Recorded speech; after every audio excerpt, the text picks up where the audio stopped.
Chapter 1. Summer vacation is nearly over as since syndrome. Have you heard that term before? Simply put, it's the depression that sinks in when you start watching Seizi-san on Sunday evening and realize that tomorrow is Monday. Students often feel similarly depressed near the end of summer vacation. They start saying things like, I wish summer went on longer, or, but I wanted more time to relax, and so on. I don't agree. The years of your life when you can freely do what you want are essentially limited to the time when you're in school. If we suppose, for argument's sake, that you retired at 60, the earliest possible age, and entered the workforce at 18, that would mean you worked for 42 years, a significantly longer period than the 12 years between elementary school and graduating high school. During those 42 years, society would restrict your freedoms. Some people even end up stuck working after they reach retirement age. Of course, there are also people who live outside these restrictions. Some are born to rich parents, while others might have great entrepreneurial skill. Shortcuts to success do exist, but the chances of lucking into such a position are as slim as winning the lottery. In the end, most people spend more than half their lives continuously making sacrifices for society. From a social perspective, simply being a student is like enjoying an endless summer vacation. However, many students become adults without appreciating this fact, only to look back on those times once they reach their 30s and 40s and think of how much fun they had. This is a selection of vignettes about students wavering in that space between childhood and adulthood. Chapter 2. Ibuki Mio has surprisingly good sense as special test. Those words would normally mean a written exam, or some kind of athletic trial. However, at the advanced nurturing high school, special tests weren't trivial affairs. A contest of survival on an uninhabited island. A battle of wits aboard a cruise ship. Those outlandish tests came one after another during our summer vacation. Between the two tests, I, a mere first-year student, had only 7 days of actual rest. That included today. Soon, the second semester would begin. I'd spent the days off rather simply. I didn't call anyone, and no one called me. In other words, it had been lonely. Well, I don't really care, I said aloud. The freedom was enough. I wouldn't ask for more. Having too many friends wasn't necessarily a good thing. The more people I connected with, the more troublesome it would become to manage all those relationships. If a friend called me, I might have been thoroughly overjoyed. But there was also a chance that I wouldn't have been. Even alone, there were many things for me to do. I was doing one of those things today, using my phone to check my remaining point balance, 106,219 points. I transferred 100,000 of those points to someone from my class, Sudou-ken. Soon afterwards, Sudou called me. Yo, Ayanokouji. What are you doing right now, he asked. Nothing much. Was just thinking about what to have for dinner. Gotcha. I just ate some chicken tenders a little while ago. Pretty basic stuff. Tastes all right, but I'd definitely get tired of them if I ate them too often, so I try to change things up a bit. I can fry 'em, boil 'em. Wait, what the hell am I talking about? I wanted to talk to you about fortune-telling. Fortune-telling? I never expected those words to come out of Sudou's mouth. He was the sort of guy who saw the world in black and white. He liked simplicity, like the chicken he just ate. Truth is, I've heard there's this crazy accurate fortune-teller over at the Kiyotaka Mall, but they're only going to be there during summer vacation. I guess it's big among the seniors. Even when I'm doing club stuff, all anyone talks about is that fortune-teller. I got some extra cash, so I felt like having some fun, you know? Let's check it out together. My treat, of course. The Kiyotaka Mall was a complex on the school grounds that students often went to. Because students were forced to live on the school grounds, the school was equipped with all sorts of facilities, although it couldn't give us all the options of the outside world. We didn't have idle concerts, amusement parks, or zoos. Our world was small. When something new cropped up, it naturally became a hot topic among the students. Even so, fortune-telling was unexpected. Since no one had invited me to hang out in a long, long time, I couldn't hide my happiness. When are we going? Tomorrow morning. Sounds like it starts at 10, but apparently, if you don't get in line early, you'll be waiting forever.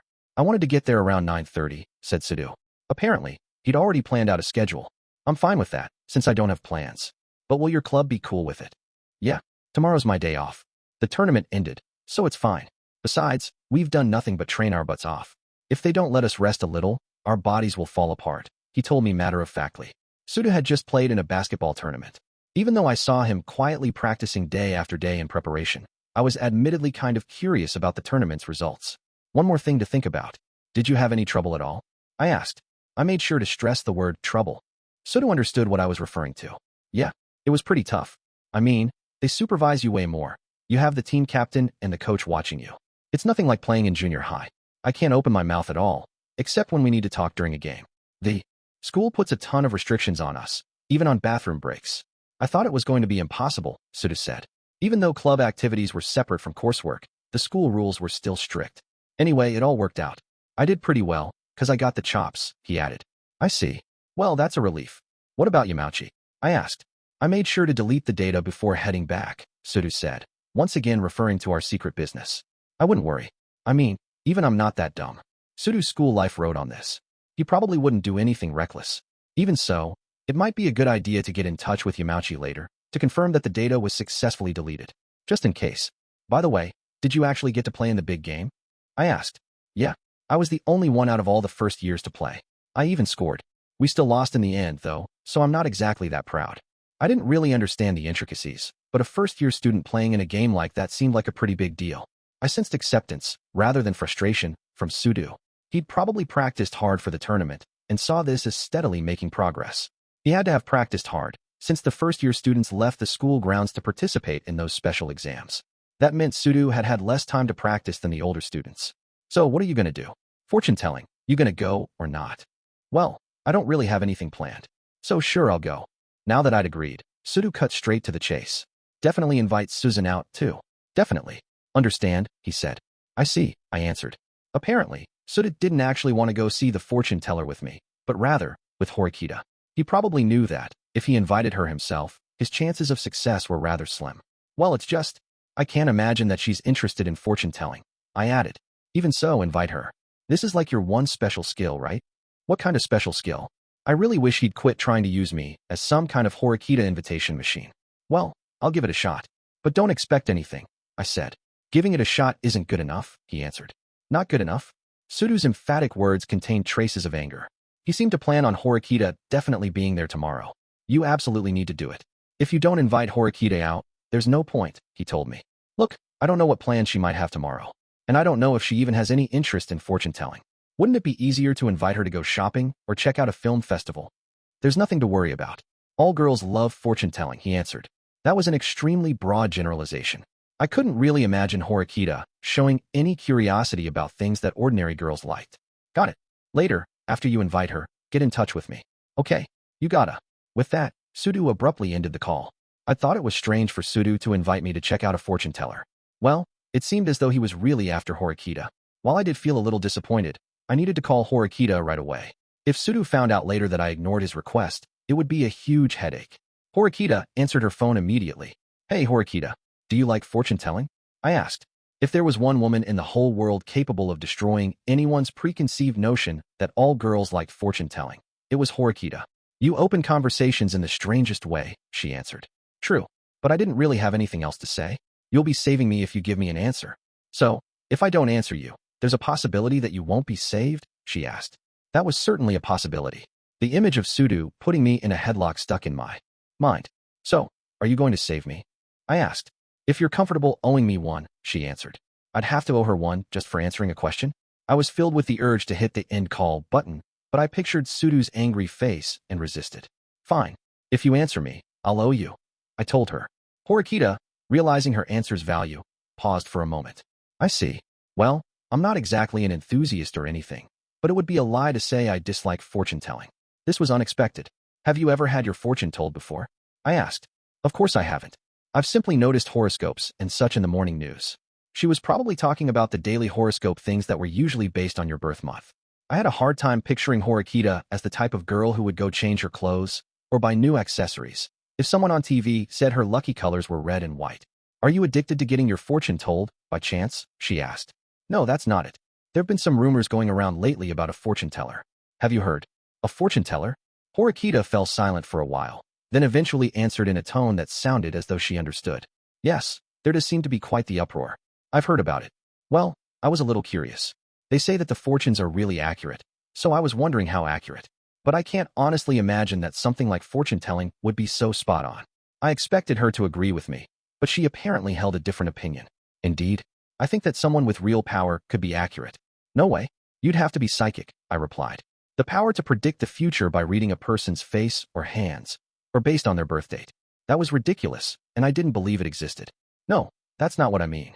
Fortune tellers don't have the power to divine the future. That's obvious, isn't it? That would be as foolish as someone saying that they believe in ghosts. However, the big difference between fortune tellers and psychics is that fortune tellers give readings based on a massive amount of past data. In other words, they interpret patterns to understand people. Horikita wasn't a fanciful girl. Her answer was grounded in logic and reason. In other words, you're talking about fortune teller's ability to cold read, right? I asked.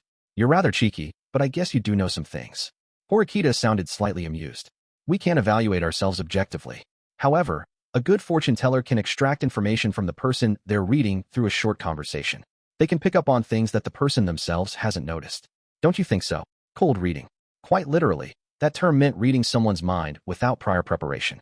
It referred to a technique which extracted information through casual conversation, and thus, gave the person being read the impression that you knew more than you did. You used observation and deduction to obtain information about your target, then made the person believe that you could see their past and future. It sounded simple, but actually, being able to extract information without the mark noticing was incredibly difficult. It required a high degree of skill. I'm a little interested, I admitted. That's good. I think you should go, Horikita said. How about you come along? Are you joking? No, I'm quite serious. I refuse, she answered. She'd shot me down instantly, but I couldn't just accept that. I'm a total novice when it comes to fortune telling. I thought it'd be good to have you along, Horikita, so I understand better. Sorry, but I'll pass. You know I don't enjoy dealing with crowds, right? That was certainly true. Fortune telling was so popular, a lot of very excited students were bound to be there. Some adults from campus might go too. I certainly couldn't imagine Horikita wanting to enter a crowded place like that. If I pushed any further, I'd probably just end up souring Horikita's mood. As far as I was concerned, I'd received her message loud and clear. Sudou probably wouldn't be that big a problem, anyway. Probably. After I ended the call, I shot him a brief message. I immediately noticed the red marker pop up.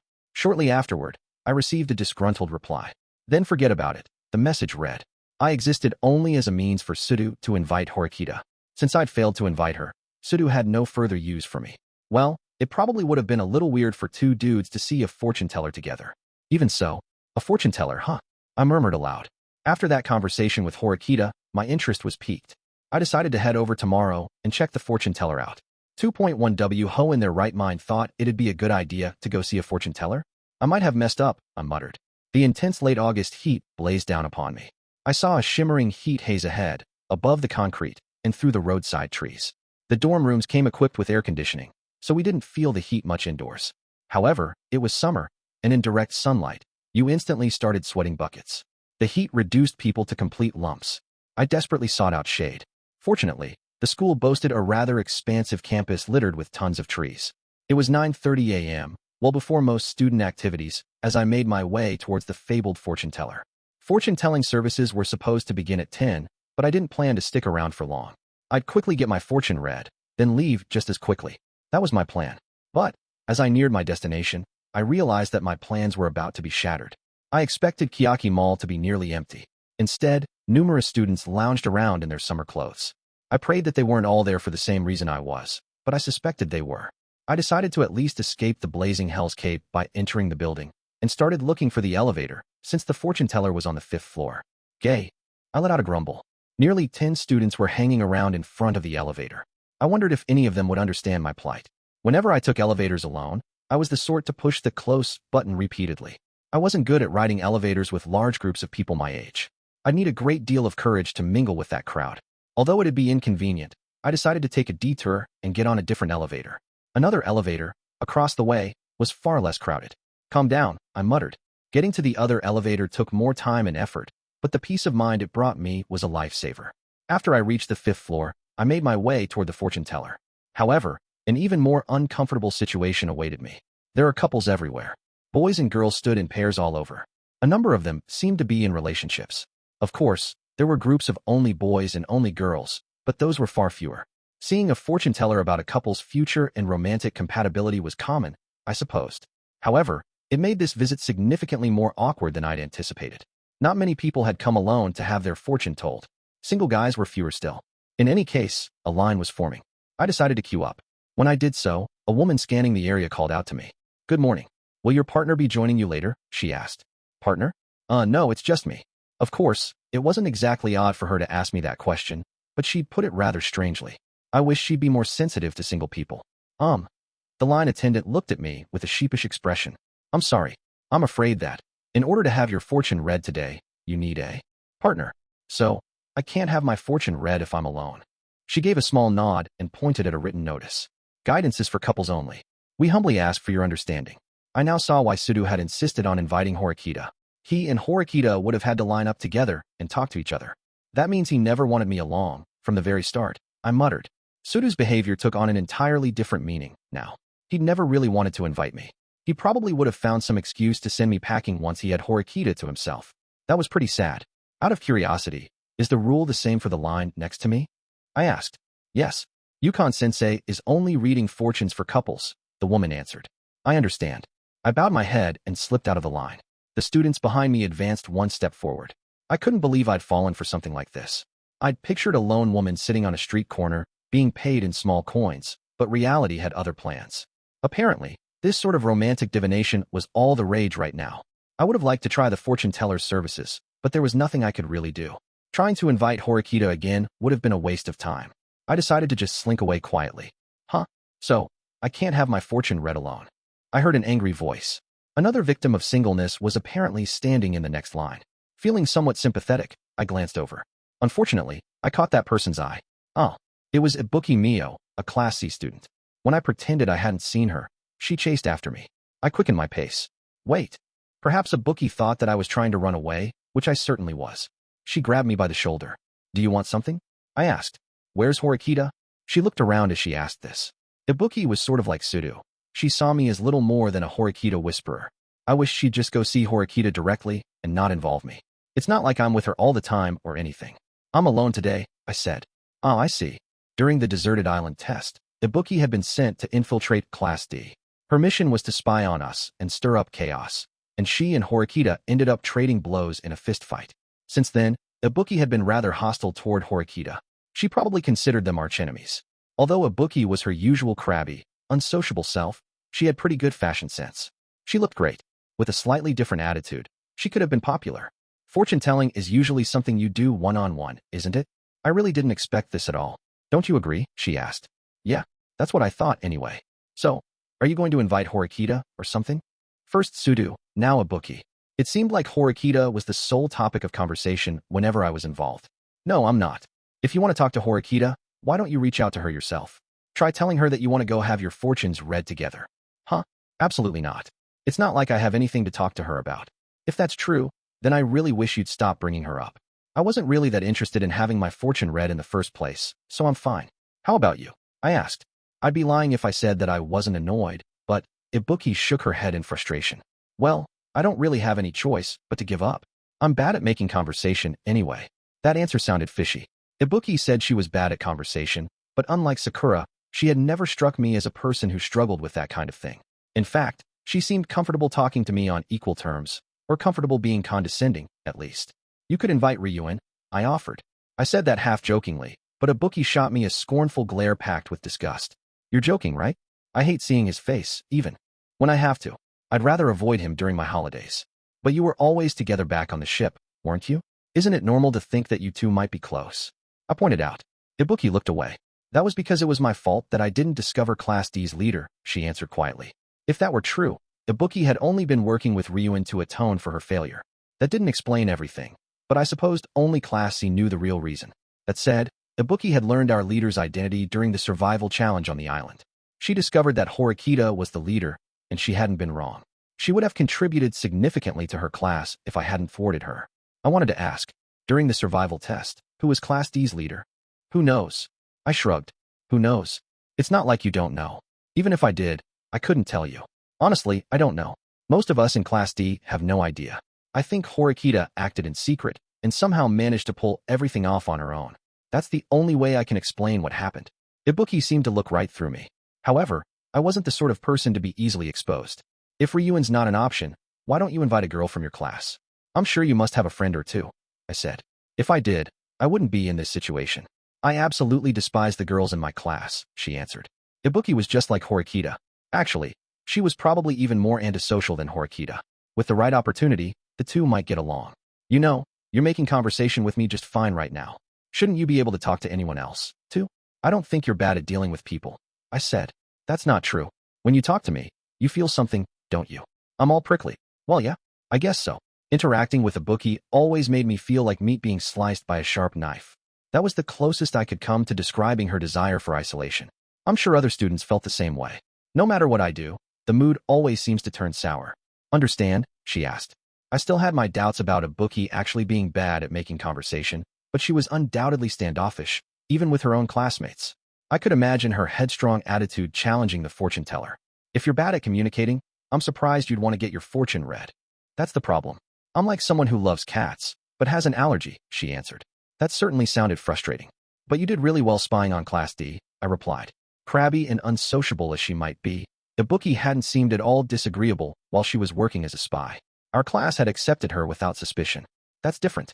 In any case, talking to people makes me anxious. And when I'm anxious, it puts me on edge. I hate it. It's not like I want to be this way. Wait, why am I even telling you this? People might get the wrong impression about us. Flustered, Ibuki abruptly turned away. Really, that should have been my line. Everyone who'd been queuing near us had moved ahead, and it was just the two of us. The other students might easily have misinterpreted that. So, talking to people made Ibuki anxious. Huh? If that were true, the solution might be unexpectedly easy. Even if I didn't know the root cause of her anxiety, I could work with this. Earlier, you said that being a spy was different, didn't you? I asked. Yeah, because it's a fact. What's the difference between then and now? Ibuki fell silent for a little while. I don't know. It's just different, she said finally. It seemed like she'd given up on trying to articulate the difference. You haven't given it much thought, I said.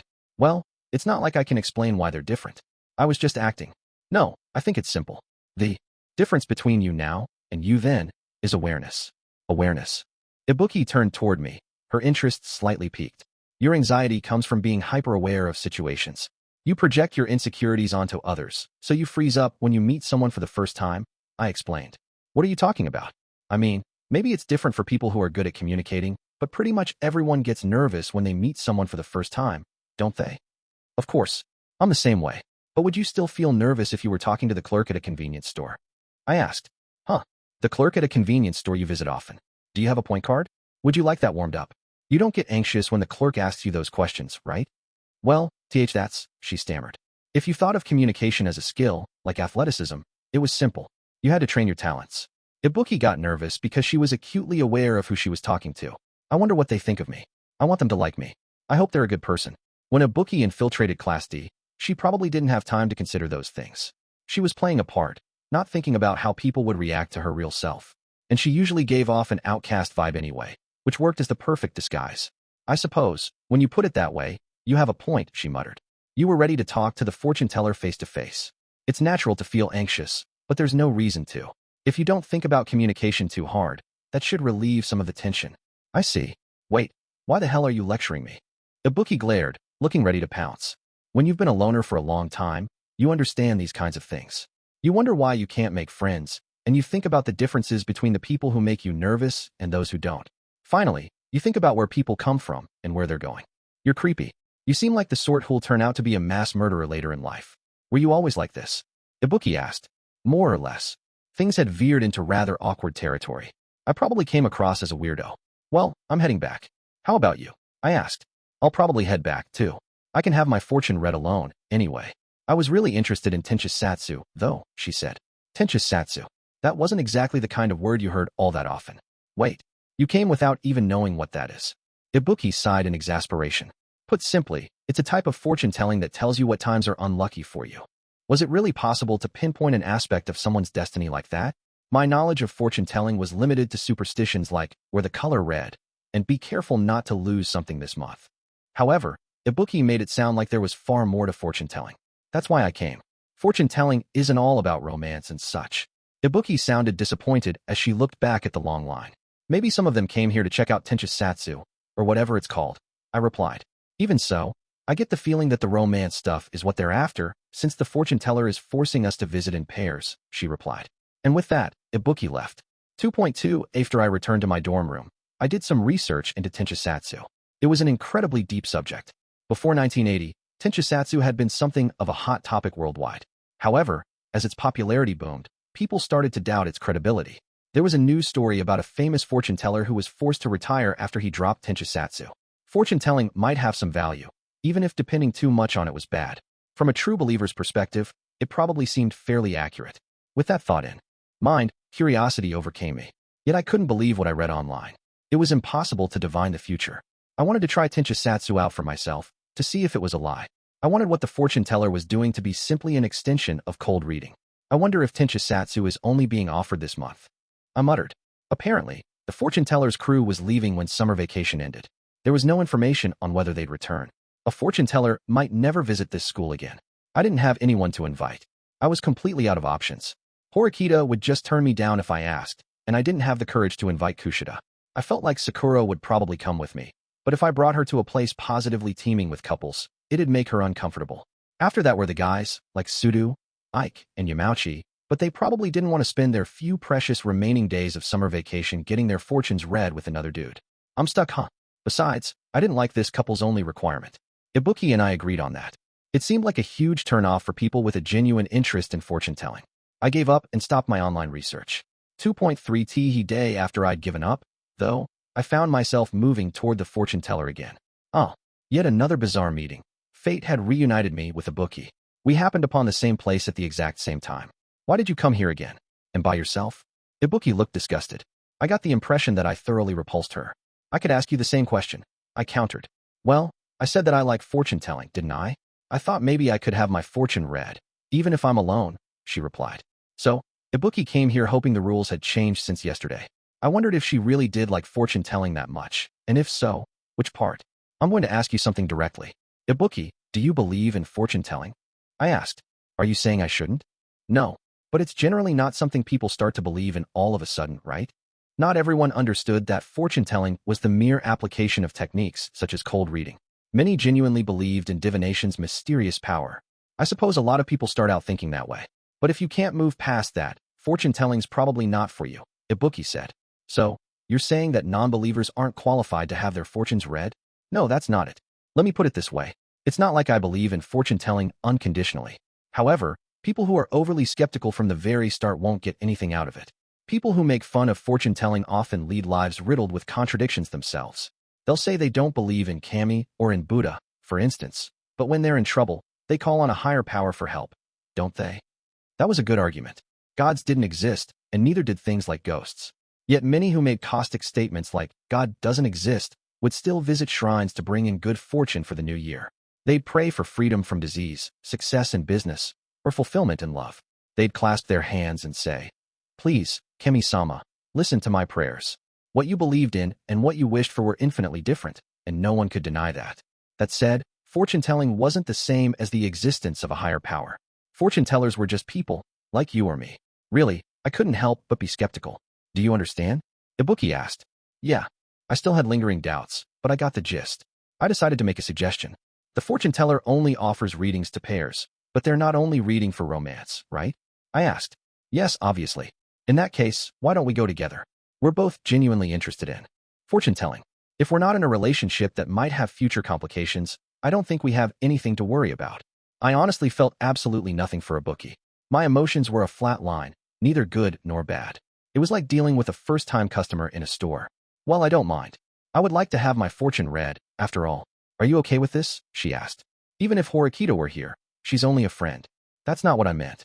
Some students still hold a bit of a grudge toward me because of what happened on the island. Ibuki was looking out for me, in a way. She was worried that, if my classmates saw us together, they might resent me. I don't think you really need to worry about that. Ibuki craned her neck like she was puzzled. I don't understand. If everyone at this school got along, then yes, what you did would be considered a massive moral violation. However, the school believes that ability is everything. Besides, the classes were competing against one another. Spying and sabotage were natural tactics to employ under the circumstances. Am I wrong? But a lot of people operate based on feelings, rather than logic, and they won't be convinced of that. Not everyone's quite as mentally flexible. I don't think people like that would be admitted to this school in the first place. Ibuki crossed her arms and looked deep in thought for a moment. You're surprisingly shameless, aren't you? All I am is an unremarkable student. I have no interest in either trying to crawl my way up the ladder or being kicked off it. If working with a student like Horikita lets me coast by, then I'm lucky. That's not uncommon, though. Every student in this school has their eye on the special privileges that come with graduation. But no one foresaw that the school would make us compete like this, so I'm sure most students are bewildered. Apparently, Class C students weren't really that different from Class D. That probably meant that Ibuki, who'd caught Ryuen's eye early on, must be formidable. In fact, after her identity as the spy was discovered, Ibuki was at Ryuen's side on several occasions. She said that she was only helping him to make up for her failure, but it seemed like he trusted her, at least to some degree. Ibuki and I both got in line.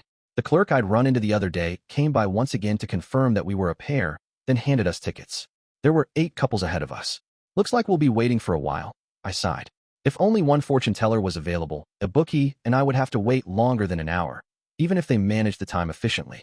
How would the two of us endure that? I probably couldn't carry on a conversation for that long. We're only together to have our fortunes read, so we don't really need to make pointless chit-chat, right? Ibuki asked me. I guess you have a point, I answered. She'd picked up on what I was thinking. Good. I'd been saved a lot of hassle. 2.4 in EXT, please. It was the middle of the afternoon when I heard that small voice come out of the temporary tent. Sorry to have kept you waiting. In the end, fortune-telling for each pair took approximately 15 minutes, which forced Ibuki and me to stand in line for even longer than anticipated. Just as I started to wonder if I even cared about fortune-telling anymore, I passed through a curtain and entered the room where the fortune-teller waited. When I entered, I found a chamber that looked like something out of a television show. It was dark inside, probably around 30 lux. The fortune-teller appeared to be an elderly woman, but a hood obscured her face, so I couldn't make out her expression. She sat with a thick book, the contents of which I couldn't guess, and some kind of crystal ball. It looked like one of those balls you chuck around in the hammer throw in track and field. This was excellent atmosphere. The crystal ball immediately began to glow, as if it would reflect my and Ibuki's futures. There were 2 backless seats in front of the fortune-teller. When we sat down, the fortune-teller chuckled lightly and moved her right hand. First, you must pay, she commanded. She pulled out a small card reader from under the table and placed it before us. Such a product of modern civilization felt out of place, especially in contrast to the scene around me. Not that I expected the reading to be free, of course. What kind of fortune are you going to read? Asked Ibuki, presenting her student ID card. It can be about your academics, career, love life, or anything you like, the fortune-teller answered with an unsettling grin. The expression lent itself nicely to the atmosphere, but she seemed less like a fortune-teller and more like a witch. The list of prices she showed us seemed oddly mismatched. They were separated into several categories. The basic plan package seemed to include the services the fortune-teller had already mentioned. There were several packages, one of which seemed to be related to Tenchasatsu. There were even options that let you see the end of your life. Of course, since this was a couple's activity, many options were related to romance. I wondered what a couple would do if the fortune-teller divined that they had poor romantic compatibility. Regardless, every option was rather expensive. We'd be spending well over 5,000 points. It's a lot of money, I sighed. For a Class D student like me, who struggled with points daily, this was a tough pill to swallow. Even so, it probably would have been pointless to go home without finding out more about Tenchasatsu. I could just listen to Ibuki's fortune and head back, but then I wouldn't know how reliable the fortune-teller was. Just in case, I checked my private points balance on my phone. I had roughly 6,000 points remaining, barely enough. I'll do the basic plan, said Ibuki. Despite her unexpected interest in fortune-telling, she didn't seem to want a detailed fortune. And you? Asked the fortune-teller. I'll take the same, I replied. It felt as though I was placing an order at a restaurant. I presented my student ID card, and the card reader beeped, indicating that it had deducted points. Very well, let's start with the young lady. What's your name? Ibuki. Ibuki Mio, she answered flatly. When I tell fortunes, I see the face, the hand, and then the heart of the person I'm reading. I may see something that you won't like. Are you prepared for that? Asked the fortune-teller. Do whatever you want, Ibuki replied. I saw a bit of the fortune-teller's wrinkled skin under her hood, along with the sharp gleam in her eye. She instructed Ibuki to extend both hands, then revealed her fortune. First, a palm reading. You have a long lifeline. You have a long, long life to look forward to. I cannot see you suffering any major illness so far. The fortune-teller began. A typical start. I couldn't imagine that a person could divine such things just by looking at the lines on someone's palm. Maybe the fortune-teller based her readings off personal experiences? If it were me, I'd simply base my answer on the customer's apparent health. I'd come to a conclusion based on their complexion, build, and so on. But the fortune-teller continued her reading at length, carefully providing Ibuki with predictions about academics, financial success, love, and so on. The predictions sounded ordinary and innocuous to me, but Ibuki listened with seeming satisfaction. The fortune-teller didn't have anything particularly negative to say. Most of her predictions were of a bright future. She occasionally issued warnings, but they didn't seem to pose a significant threat. Thank you very much, said Ibuki. She bowed her head gratefully. It now seemed to be my turn, a chance for me to understand this fortune-telling business. The fortune-teller followed the same process she'd used with Ibuki, and the answers I received were largely indistinguishable from Ibuki's. Things seemed fundamentally good, but the fortune teller said that there would be a future time when I would need to be careful to avoid disaster. I see. It seems that you had a harsh childhood, she continued. A rather broad statement. Most people would claim to have gone through one or two harsh experiences during their youth, especially boys. I wanted her to give me more concrete answers. More importantly, I found it mysterious that a fortune teller, who should have been divining the future, was instead talking about the past. Ibuki sat without once interrupting or even yawning and listened intently. Perhaps this was what fortune-telling was supposed to be like. Or perhaps this was a necessary ritual. Maybe the fortune teller needed to visit the past first. Humans were creatures of convenience. Once people got the idea into their heads that they'd been promised good luck, they freely interpreted the next thing that went their way as a sign of their fortune coming true. So my fortune was right, they would think. However, the reality was that everyone had good luck at some point, because life delivered both happiness and unhappiness in great and small amounts. The fortune teller stopped moving her hands. You're the holder of the fate Tenchusatsu, she exclaimed. Wah. Seriously, Ibuki balked. Even though it was my fortune, I was the least surprised person there. Tenchusatsu wasn't a word I'd even been aware of until the day before. The fortune teller and Ibuki seemed way more shocked by this revelation. To put it simply, you've lived a life of constant misfortune since you were born, Ibuki explained. This is incredible, the fortune teller exclaimed. It might have been pure coincidence, but that claim was accurate. Still vague, though. Besides, from a cynical viewpoint, more than a few people would call themselves constantly unlucky. I supposed it was risky for the fortune teller to make an unhappy prediction, though. So, is this fate Tenchusatsu going to apply to me from here on out? I asked. The little girl wasn't quite right when she said that the Tenchusatsu meant you lived a life of misfortune, the fortune teller replied. Little girl. Ibuki repeated, annoyed. Fate Tenchusatsu is certainly rare. However, that doesn't necessarily mean that your entire life will be marked by misfortune. It's true that the overall outlook is bad. There are negatives. You won't have the blessing of your parents or your family. However, the rest is up to you, individually. You alone decide what you can do and can't do, the fortune teller explained. She had a grim expression on her face, but I could see compassion in her eyes. You don't need to be pessimistic, and you don't need to act like you're starring in a comedy, either, she continued. I'd heard some interesting things today, but in the end, it was just fortune-telling. I wasn't on the edge of my seat with anticipation. When I tried to get up, though, the fortune teller stopped me. I have one more piece of advice for you. Go straight home, without taking any detours. If you stray, you might be stuck for quite a long time. Even if you do get stuck, don't panic. If you stay calm and work together, you should be able to overcome it, she told me. What prophetic words. 2.5 SO, how was your first fortune-telling experience? Ibuki asked. How was yours? I was mostly satisfied, I think. That fortune teller is actually pretty famous. People say that she's highly accurate. I see. It seems like a simple profession, but I guess it's actually difficult, I replied. Fortune-telling was partly based on templates. A fortune teller gave you hastily thrown together generalizations, but also bits of truth, calculated to excite the listener. They didn't just rely on luck, but also on long practice and experience. I'm not going to dismiss fortune-telling from now on, I added. I see. Ibuki's reply was short, disinterested. We headed toward the elevator. Gay? It's really crowded again, I grumbled. If I continued onwards, I faced hell. If I turned back, I faced hell. Students crowded the elevator area. Sorry, but I think I'm going to find another way home. I'll take a detour, I told Ibuki. Yeah, me too. As we made our way to the other elevator, I remembered what the fortune teller had said. That reminds me, earlier. The fortune teller said not to take any detours, Ibuki said. My eyes met Ibuki's for an instant. Whether it was coincidence or an inevitability, we decided to take the detour. Well, this might be interesting. Let's see how accurate her prediction was, I mused. We arrived at the elevator without incident. No one else was around when we hit the button to call the car. Is the first floor okay? Yeah, Ibuki said. It seemed as though our paths would soon diverge. I pushed the button for the first floor. The elevator doors closed, and the car began to move. Since Ibuki and I had nothing else to talk about, we rode in silence. However, as the third floor light blinked on, the elevator made a heavy, grinding noise, then stopped. It didn't seem like we'd paused because someone had called the elevator on the third floor. It seemed more like the elevator had ground to a halt. The lights went out, and for an instant, everything was pitch black before the emergency lights came on. Is it a power outage? Asked Ibuki. Seems that way, I replied.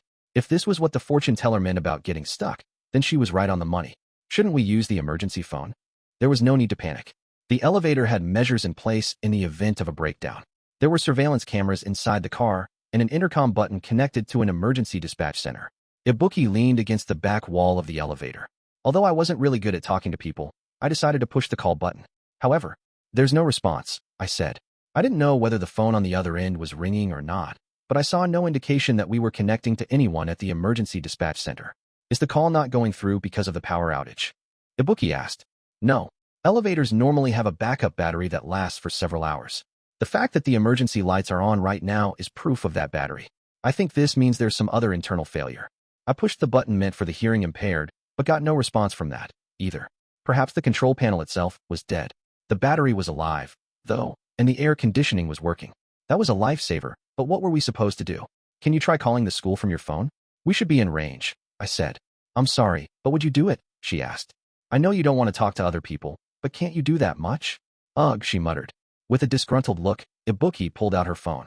When she looked at it, her expression immediately worsened. She showed her screen to me. A message said that the battery was low. Immediately afterwards, it died. I don't have anyone to talk to, so I don't usually notice when my battery is about to die. You do it, Ibuki grumbled. Guess I got no choice, I replied. I pulled out my phone. Once I saw my screen, I stiffened. Hurry up already, Ibuki urged. Apparently, our situation is far more serious than I originally thought. My phone's battery was at only 4%. It was like a flickering candle flame that the wind could extinguish at any moment. You're messing with me, Ibuki growled. I'm the same as you. Since I don't have a lot of people to talk to, I don't really bother checking my battery life. You're such a useless man. You know, you're being kind of mean, even though we're both in the exact same position. Okay, where to? Call now. I looked around to see if I could find contact information for emergency services and discovered a 10-digit number near the button panel. However, thanks to some jerk who probably thought they were hilarious, the last 4 digits were scribbled over with magic marker. A prank like this is evil, I muttered. Why don't you call someone you know? Ibuki asked. Someone I know, huh? Who would I call? Maybe Horikita? Rejected, she countered. I thought you'd say that. If you call her, then that would mean she'd come to save us, right? Don't make me laugh. I didn't think it really mattered who rescued us, though. Besides, it wasn't as though Ibuki were somehow responsible for this. The elevator simply broke down. There was no reason for her to worry. Maybe she just didn't like the idea of showing weakness in front of her rival. You don't want things to get messy? I guessed. Ibuki nodded slightly. So, we needed someone who would come to our rescue without causing a scene. Huh? That meant those 3 idiots were out of the question. They'd make a huge deal out of this, and probably tell everyone afterward. Sakura wouldn't gossip, but the situation would probably fluster her. It'd be difficult for her to help us out. Kushida and Karuizawa were probably likewise unsuited to the task. Someone who would come help without causing any issues? The one person we could rely on was that guy. I'll respect your wishes, but let me choose the person we contact, I said. As long as it's not Horikita. I called him right away. After the phone rang for a few seconds, the taciturn fellow quietly answered. I explained our situation and asked for help. However, not long after I started talking, my phone died. The screen silently faded to black. Battery ran out. I told Ibuki. Did he get the message? Probably. The only thing left to do was sit and wait. There was no need to panic. Someone would definitely notice us before too long. If we tried to escape the elevator, like in a TV drama or movie, we'd just risk getting hurt. Then, though, the situation evolved in an unexpected direction. I heard what sounded like loud grinding inside the elevator. The pleasantly cool air emanating from the vent stopped. No way, Ibuki groaned. She finally began to look upset. We were trapped in an enclosed space in the middle of summer. The temperature would likely rise dramatically. The air had only gotten a little warmer for now, but soon, we'd be sweating. Can we possibly escape on our own? Ibuki asked. Looks like there's an emergency hatch, but fewer elevators seem to have hatches nowadays. But there was a square panel on the ceiling. You saw that kind of thing often in the movies, but in reality, it was unusual. How are we supposed to get that open? Asked Ibuki. You couldn't normally open the escape hatch from the inside. It was there as a last resort, so that rescuers could still enter and get people out when the elevator doors broke. The hatch was probably kept locked from the outside, except during routine inspections. I think we should wait. In an emergency situation in an elevator, the golden rule is to just wait it out. That was the safest and surest path. If you can deal with being in a sauna, sure, snapped Ibuki. While we snarked at each other, the temperature continued to rise. I understood wanting to get out, but I also wanted to avoid poor decisions. I took off my jacket and sat on the floor. At times like this, it was important to remain calm. How about you sit too? If it's too hot, take off some clothes, I offered. Huh? You can't possibly be thinking something sleazy in this situation, are you? Ibuki asked. She'd interpreted my words in a different way than I intended. I heard you kept up with Horikita. There's no way I could defeat someone like you in combat, I told her. Well, that's true, but, of course, I'll turn around if you undress. Relax, I said. I'm not taking my clothes off, she snapped. Ibuki quickly sat down with a thud. We waited quietly for about 30 minutes, but still hadn't heard from anyone. This isn't good, I muttered. Ibuki's breathing grew ragged. Sweat poured down our foreheads and dripped from our hair. My shirt was so soaked that it looked like I had stood under a waterfall. The situation had gotten significantly more dangerous than I previously imagined. This elevator was installed into the Kiyotaka Mall's external wall. I hadn't noticed that before because of the air conditioning, but it would get extremely hot under these conditions. Children have died after being stuck in locked cars in the middle of summer, and the same danger can apply to adults, too. It felt like the two of us were about to suffer heat stroke. I can't take it anymore. Move, Ibuki shouted. She shot up and kicked the elevator wall with all of her might, leaving a dent. She kicked the same place again. The elevator wobbled slightly, but showed no sign of actually moving. You're just wasting your energy. I can't say sitting here doing nothing's the safest option anymore either, though, I muttered. Even if someone outside had noticed the malfunctioning elevator soon after it stopped, the rescue crew would take roughly 30 minutes to arrive. Help might be here any minute, but if we remained stuck much longer, heat stroke would be inevitable. Our lives might be in danger. Guess we've got no choice, I muttered. I wasn't about to roast to death in an elevator sauna. Should we kick down the door? Hey, should we kick it down? Ibuki was quickly going berserk. Let's try to open the hatch on top, I suggested. The most important thing was to make an opening, even if we couldn't escape through it. The ceiling is about 2 meters up, probably like 2.2 or 2.3. Even if I stretched as far as I couldn't reach that high. Move, Ibuki snapped. Ibuki leaped upwards directly beneath the hatch. It was an incredible jump. She reached up and pushed with all her might, but the hatch didn't budge in the slightest. When she landed, the shock made the elevator wobble wildly. Looks like it's stuck, she said. Guess so. Well, you predicted that it was locked, but how's it locked? What's the mechanism? I think it's secured with a padlock, but if so, what do we do? I honestly didn't have any idea. I'll kick it. No, that's definitely impossible, I said. Ibuki might have been extremely confident in her strength, but this elevator wasn't something that you could simply kick open. That's an emergency hatch, right? That means rescuers need to be able to open the elevator from the outside. If we look at it from that perspective, the amount of force needed should be minimal, she replied. I got what Ibuki was saying, but the situation wasn't that simple.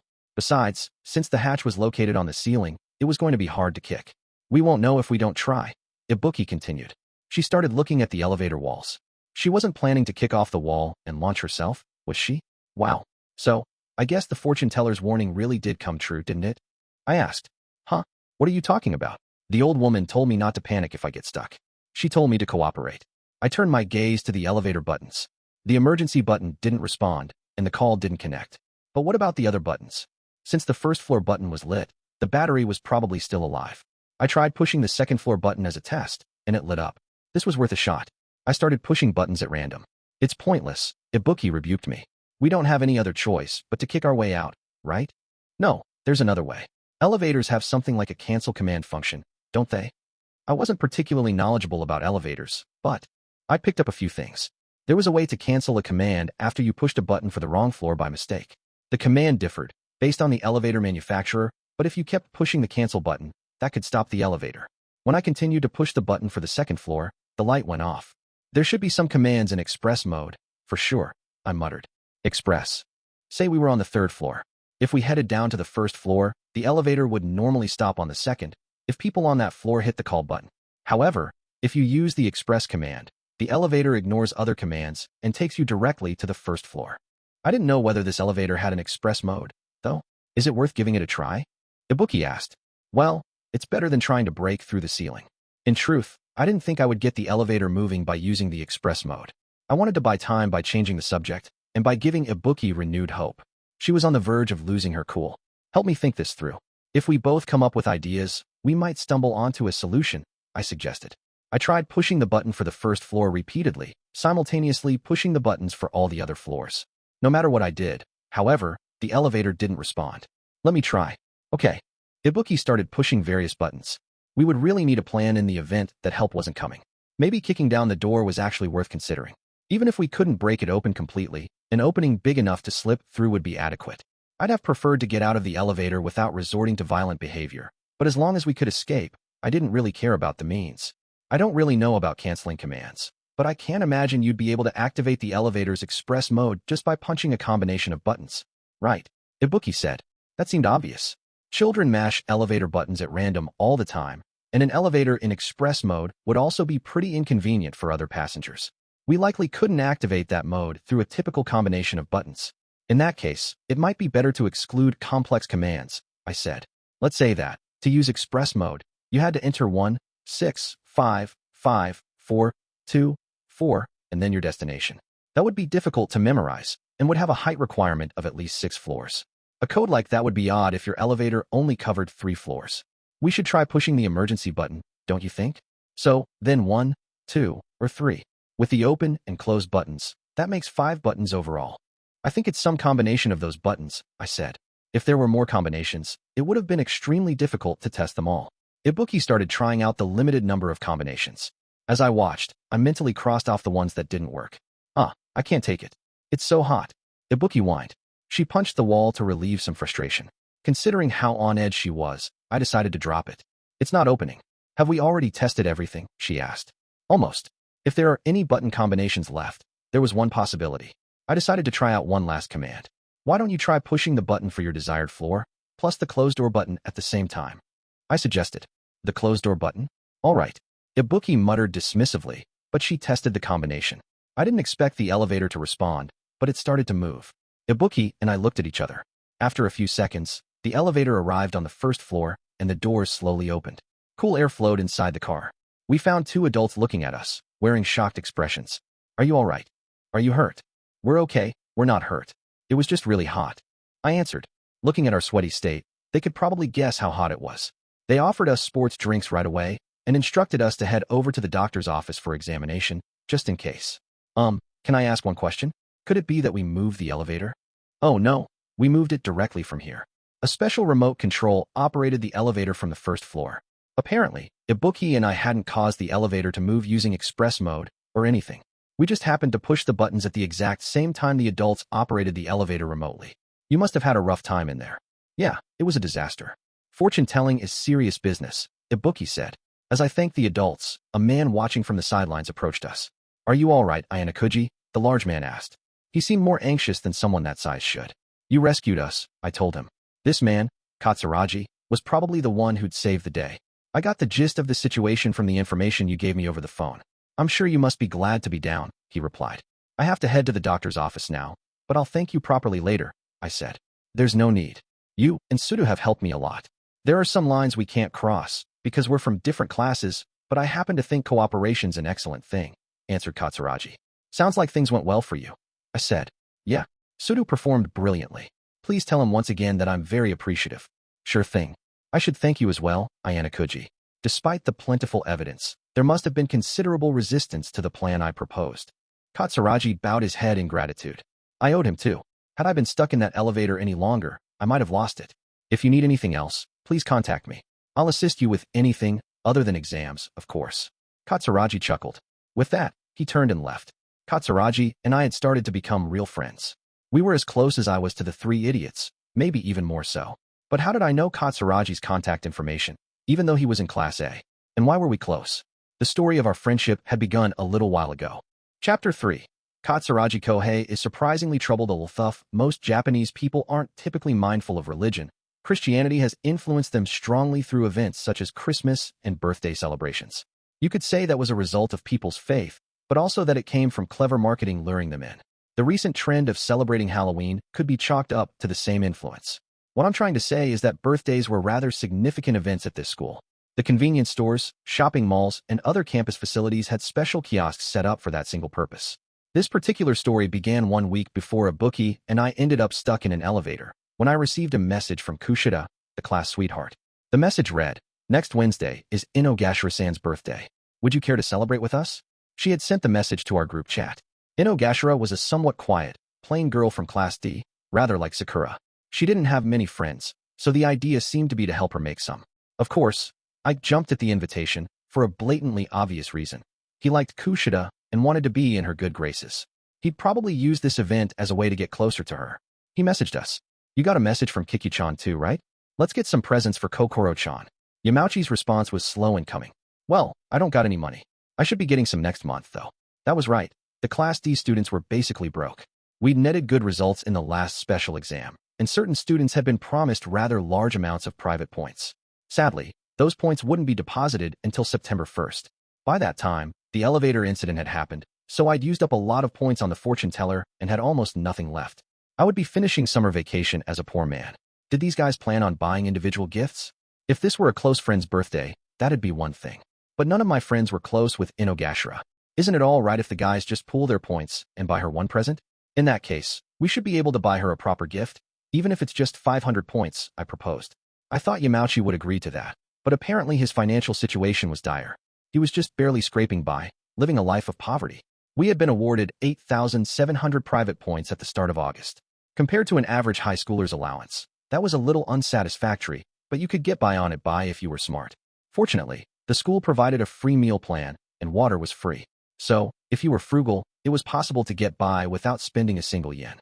Still, most students ran out of money once the end of the month approached, just like when we'd started school there and received 100,000 points in that first month. If people had money, they liked to spend it. In the end, all three of them agreed with my proposition. We decided to go out and buy the present together. 3.1 as I felt the boiling heat on my skin, I wiped sweat off my forehead. But why is Kiki-chan not here? Ayanokouji. She's the most important person, shouted Ike.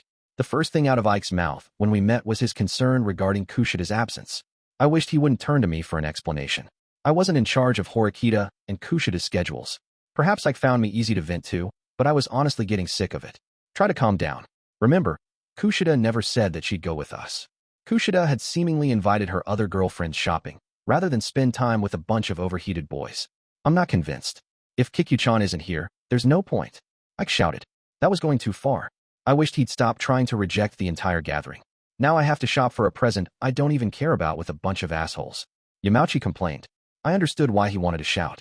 But it wasn't like I wanted to hang out with a bunch of dumb guys, either. Well, I supposed I was enjoying this a little. It was the first time I'd hung out with other guys during summer vacation, besides the special tests. Normal people generally do things like shop or go to the movies with their friends. It's pretty lame to go shopping for a birthday present when it's just us three assholes. Haruki, I'll leave the rest to you. Go ahead and pick something Kokoro-chan would like, said Ike. Screw that. You wanted to go, so you should do the shopping, countered Yamauchi. The two of them bickered until I stepped in. How about you two calm down? It'll be better if we shop together, right? Sudou's also entrusted us with his share of the points, I said. That's true, but I don't think it's necessary for the three of us to go, Ike whined. We've come all this way. Let's hurry up, buy the present, and head back, I replied. We're wasting time and energy just standing here and complaining in this heat, don't you agree? Enough, I get it already. Let's just buy it and head back.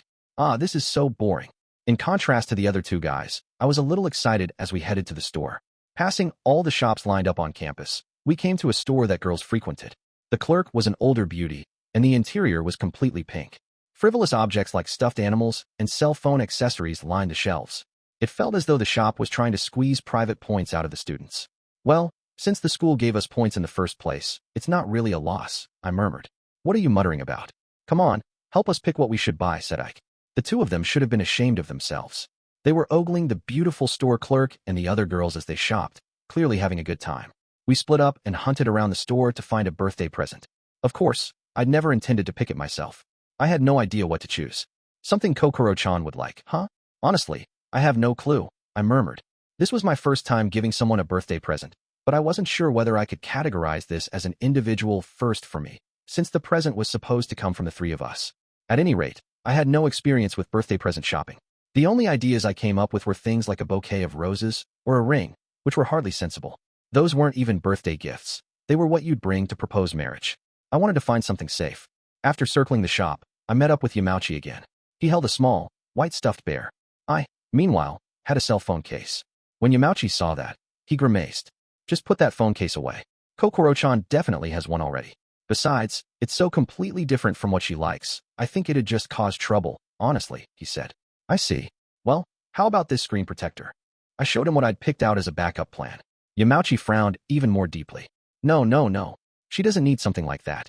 You really have no sense when it comes to this stuff, Ayanokouji.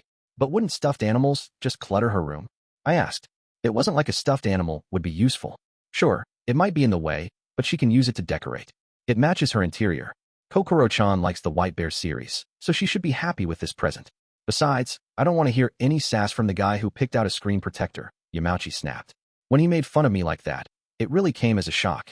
Still, I was honestly impressed that he'd researched the tastes of the gift's recipient. I had enough trouble just trying to remember Inogashira's name and face. So, where's Kanji? I wonder. We found Ike standing completely still over by the keychain section. He looked strangely serious, so we approached quietly. Ike was holding some kind of object with an orange character motif. He also held a cloth with the white bear character Yamauchi had mentioned on it. Hey, Kanji. Wah. You don't surprise me like that. Geez. Flustered, Ike dropped the keychain. Then, for some reason, he immediately put it back on the shelf, as if trying to hide it. Did you already decide? Yamauchi asked. Yeah, I thought we'd buy this white bear towel. Ha ha ha, Ike replied. Not that. Why were you looking at keychains? Huh? It's not like I have an ulterior motive or anything. Anyway, let's see what's over there. Ike tried to change the subject. Yamauchi eyed him suspiciously. Wait, if I remember correctly, didn't Shinohara like that orange character? I certainly hadn't expected to hear Shinohara's name. She was a girl from Class D. During the test on the uninhabited island, she'd clashed with Ike numerous times. Oh really? That's so? No, I was just wondering what Kiki-chan would think, is all, Ike bluffed. Despite his words, he was obviously shaken. Wait a minute. You're not thinking about Shinohara, are you? Yamauchi inquired. Huh? What? No way in hell, dude. That ugly chick? No way. It was certainly true that you might say Shinohara was plain, compared to Kushida, but she was plenty cute in her own right. She had a somewhat forbidding personality, but even that could be thought of as appealing. Are you for real? Something seems super suspicious here, don't you think, Ayanokouji? Well, that certainly didn't seem like a typical Ike reaction, I answered. Even though Ike was generally thrilled to see any and all girls, he seemed to openly dislike Shinohara. Perhaps he thought about her more than he was letting on, and didn't want to admit to it. Look, don't get the wrong idea, Ike shouted. Shinohara isn't cute at all, and she has too much attitude. If I went out with a girl like her, I'd be too embarrassed to show my face anywhere. Oh. Yamauchi and I had both noticed another presence in the store. We frantically tried to get Ike to change the subject. Sure. We got it. We understand what you're saying. Let's go pick out Kokoro-chan's birthday present, urged Yamauchi. No, you don't get it. You want to know how ugly I think Shinohara is? Listen up. It's not just her face. Her personality is ugly too, you know? Not to mention she's practically a stick. She has, like, no curves. Even among other ugly chicks, she's probably the ugliest. Yeah, all right, we get it already. Knock it off, Kanji. Look behind you. Huh. Ike slowly turned. Shinohara stood behind him, looking as though she was about to start breathing fire. Glancing around the store, I saw her friends, including Kushida, some distance away. I suppose that was only natural. They were probably at the shop to pick out a birthday present for Inogashira, like us. You can just go ahead and die, Ike. With those heated words, Shinohara stormed out of the store. Ike watched her leave, seemingly unable to respond. He just stood there, dumbfounded, looking at Shinohara as she left. What does she mean, die? That's rich, coming from an Ugo. Alright guys. Despite his shock, Ike tried to pretend he was still composed. We couldn't really do anything, so we just nodded. Hey, check it out, Ayanokouji. The baldy is here. Yamauchi grabbed my shoulder. He clearly wanted to change the subject. I immediately knew who he meant. A giant man whose forbidding appearance contrasted starkly with this cute store looked at a shelf lined with goods. His back was turned to us. It was Katsuragi from Class A. He meandered around, wearing an intensely stern expression. You think he's going to shoplift? I really doubted that. Still, I hid without thinking, and watched him with Ike and Yamauchi. I was concerned by his appearance. Wearing a heavy student uniform in this kind of heat? Why would he do something so pointless? Katsuragi's expression remained unchanged, but he glanced around as if worried about something. He certainly looked like someone thinking about stealing. I unconsciously grabbed my phone. If I caught Katsuragi in the act, that could be useful later. No, I rejected that idea. Why would I think something like that? I asked myself. Huh? What did you say, Ayanokouji? Nothing. If Katsuragi tried to shoplift, that had nothing to do with me. Hey, what's Baldy got there? Yamauchi and Ike were anxious to witness a crime, almost as if they were anti-shoplifting undercover cops. However, Katsuragi returned the thin box to the shelf. He took down a similar item, then went through the same motions again. It looked less like he wanted to steal anything, and more like he was just confused about what to buy. Ike noticed the discrepancy as well, and looked puzzled. Maybe he doesn't want anyone to see what he's buying. Ike suggested. Yeah, you're probably right. So, Katsuragi came here to buy a present for someone. He seemed to be nearing a decision. Eventually, he picked a box off the shelf and made his way to the counter, moving cautiously, as if he didn't want the people around him to know. Ike and Yamauchi rushed over to where Katsuragi had selected his present. The boxes looked like thin boards. They grabbed one, turned it over, and glanced at the product information. This is chocolate. Ike and Yamauchi trembled, as if something had fired them up. Wait. Don't tell me that Baldy already has a girlfriend? Seriously? So, that's the power of Class A? Ike and Yamauchi were evidently trembling with jealous rage over something so trivial. It might just be a present for a friend, right? Who gives a present with such cute wrapping paper to a friend? Would you? No, you wouldn't. I guess not. It was certainly difficult to imagine giving such a cute little box, adorned with ribbons, to a friend. At the very least, I couldn't imagine that you'd give it to someone of the same sex. It had to be for a girl Katsuragi was intimate with. That did suggest that he probably had a partner. Ike and Yamauchi glanced at Katsuragi again as they hid behind the shelves, collecting information. Is this a birthday present for someone? The clerk asked Katsuragi. Yes. Would you like to include a birthday card? Yes, please. The birthday is August 29th. Katsuragi answered the clerk's questions. Who in the world was the present for? Ike and Yamauchi started whispering. Did you hear that? Which girl has a birthday on the 29th? I have no idea. I mean, today's Sunday, the 21st, so her birthday would be Monday next week, right? Do you know who it might be, Ayanokouji? No clue. If those two didn't know, there was no way I did. 3.2. HEY. I guess I've already brought this up, but why exactly are we in my room? I asked. For some reason, part of our usual group had gathered in my room after dinner that night. Ike and Yamauchi were there, as they'd promised. Kushida also came, as did Sudou, after he finished his club activities. If Horikita had been here, too, it would have been perfect. Kikyu-chan, do you know the other girls' birthdays? Asked Ike. Yeah, I think I've memorized the birth dates of everyone who's told me, more or less. Whose birthday did you want to know? She answered. Well, the thing is, it might not be someone from Class D, Ike added. If it's an upperclassman, I don't know most of them, to be honest. But if it's a first year, I'd probably know them, said Kushida, just as I'd expected. Which girls have birthdays on the 29th of this month? Asked Ike. A girl whose birthday is on the 29th? Hold on just a minute, said Kushida. She pulled out her phone and went through what had to be a birthday list. After she scrolled for a little while, she looked back up at us. Sorry, but it doesn't seem like anyone I know has a birthday. Then, I think it's probably a girl from Class A. Class A? I know all their birthdays, though. However, Kushida didn't seem to know one girl's birthday, which was the day after tomorrow. If it's a first-year girl, I should know everyone, but I can't think of anyone who fits, mused Kushida. If even her overwhelming social network couldn't produce a name for us, it probably meant that the girl was from a different class. Does this mean it's probably an upperclassman? Said Ike, throwing his arms up in defeat and collapsing onto his back. What's the matter with the girl born on the 29th? Asked Kushida. Ike responded matter-of-factly. Just listen to this. You know that baldy in Class A Katsuragi? Yeah, Katsuragi-kun is famous. He's the class leader. I was in the same group as him during the test on the ship, answered Kushida. Well, that baldy is giving someone a birthday present on the 29th. Even though he's bald. I kept repeating the word baldy, causing Kushida to give him a word of warning. Katsuragi-kun lost his hair completely when he was young, due to illness. You really shouldn't make fun of him. Scolded, Ike fell silent. He should have been fully aware that mocking the ill was shameful. Doing so for a cheap laugh made him less likable. Okay, so, from now on, you'll address him properly, won't you? Oh, of course. I'm sorry, Kikyu-chan. It's okay, as long as you understand now. There was a brief pause. It seemed like Kushida had one more thing she wanted to talk about. Also, about what happened today with Shinohara-san. Ike had apparently forgotten about the incident, but Kushida hadn't. You understand what you should do about it, right? She didn't touch on the subject directly, but simply asked that question in a gentle manner. I'll apologize, Ike answered sullenly. He looked dissatisfied, but he sounded genuine. He glared at Yamauchi, who was chuckling. Good. If you do that, I think Shinohara-san will forgive you. Ike might actually have matured a little bit, thanks to Kushida. So, you were talking about Katsuragi-kun giving someone a birthday present? Asked Kushida. Oh yeah. I was wondering if you might know something about that, Kikyu-chan. Kushida seemed to be mentally scanning her social network, but couldn't come up with anything. I never got the impression that Katsuragi-kun was the romantic sort, she mused. At least, not before. Could the gift be for an upperclassman? I suppose so. There's still a lot I don't know, after all. It would be pretty impressive if Katsuragi had started going out with an upperclassman just a short while after beginning school. I genuinely admired the leader of Class A. That said, should we really be narrowing our search at this stage? We seem to have already decided he had a girlfriend. Since it's come to this, let's locate Katsuragi's girlfriend at any cost. Ike urged. I felt badly for interrupting when they were in such high spirits, but felt I ought to point out another possibility. Should we really conclude that Katsuragi was shopping for a senior girl? I asked.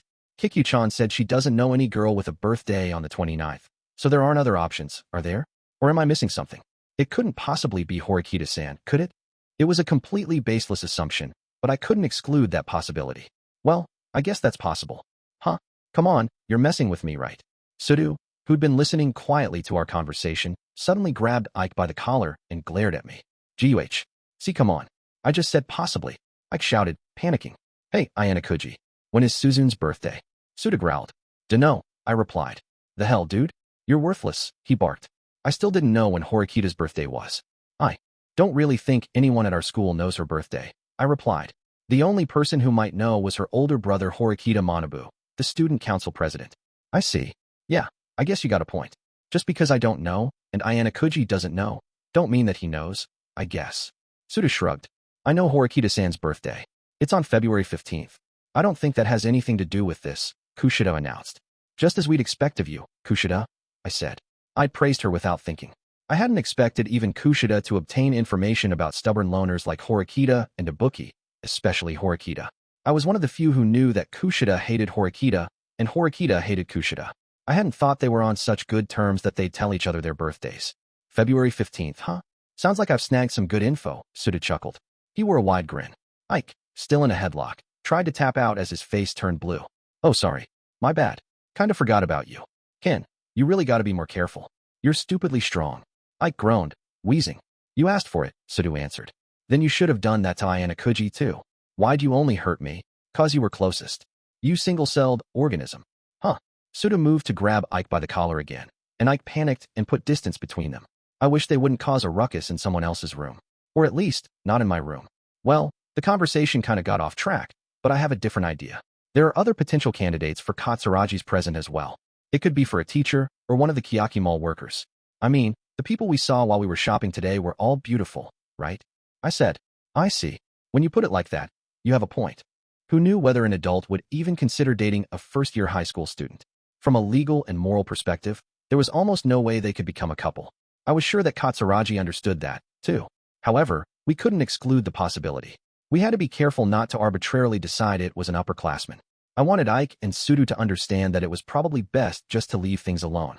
How about we quit while we're ahead, and not get too carried away looking for whoever Katsuragi's partner might be, okay? Are you seriously okay with that? Even if that baldy has a girlfriend with huge boobs, who's also really into him, even though she's older. I mean, he's in Class A. It wouldn't be strange if he's popular with older girls. And if he did have this idealized girlfriend, I didn't wish him ill because of it. We, on the other hand, were from Class D. Just being slightly attractive or having a good personality weren't enough to make us popular. That said, Hirata was popular with both our class and upperclassmen. Koenji seemed to have a degree of widespread popularity, too. In the end, the one thing I had in common with Ike and the other guys was that we weren't exactly popular. I absolutely hate the idea of Katsuragi beating me. Ike whined. Look, there's nothing we can do, right? That ain't true. Just because we'll probably lose to him doesn't mean we don't have a chance of winning. Sudou shouted. He peered at us, slapping his shorts-clad thighs. In basketball, you can use plays that are just barely allowed. You can even commit a foul if it's absolutely necessary to win. A strong desire for victory is what really matters. If Katsuragi giving a present to some girl will bring them closer, then we gotta stop him from doing it, Sudou continued. That was high-handed. In an athletic competition, Sudou's logic might have made sense, but what he was saying right now wasn't coming from a place of jealousy, not rationality. It wasn't good, although Sudou seemed fiercely motivated. That reminds me, your tournament's coming up soon, Yamauchi told Sudou. Yeah, it's on Thursday. I don't know if I'll get put in the game, but I'll be ready, for sure, Sudou replied. Smack. He slammed his right fist into his open left hand. All right, that's it. I'm gonna get in his way. Ike jumped on board with Sudou's plan to interfere with Katsuragi. Kushida, please say something to him, I said. Kanji-kun, you can't interfere, she said. Huh? But, Kikyu-chan, you're interested in knowing who Katsuragi's girlfriend is, too, aren't you? Of course I'm curious, but getting in the way is not okay. Just like that, Kushida extinguished Ike's excitement like she was dousing a fire. Ike looked disappointed. He turned toward me, perhaps dissatisfied that Kushida had rejected his scheme to interfere, or remembering what had happened with Shinohara before. Okay, you, then, Ayanokouji. You find out the mystery person's identity. Find out who Katsuragi is giving the gift to. Impossible. You gotta do it. I mean, you got free time, right? I couldn't deny that, but I preferred that Ike just investigate the matter himself. Okay, sure, you want me to find this person. But I'm not even in the same class as Katsuragi, and we're not friends, either, I answered. Trying to investigate someone whose name I didn't even know, let alone gain their contact information and room number, was going to be a Herculean task. I have Katsuragi-kun's contact information. Do you want me to give it to you? Kushida asked.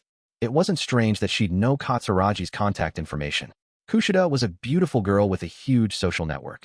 She even knew when Horikita's birthday was. After all, how do you know Katsuragi's number? I asked her. We were placed in the same group during the last special exam, remember? I asked him for it. To casually exchange contact information like that was honestly amazing. So, you want me to tell you? No, that's okay. If I suddenly contacted him, I think even Katsuragi would be surprised. I reasoned. He might just ignore an incoming call from a number he didn't recognize. You stopped me from interfering in Katsuragi's plans, so you gotta take responsibility, Ike told me. Okay, but even if you tell me to take responsibility, I'm curious, too. You gotta investigate, added Sudou, giving me a rather high-handed order. Don't you think you should do it yourselves? I asked. Huh? I have a big tournament on Thursday. I don't got any free time until after. I only got a few more days left to practice, you know? When I remained silent, Sudou glared. Should I force you? He asked. He swung his arms around, starting to wind up. It looked as though he intended to put me into a headlock. There'd be no escape if he decided to make an example of me. Okay, I understand. I'll do some digging tomorrow. Just don't expect too much. I have no idea how this is going to go, I told them. For the time being, I supposed it was better to just grin and bear their request. If I reported back to Ike and Sudou later and said I couldn't find anything, that would be the end of it. 3.3. It's so hot. It's so hot. I feel like I could die. The next day, I parked myself at the crossroads connecting the paths to the various dorms, choosing a spot under the trees that lined the road. The crossroads were unavoidable if you wanted to meet up with a senior student. They also intersected with the path to the Kiyotaka Mall and the school building. No matter where Katsuragi decided to go, I wouldn't miss him. It would have been better to wait in the cool lobby, but unfortunately, some girls from another class had decided to get together and have tea there. Discovering that it felt like entering a restaurant and finding no spots readily available, I wasn't confident enough to try to slip into the lobby, then sit down and relax when a seat opened up. Of course, all the students were dressed casually. That made me think of Katsuragi yesterday, still wearing his uniform. No rule stated that you couldn't wear your uniform over summer vacation, but even if you didn't care much about fashion, the uniforms did get extremely hot. Katsuragi had even worn the long-sleeved uniform shirt, rather than the short-sleeved summer one. Since I was typically low on points, I'd been unaware until recently that summer clothes were sold at rather high prices. There were girls in our class who wanted them, but had to do without. There were definitely reasons why people might purposely wear their school uniforms, and not just people like Katsuragi, though he was the first my mind went to. Quite a few people other than him seemed to prefer it, too. A couple walked out of the upperclassmen's dorms, a guy and a girl. When they saw me, they changed directions and walked toward me. Hey, it's been a while. I was just wondering who would wear their school uniform in this insane heat. I guess the answer is Horikita's brother, I muttered. Unlike Katsuragi, these two wore summer uniforms. Still, I couldn't help feeling like something was out of place.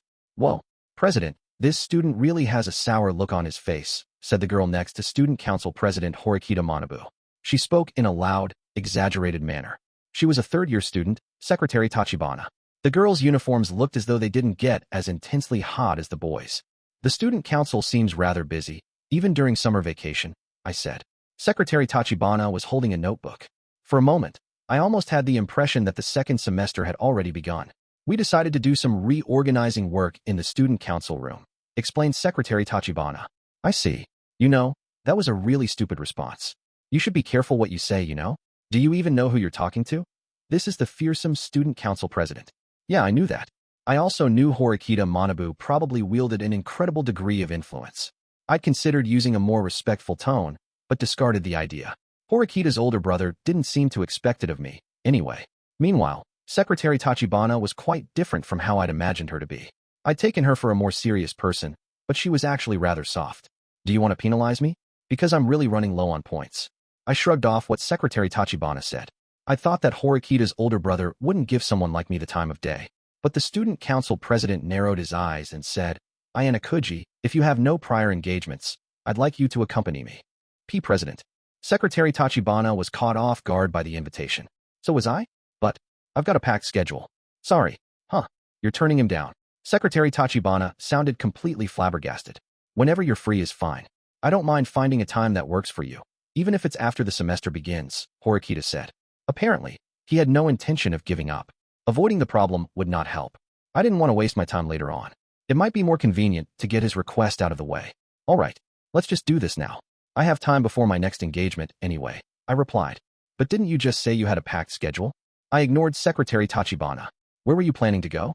I don't mind changing my schedule to accommodate yours, Horikita said. I was waiting for someone. If at all possible, I'd prefer not to move. But isn't it really hot here? This spot isn't suitable for a meeting. I'm well aware of that. I didn't mind a little suffering. If I might be allowed to toot my own horn a bit, I thought that was even kind of badass. Well, I suppose we can just talk here. If you feel uncomfortable, you can head back to the dorms ahead of me, the president told Tachibana. No, my instinct says not to leave you alone with this boy, President. Secretary Tachibana gave him a salute, as if she were his bodyguard. Horikita turned back to me. The student council has received reports of the results from the island test and the test on the ship. Were they difficult, he asked. The student council really has a lot of pull, huh? I mean, to think you'd be able to get those results, I replied. Well, I don't know how detailed the reports really are. The individual actions taken during the tests remain unclear. I'm glad. You're glad that the president hasn't discovered your failure, I bet, Tachibana muttered. Secretary Tachibana really didn't seem to like me. Perhaps that was understandable, given how casually I talked back to the student council president. One way or another, some information always ends up leaked. I know that you outsmarted the other classes on the island, and that Class D's VIP in the rabbit group successfully avoided detection, said President Horikita. He'd said that things were unclear, but it sounded as though he knew quite a bit. I suspected collusion.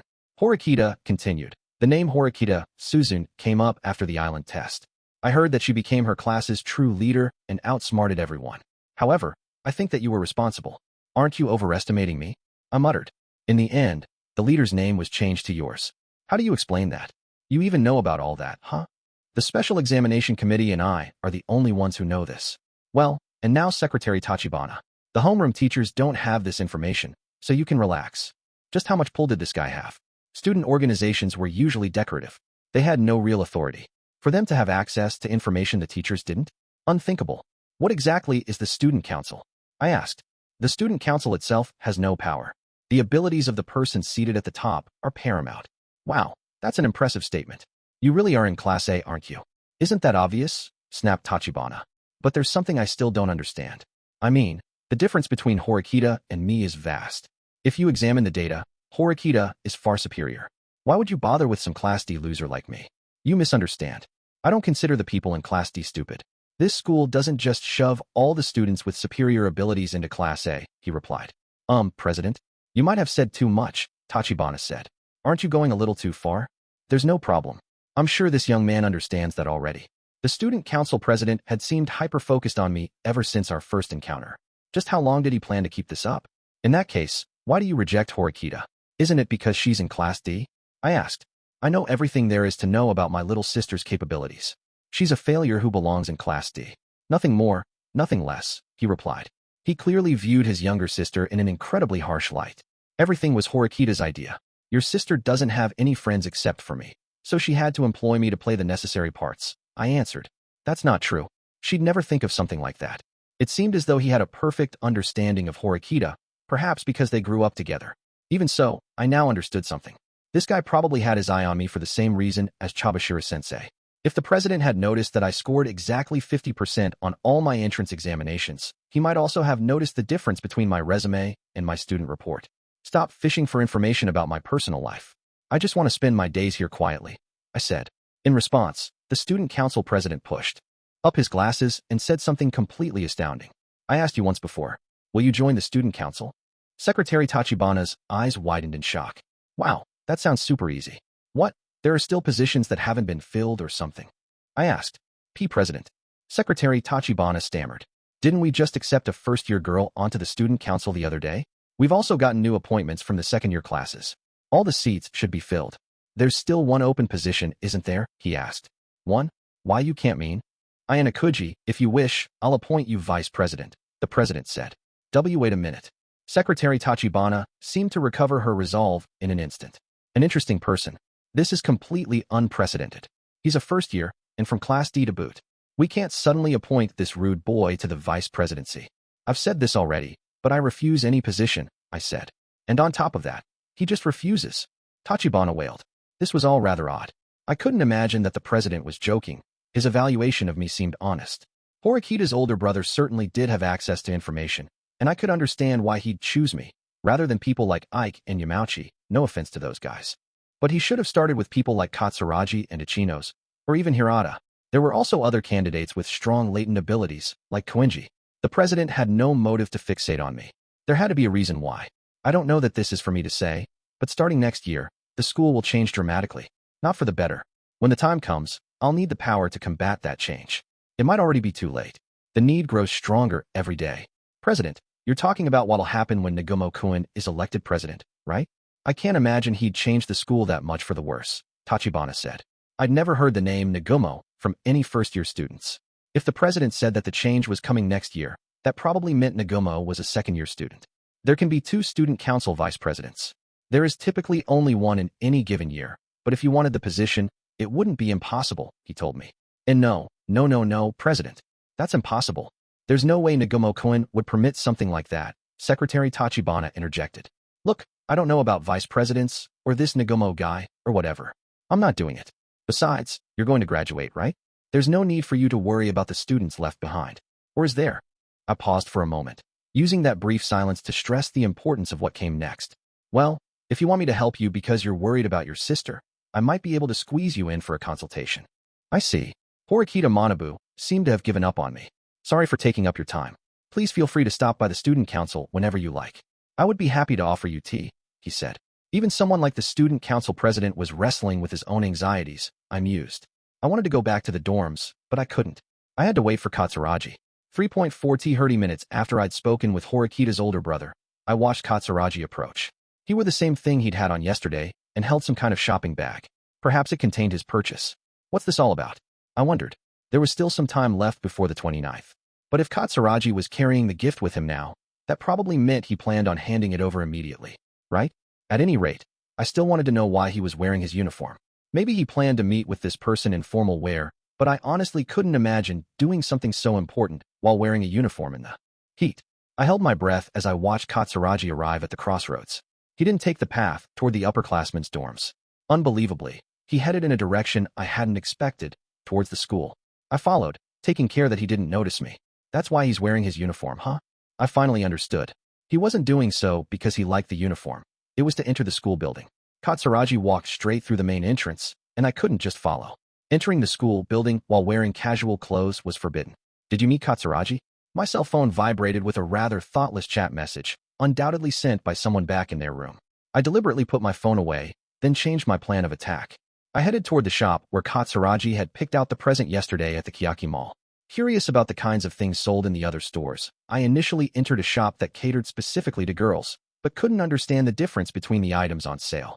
In the end, I returned to the shop where Katsuragi had been the other day. I stood before the stacks of chocolate boxes and tried to picture him buying the gift for a man, but it didn't seem very likely.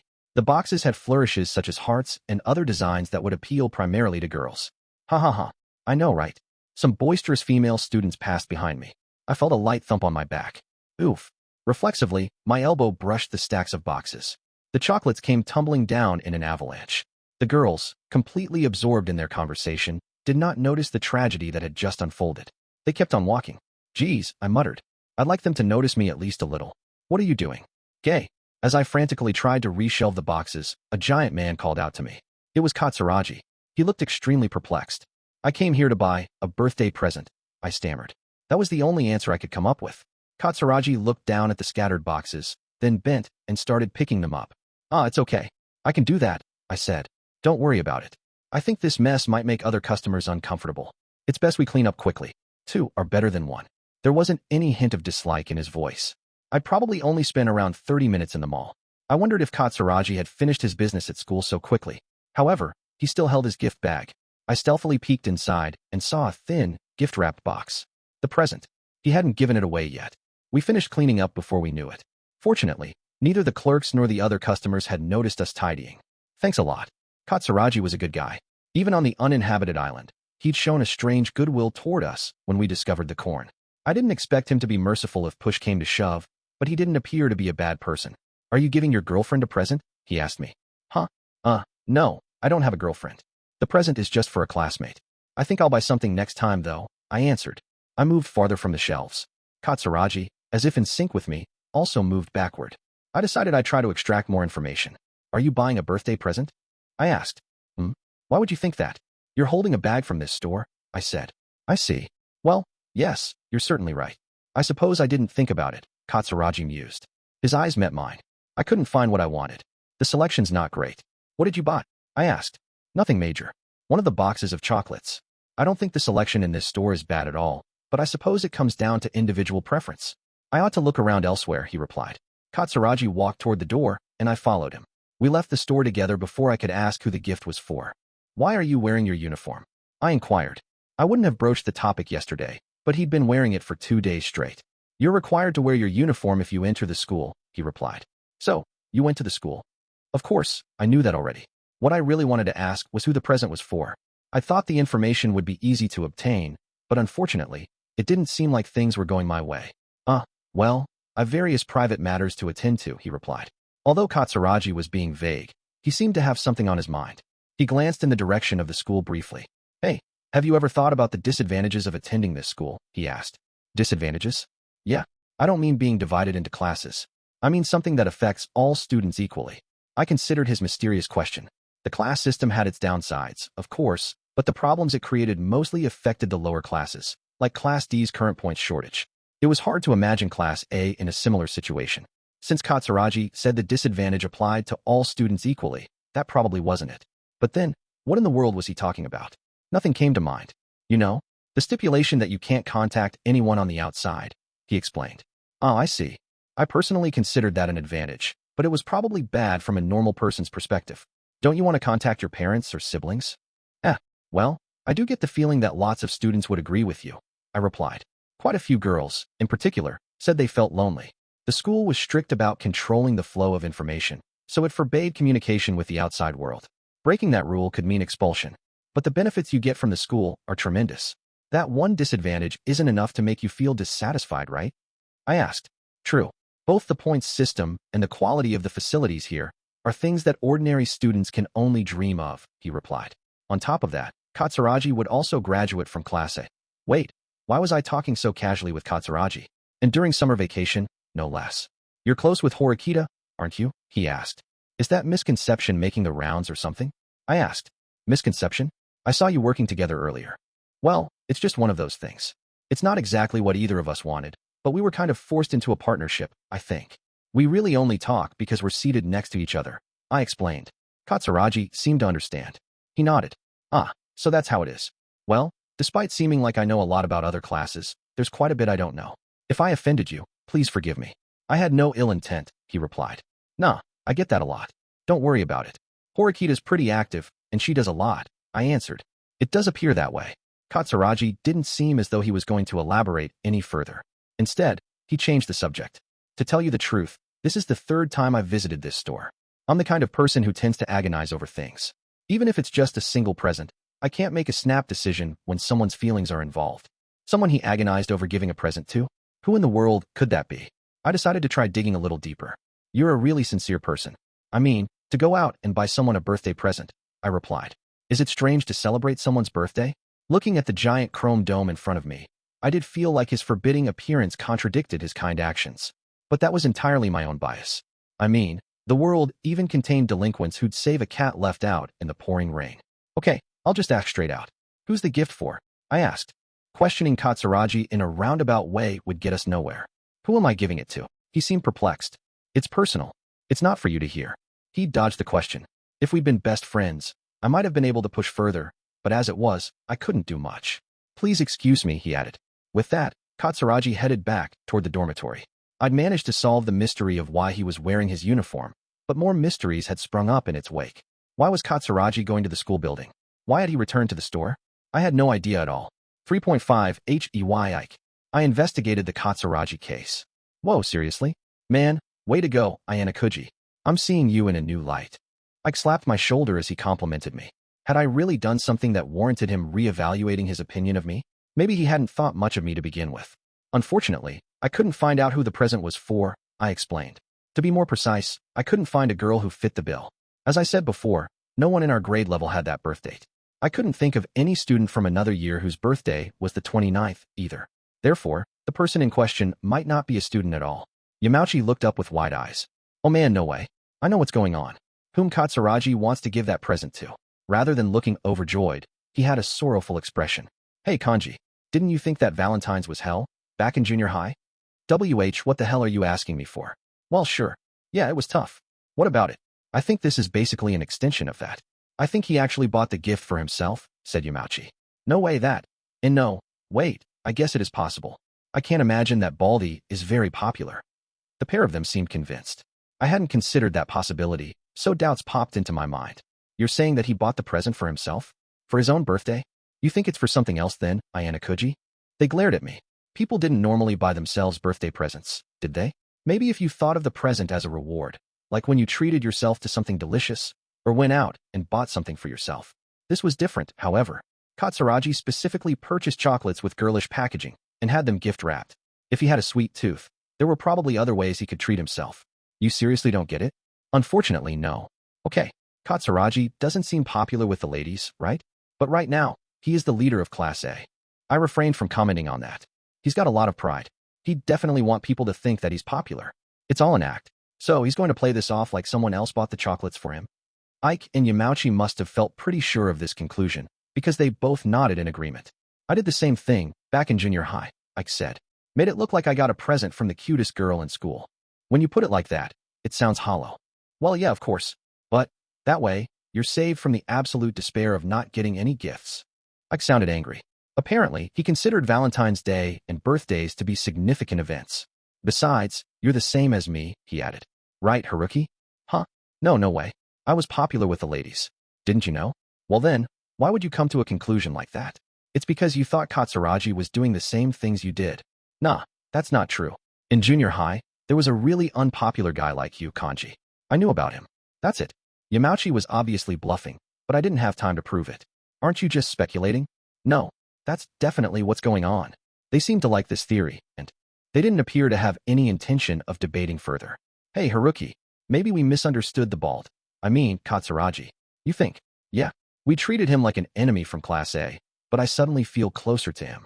So, you were an unpopular dude who bought himself presents, huh? Wrong. He just reminded me of my classmate.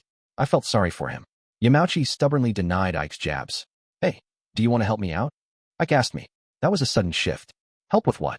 I asked. We're going to get him a birthday present. Ike's newfound sympathy for Katsuragi appeared genuine. It's better when you get something from a girl, but that's impossible in this case. I suppose getting a birthday present from anyone would be a blessing, wouldn't it? That logic seemed strange, but I couldn't completely deny it. People would rather receive a present from someone else than buy something for themselves. That said, they might not appreciate pity. If Katsuragi really had bought himself a gift, would it be a good idea for these two to help him out? Ike and Yamauchi had already started discussing what to buy, but doubt still nagged at me. There weren't any girls with a birthday tomorrow. However, we hadn't eliminated all the other possibilities. There were still the teachers and other academic staff, as well as quite a few campus employees. If we broadened our idea of who the girl might be, plenty of candidates remained. Besides, if Katsuragi did buy the present for himself, why had he purchased it so openly? He had been wearing his uniform in the middle of summer vacation. He had clearly stood out. It was easy to imagine people feeling suspicious if they saw him. Ayanokouji, you contribute some points, too. If we put about 1,500 points together, then we should be able to get something good. I'd had this conversation yesterday, though. My expenses were going to double. 1,000 points wasn't a small amount. Ayanokouji, this might be a little fast, but let's celebrate Katsuragi's birthday tomorrow. Ike and Yamauchi acted almost as if a switch had been flipped. They went from hating Katsuragi to liking him in 2 seconds. Are you really buying something? Of course. Don't you want to save a lonely, unpopular man? This was getting troublesome. I realized I'd better not refuse them. We decided to meet up the next day and dispersed. 3.6 hen, we gathered the following afternoon.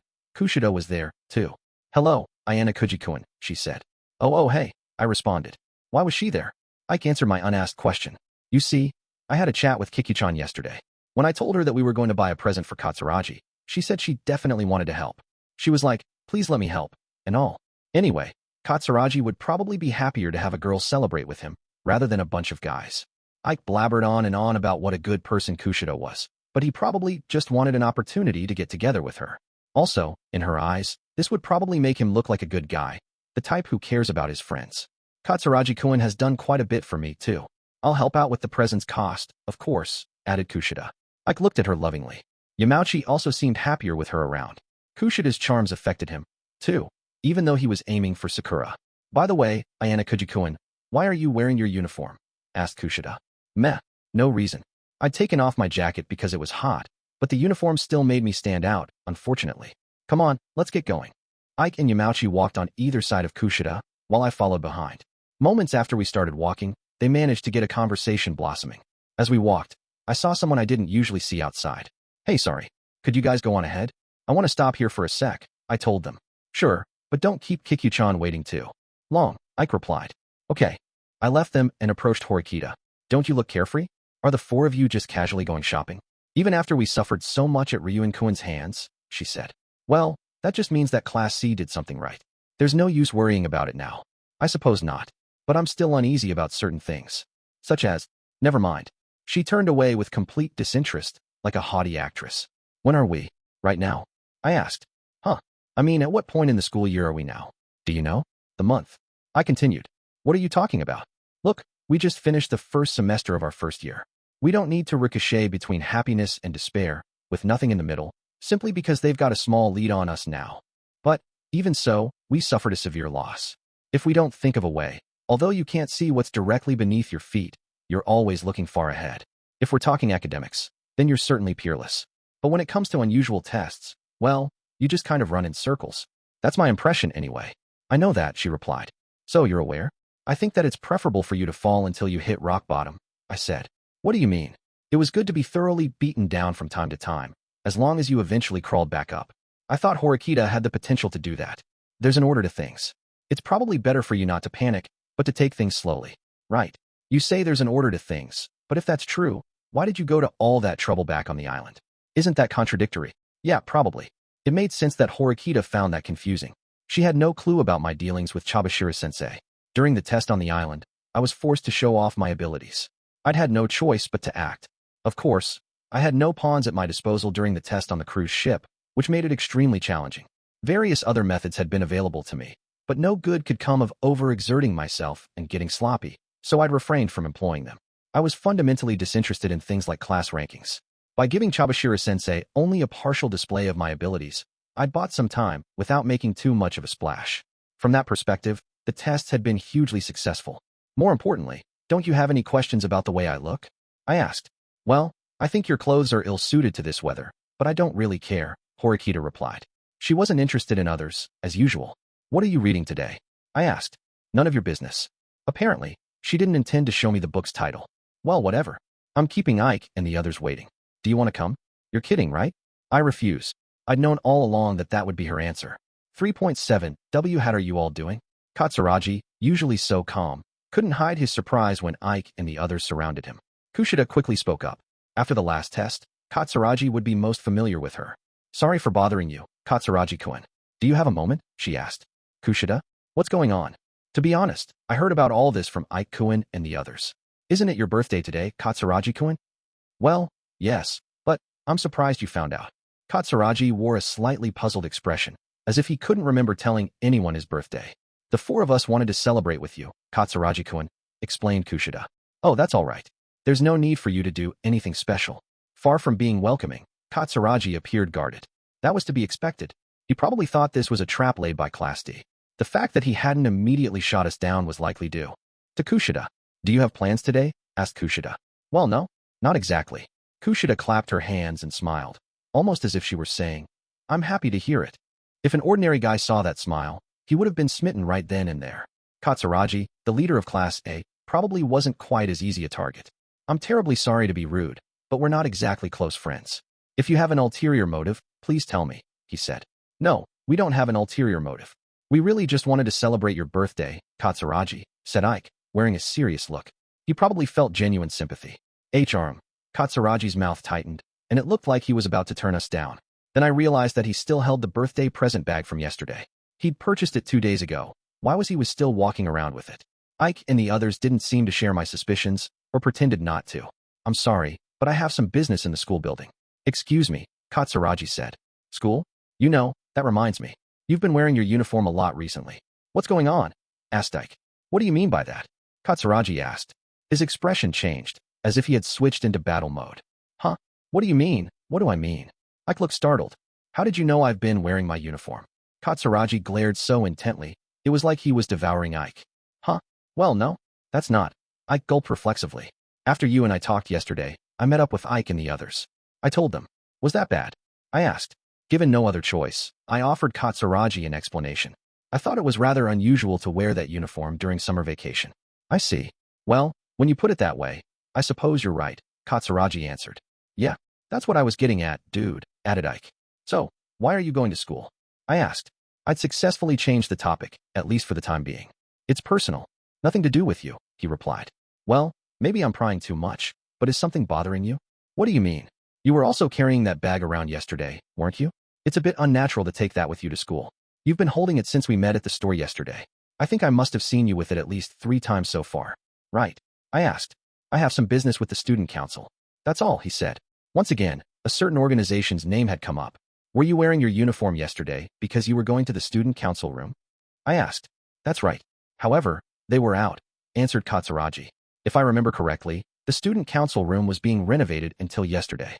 It should have been unusable, I told him. Katsuragi looked surprised. He asked how I knew. I happen to have a slight connection to the student council president, I told him. You're an acquaintance of his? Katsuragi asked.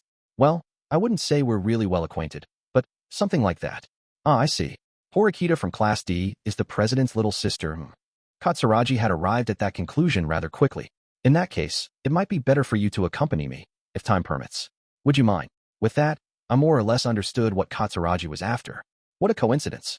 I also happen to have some business with the student council, I replied. Is that why you're wearing your uniform? He asked. Of course. I'd only worn it to discover Katsuragi's intentions. Now, however, I thought I should be able to slip into the student council room easily and get close. Katsuragi nodded. Leaving the others behind, we headed toward the school building. Pardon the intrusion, said Katsuragi in a loud, clear voice, as he knocked on the council room door. Student Council President Horikita Manabu and Secretary Tachibana greeted us. The older Horikita immediately noticed my presence. It would seem we have some unexpected visitors. I bowed slightly in greeting. Secretary Tachibana looked disgusted. I came here today with a request. I heard that student requests go through the student council, began Katsuragi. Apparently, you stopped by yesterday. The day before as well. We were absent because the room was being renovated.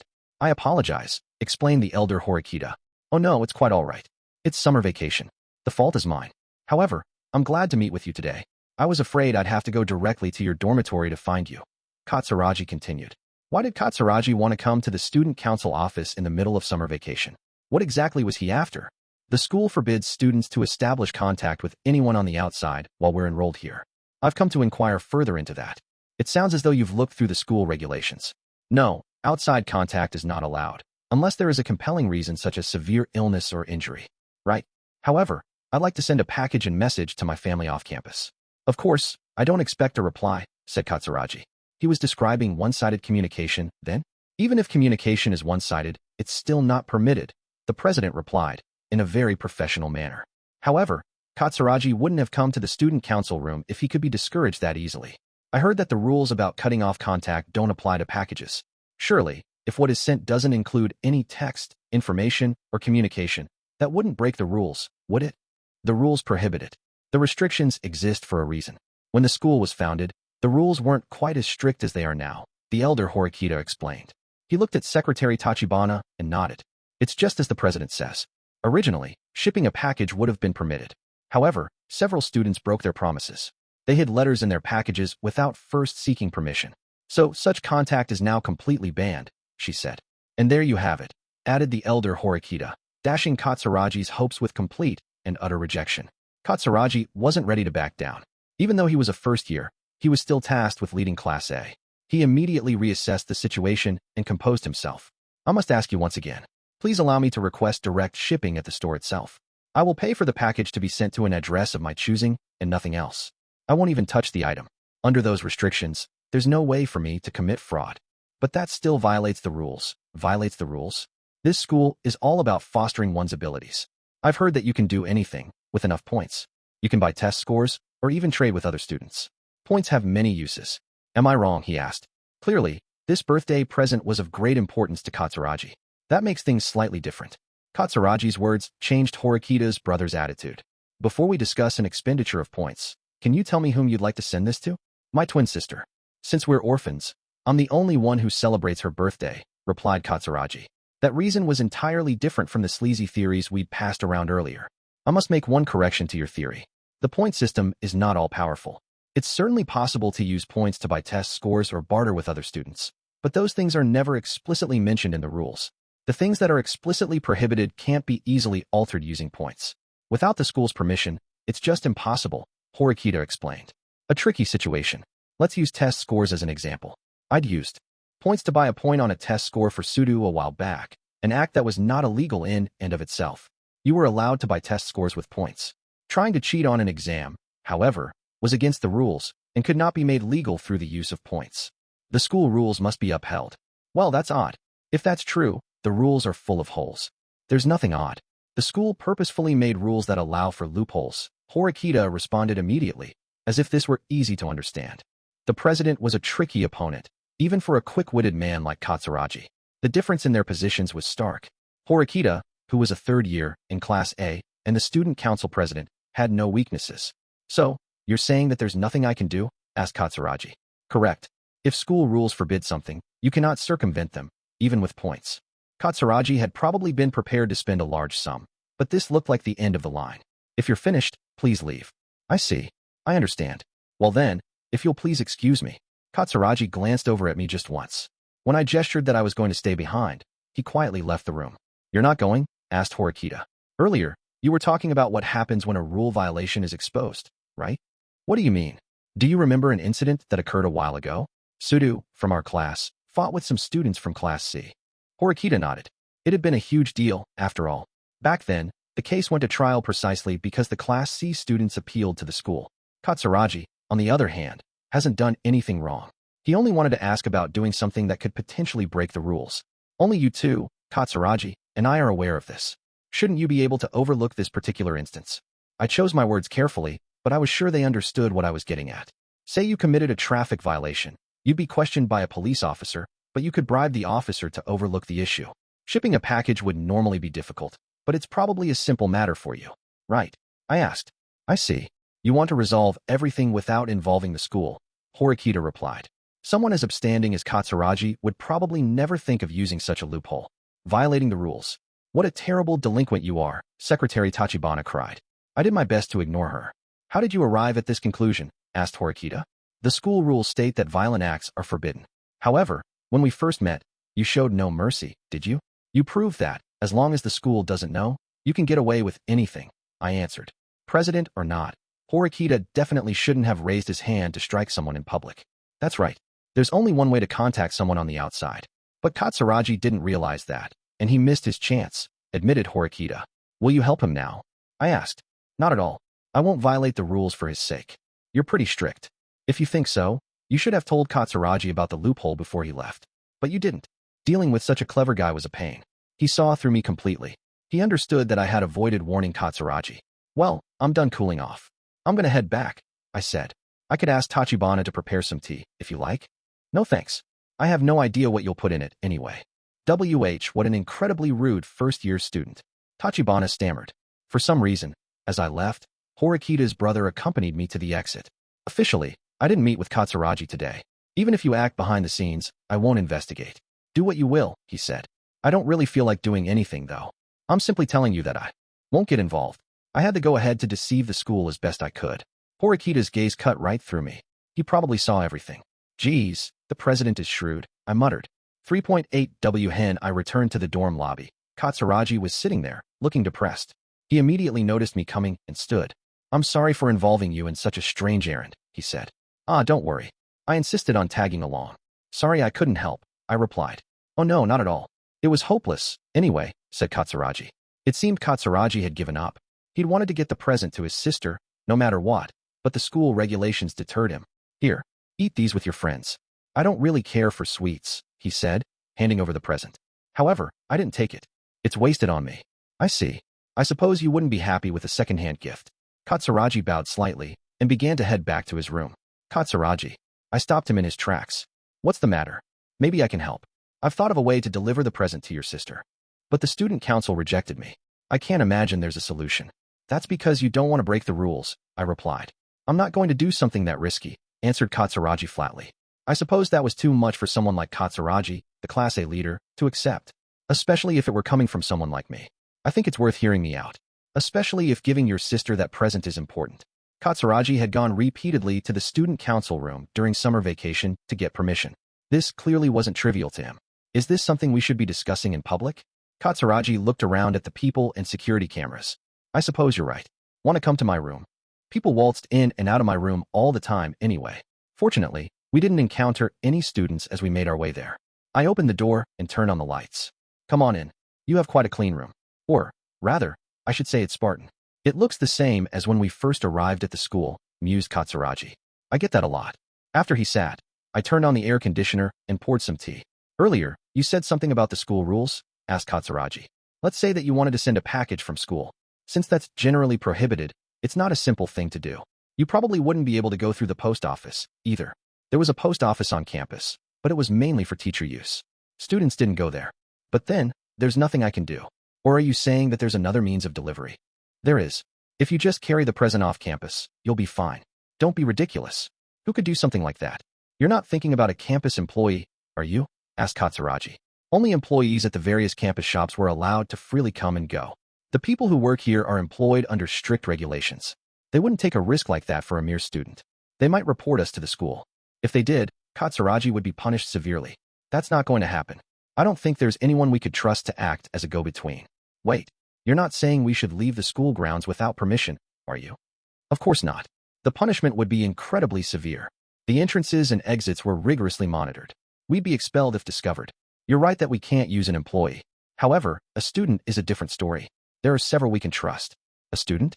That's even more unlikely, though. Students aren't allowed to leave without a compelling reason. Aren't there exceptions related to those compelling reasons? Exceptions? If the student could leave the campus, then? No, it couldn't be.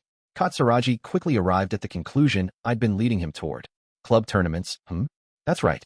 During club tournaments, the school had to allow certain students to leave the school grounds and travel to outside venues. You're certainly right. In a situation like that, it would be possible. However, the school would definitely anticipate that kind of thing. There will be bag inspections, reasoned Katsuragi. Of course, but there are ways to get past those, aren't there? It's not like the Olympics testing athletes for steroids. They wouldn't search every square inch of your body. That's true, but Katsuragi appeared to be seriously considering the idea. That would be a huge risk for the student. However, judging by what you've said, Ayanokouji, you have a talented, trustworthy individual in mind. Yes. Yep, that's right. However, you need to trust me if we want this to work. 3.9 an hour later, I contacted Sudou as he returned from club activities. He was participating in a tournament the day after tomorrow, and Katsuragi and I needed his help. Huh? Don't give me that bullshit. Seriously, who in their right mind would want to do something like that? Huffed Sudou. He rejected the proposal so strongly that he practically spit out the words. Of course, if someone discovered that he'd violated the rules, there was no telling what penalty he'd face. Besides, I ain't obliged to listen to a request from Baldy over here, he added. What now? Katsuragi didn't seem to trust Sudou. He still appeared generally skeptical of the plan. Putting aside whether you'll do it, I want to ask you something, Sudou. What kind of inspections does the school perform? Dunno, he replied flippantly. Sudou didn't appear to grasp the situation yet.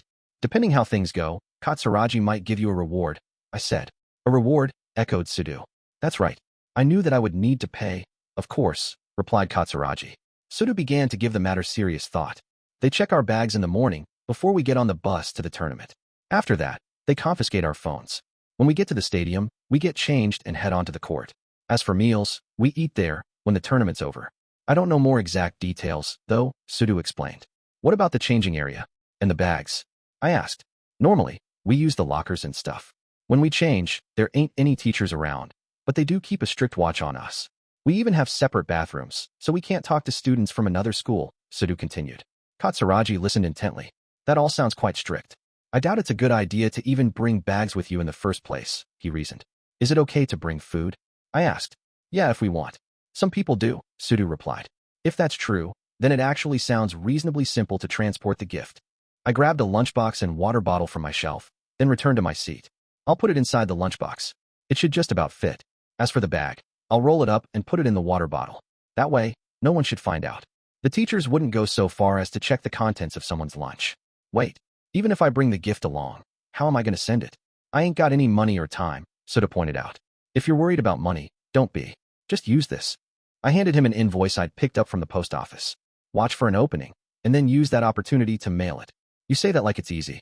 That's the hardest part, right? Sudou retorted. Well, the risks are potentially great, said Katsuragi. Not only would Katsuragi be violating school rules, he'd involved Sudou.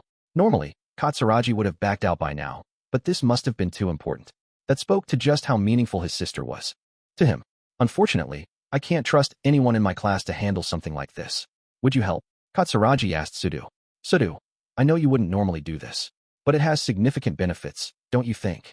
I asked. Benefits? You mean the reward? Katsuragi nodded. I'll pay you 100,000 points if you succeed. That was quite an amazing offer. Sudou stiffened. For someone who struggled day to day on about 1,000 or 2,000 points, 100,000 was an incredible amount. Why do you want to go so far to deliver a package? Asked Sudou. The reward made him wary. I have a twin sister. Ayanokouji knows that much, said Katsuragi. I did. The rest of the reason, however, was far weightier than I expected. My sister is sickly. Because our parents and grandparents have passed, our relatives currently care for her. I'm something of a substitute parent. If I don't celebrate her birthday, who will? Asked Katsuragi. I understood the school rules when I enrolled, but I thought I'd be able to send a package. That was my mistake. However, I still want to give my sister a gift, no matter what. Well, I hadn't seen anything specifically addressing that in the school regulations. It had just mentioned that leaving school grounds without permission wasn't allowed. No details on how communication with the outside world was forbidden. So, that's why you came to me, huh? Sudou grabbed my shoulder, whispering in a loud enough voice that Katsuragi could hear. What am I going to do if you decide to betray me? I don't want something to happen, like with Class C, you know? That was right. Sudou had fallen into a trap, and as a result, was almost kicked out of the basketball club. There's no need to worry. I'm sure he's already thought about that, I told Sudou. Katsuragi nodded. I'll offer you 20,000 points now, as advance payment.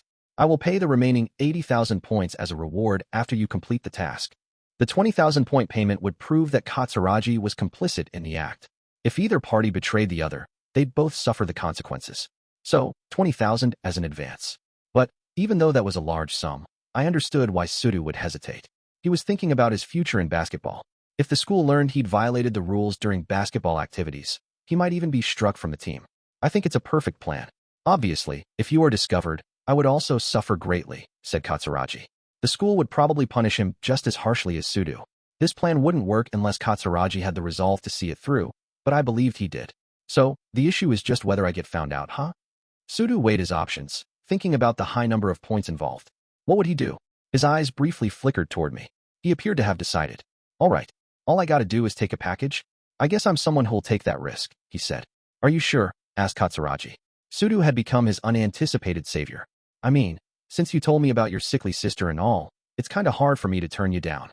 Sudou scratched his head, looking sympathetic. However, Katsuragi showed no sign of joy. He stood there in silence, crossing his arms and looking stern. The hell? I already told you I'd do it. Is there something else? Asked Sudou. Maybe he still has doubts. Maybe he's wondering whether we'll betray him. I pointed out. Seriously? Katsuragi's the one who came asking for help, and now he doubts me? Sudou balked. Katsuragi was the type to prioritize playing it safe. Maybe it was just his nature to grow more and more suspicious the longer things went well. Of course, I already knew that. Unfortunately, it was needless anxiety. Sudou wasn't a duplicitous person. Really, the same went for me, too. I'd never once thought about laying a trap for Katsuragi during all this. I genuinely believed there was value in having Katsuragi owe us one. Besides, even if Katsuragi betrayed us, we could take him down as well.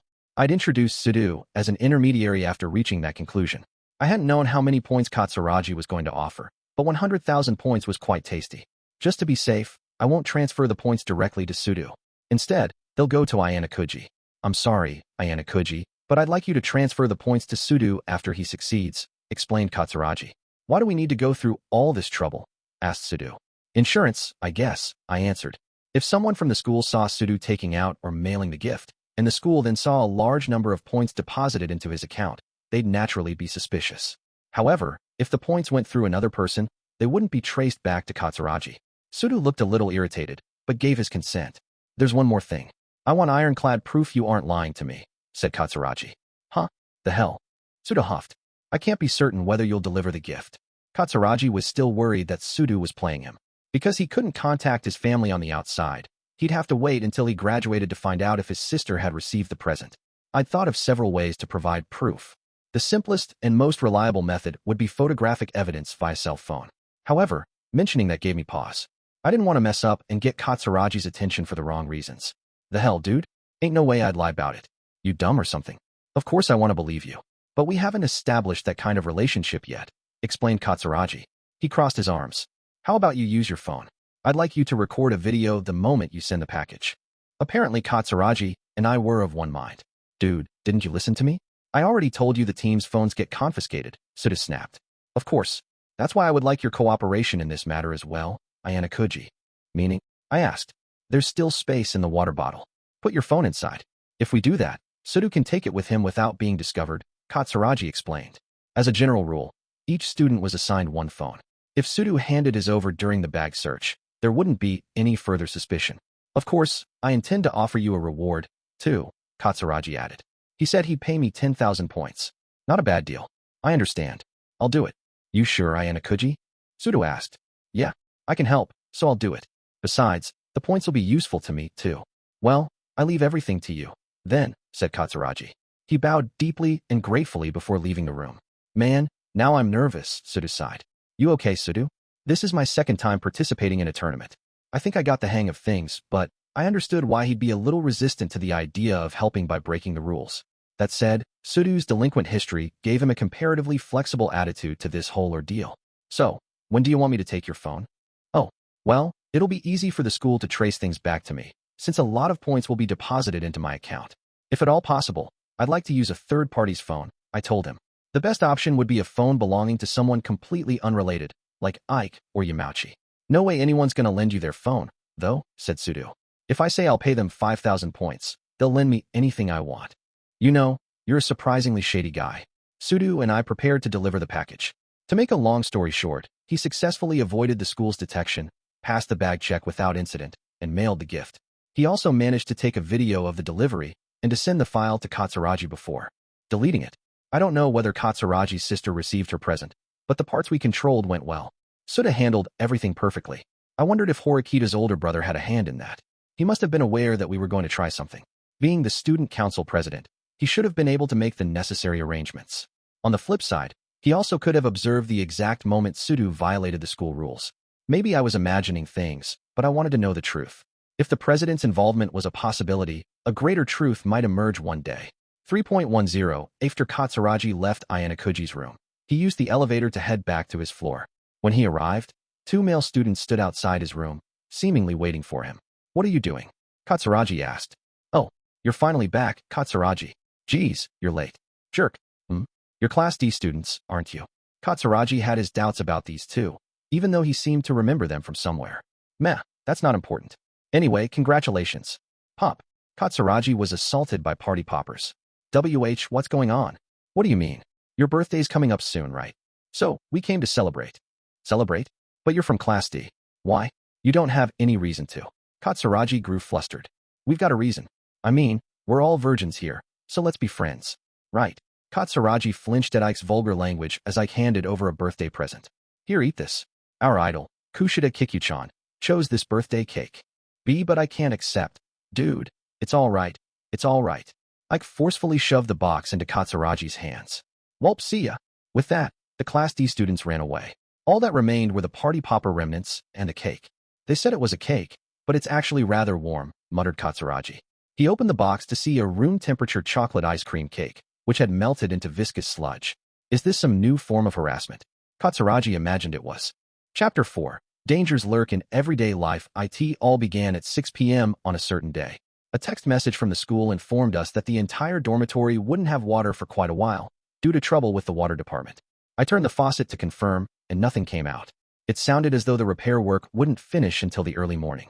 In the meantime, the school was taking the necessary steps to provide for its students. It would hand out 2 liters or more of water in the cafeteria as needed, although the text warned us that the cafeteria was expected to be crowded as a result. The convenience stores were temporarily unavailable, but the Kiyotaka Mall would provide free drinking water. However, we were prohibited from bottling the water and taking it home. That really wasn't an issue for me, though. No, my big problem would be the toilet. Even though there was water in the tank, we had to be cautious, since we could only flush once. The tea in the refrigerator should have been enough for 1 cup, which could get me through the day. As for dinner, I'd cook something without using any water.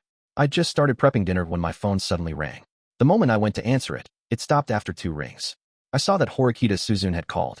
It was unusual for her to reach out. Even if Horikita had some business with me, she generally texted. Curious, I decided to call her back.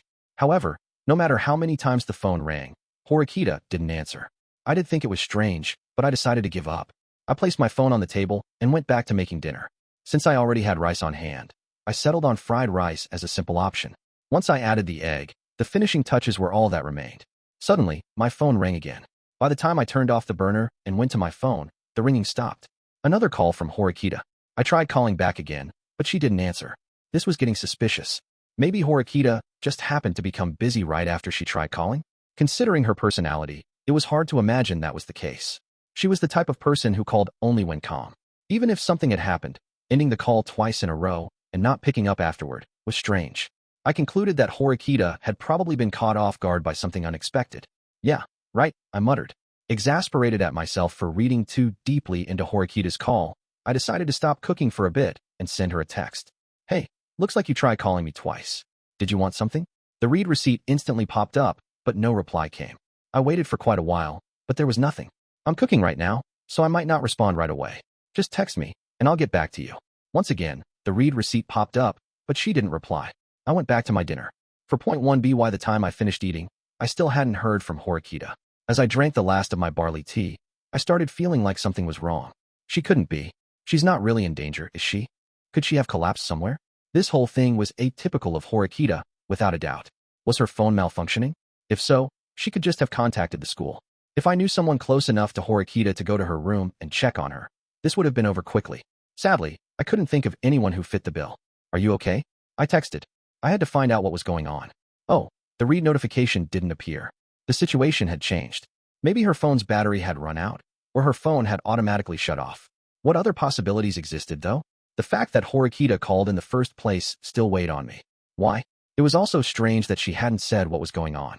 Logically, my first thought was that Horikita had some business with me, but had been interrupted by something else.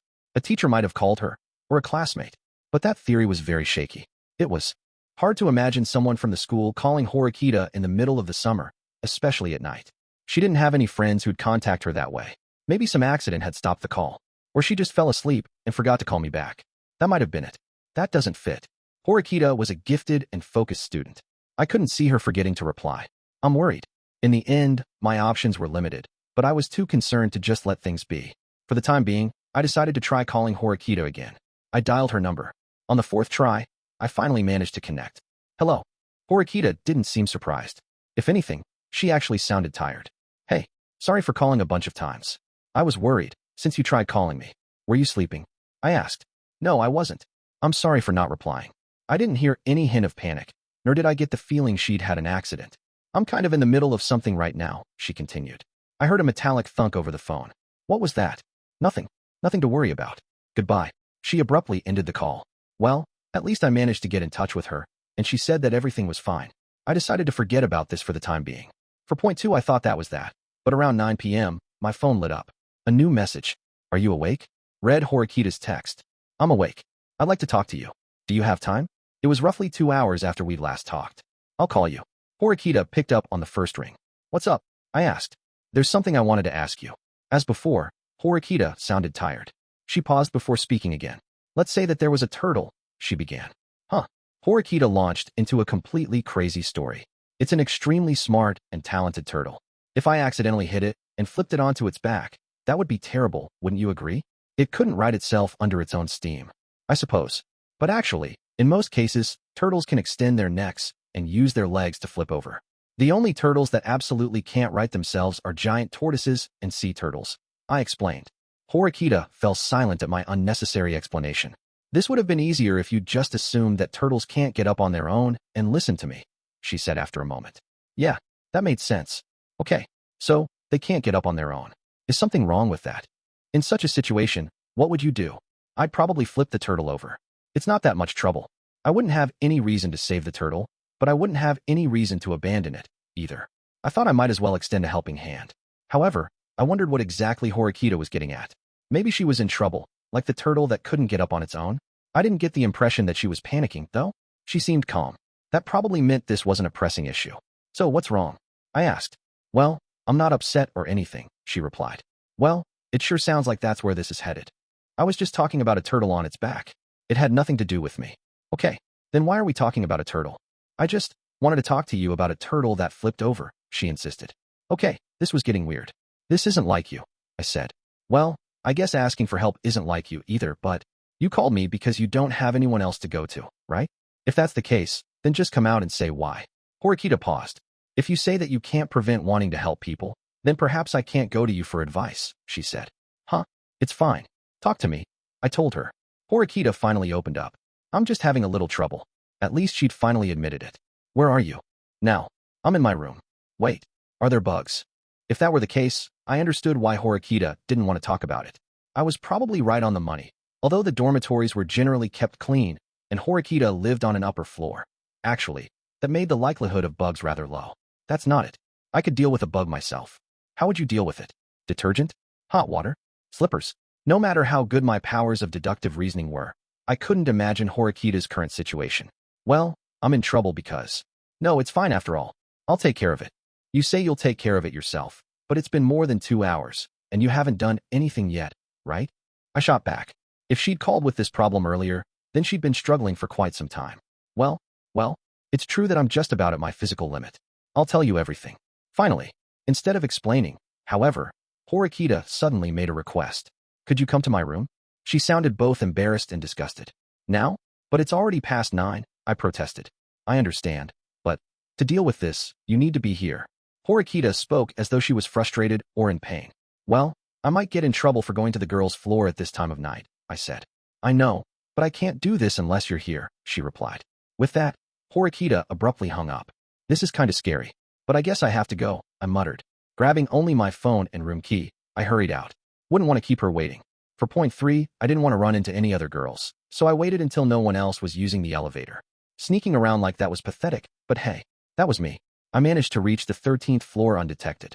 When I got to Horikita's room, I rang the doorbell. After waiting a while, I tried to slowly open the door myself. It wasn't locked.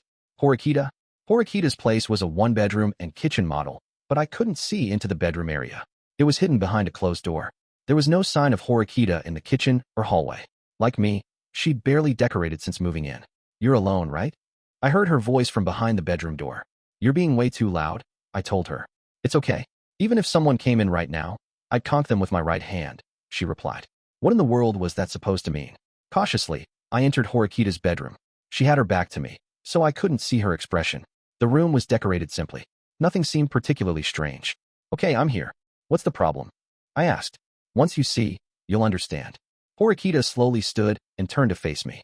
2 radically different emotions coursed through me at the exact same time. I see. So, that's it, huh? That's it, yes. I felt some second-hand embarrassment as I looked at her right hand, which was completely stuck inside a small water bottle. How do I say this? This is completely unlike you. Don't tell me you were just playing around. Don't be dumb. This is like when you challenge yourself to use your fingers to pick up a single piece of corn, right? That must have irritated her, because she swung her right arm at me. It's just a joke. There's no point telling an unfunny joke. You failed. It wasn't funny because I was teasing you, right? This water bottle got stuck because I tried to wash my hand. Can you help me get it off? So, that was what happened. I grabbed the water bottle and pulled, but only ended up pulling Horikita toward me. Come on. If you don't pull back yourself, you're gonna stay stuck. At least give it a little elbow grease, I said. If she didn't offer a resisting force, I'd get nowhere. I already know that. It's just that I'm tired. Let's get this over with quickly, she replied. After trying to free herself on her own for more than 2 hours, Horikita was exhausted. I grabbed the water bottle again, put a little more strength into it, and pulled. Horikita pulled back as I did so, enduring the pain. However, her arm remained stuck. It's no use. At this rate, the bottle will never come off, I told her. I see. I suppose I expected as much. Horikita appeared to have resigned herself to being trapped. Guess we have to rub your arm down with soap and slowly pull the bottle off. Let's head to the kitchen, I said. Did you forget that there's a water outage right now? That was right. We wouldn't have water until 12. The only usable water was in the toilet, but Horikita probably wouldn't like that. I'll go to the cafeteria. We were low on options, but as long as I could get some water, we could remove the bottle. I left Horikita's room and headed straight for the cafeteria. However, an unfortunate surprise awaited me there. I'm very sorry. So many students came that we're all out, said the cafeteria lady. Apparently, those who'd needed water for dinner had taken all of it. Well then, I'd just go buy some at the vending machine. I didn't need a lot of water to free someone's arm from a bottle. About 2 drinking glasses worth would be enough. I walked toward the vending machines and discovered that our misfortune was just beginning. All the water, tea, and juice were sold out. I've never seen a completely sold-out vending machine before, I muttered. For point 4, why owe you empty-handed? Horikita, the water bottle woman, glared at me, but it didn't matter. There was nothing I could do. I wanted to fetch some from my room, but I've already used all of my water. This tragedy was born of multiple misfortunes. So what are we going to do now? If you're okay with it, we could ask Ike or Sudou for water. Pass, she replied. I thought that was how she'd reply. I could lie and say it's for me. I'm opposed to using any water they might have. Who knows what they've put in it, she muttered. She was treating them like harmful germs or something. I wanted to disagree, but lacked the confidence. Those guys did tend to leave uncovered tea and water lying around. They'd probably try to rustle up clean water for Horikita's sake, but they might be a lot less considerate if I said I wanted water. Friendly malice was a diabolical thing. Okay, want to try one more time? Yes, even if it hurts, she replied. Horikita offered her right arm, bracing herself. She wanted her freedom as soon as possible. I saw sweat trickle down her arm. Okay, I'm going to get a really good grip on it. I wanted to free Horikita and return to my own room, so I grabbed the water bottle tightly, putting myself in a ridiculous pose. I pulled twice as hard as I had the last time. Horikita looked as though she was in agony, but endured it without complaint. However, the bottle didn't budge. I guess we really do need water, I said. The bottle probably wasn't going to come off unless we made Horikita's arm slippery. If it was stuck after that, we might need to contact emergency services. You're telling me to wait until 12? Like this? Well, the only reliable guy left is Hirata, I said. I wouldn't have any concerns about the quality of Hirata's water, but I dislike the idea of owing him a debt, replied Horikita. Well, I'll say I'm the one who needs water, for appearance's sake. It won't be your problem, I told her. I suppose that's true, she answered. Horikita still sounded somewhat dissatisfied, but appeared to accept the fact that you can't make an omelet without breaking eggs. I tried to call Hirata, no matter how many times the phone rang. However, he didn't pick up. Even when I tried to send him a chat message, it went unread. Maybe he's asleep. I'm not getting a response. I see. My emotions are a mixture of joy and despair, she replied. Well, we probably don't have any other options. I think we can only rely on Kushida or Sakura. Please ask Sakura-san, replied Horikita immediately. Are you still on bad terms with Kushida? There's no reason for us to get along. Besides, there are still quite a few things about her that I can't accept, she said. What do you mean, can't accept? The test on the ship. She abandoned the idea of trying to win right from the start. She wanted the dragon group to end with a draw. Horikita crossed her arms as she recalled the events of the previous test. Unfortunately, she still had her hand stuck in the bottle, so her declaration lacked impact. That's because she's a pacifist. She was probably choosing the option where everyone ended up happy. I reasoned. I had no intention of completely rejecting outcome number 1, but it was something entirely different for the VIP herself to steer us toward it, Horikita answered sharply. During the test, students had been separated into 12 groups. We played a game where we had to discover the hidden identity of a chosen VIP within each group, with 4 possible outcomes in total. The most difficult outcome to achieve was outcome number 1, which required everyone in the group to discover the VIP's identity and wait till the assigned time to submit their answers, without anyone betraying the group by turning in an answer early. The group that achieved outcome number 1 would have 500,000 private points awarded to each member and 1,000,000 private points awarded to its VIP. The only drawback to outcome number 1 was that the VIP's class wasn't awarded any class points. That had caused some discord. Kushida hadn't taken advantage of the privileges that came with being a VIP, and Horikita hated that. Kushida, being our group's VIP, gave Class D the advantage. All we had to do was keep the VIP's identity hidden, but everyone found out that Kushida-san was the VIP. I think that Kushida herself had something to do with that. But that's just speculation on your part. Yes, the possibility remains, though. Therefore, I assume she's guilty. Horikita's words grew forceful. I understood how she felt, but the seriousness was lessened, since Horikita's arm was still stuck in that water bottle. I needed to tread carefully. I understand how you feel, but that won't do, I said. You mean, me saying all this without any evidence? I'm saying that situation was your responsibility, too. Let's assume that. Yes, Kushida betrayed us. If so, then you're at fault for allowing her to betray us. You have to win at all costs. Am I wrong? Horikita seemed to understand what I meant. Nevertheless, she objected. Don't be absurd. Don't you understand how unrealistic that is? Unrealistic? I can't imagine why it would be. If Kushida did manipulate you all into outcome number 1, that's honestly amazing. In other words, she completely outdid you in the exam. Of course, this was all assuming that Kushida had truly betrayed the dragon group. Honestly, it had probably been Ryuen or Katsuragi. I didn't know which. Either way, someone with more power had forced everyone in the dragon group into a certain outcome. Still, the fact remained that Horikita had been outsmarted. The VIP was in your class. If you didn't act because you were confident in your victory, then the responsibility lies with the people on your team. If you're aiming for Class A, you need to be able to manage people better, I added. You're talking about very complicated things, Horikita countered. I understand that you're frustrated, but this is the path you chose. Besides, you're maturing. If I'd said the same thing to you when we first met, you wouldn't have listened to me at all. That was true. Slowly, Horikita was beginning to think like an adult. She was no longer a girl who rejected everything around her on instinct. I understand. I accept the test results.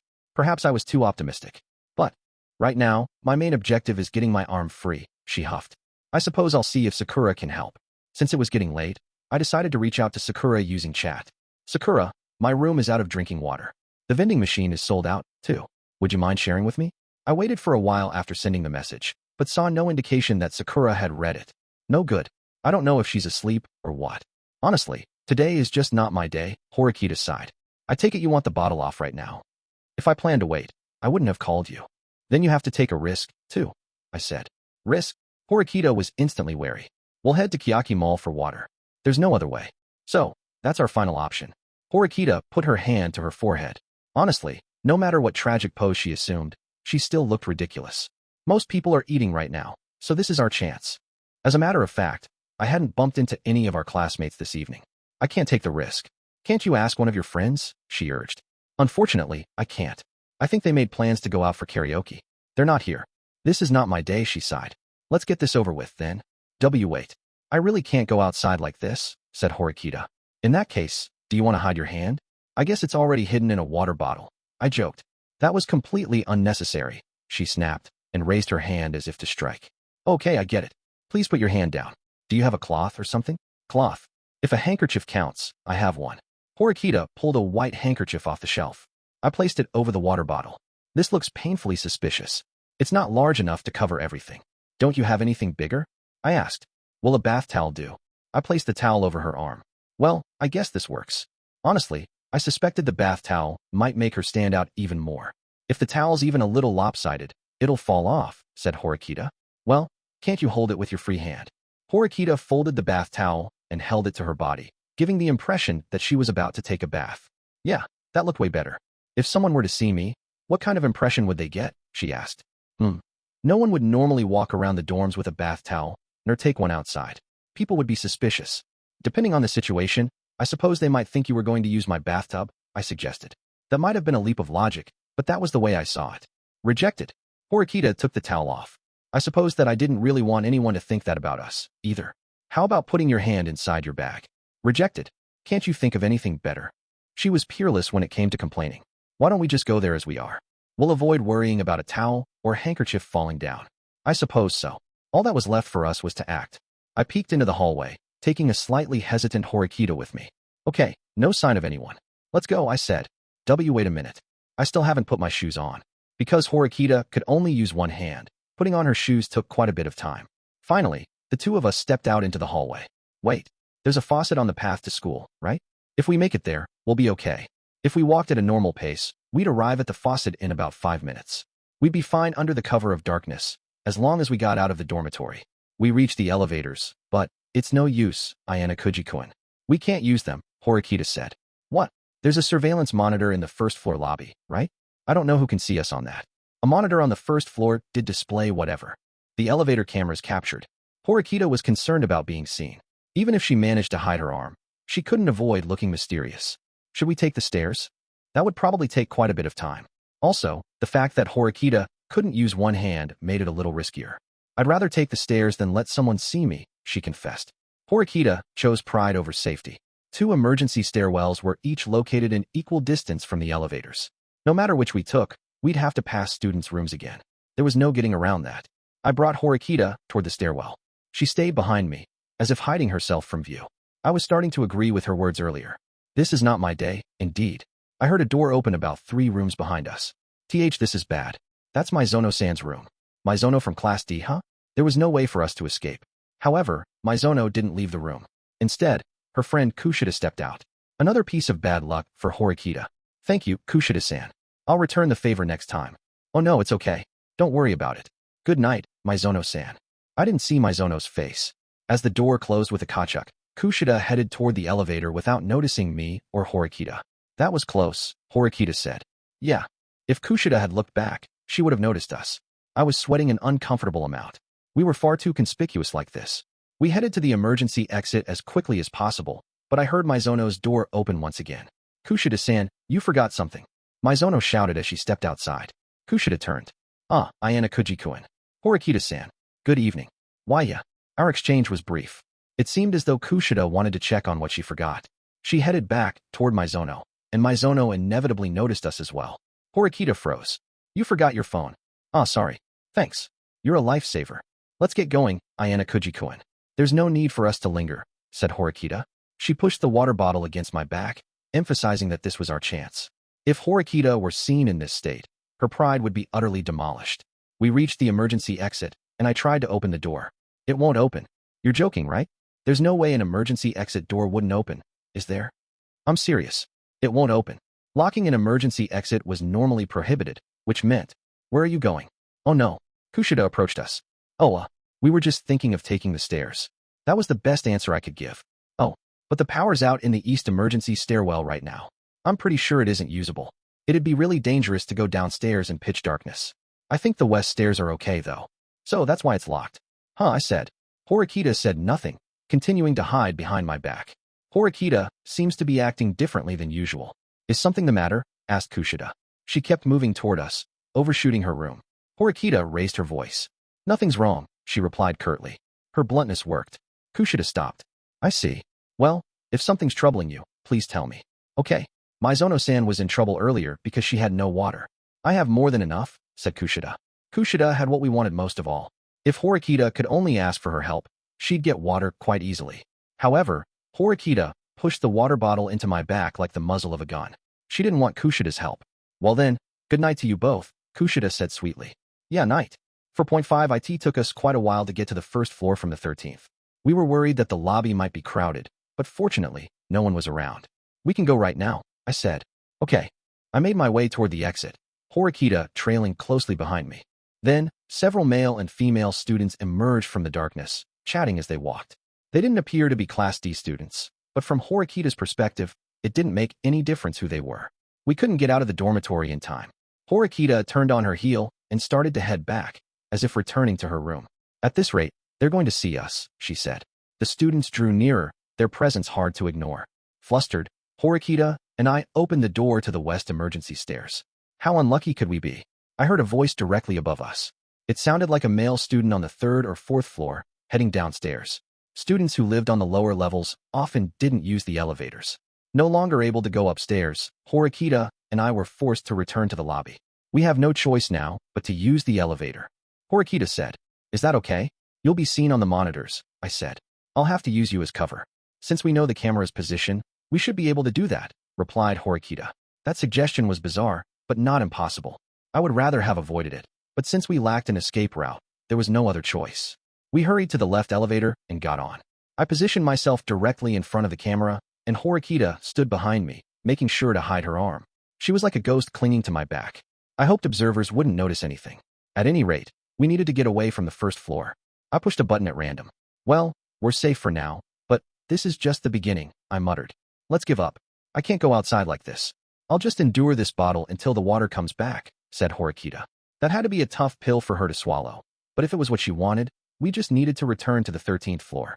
I canceled the request for a random floor and pushed the button for the 13th.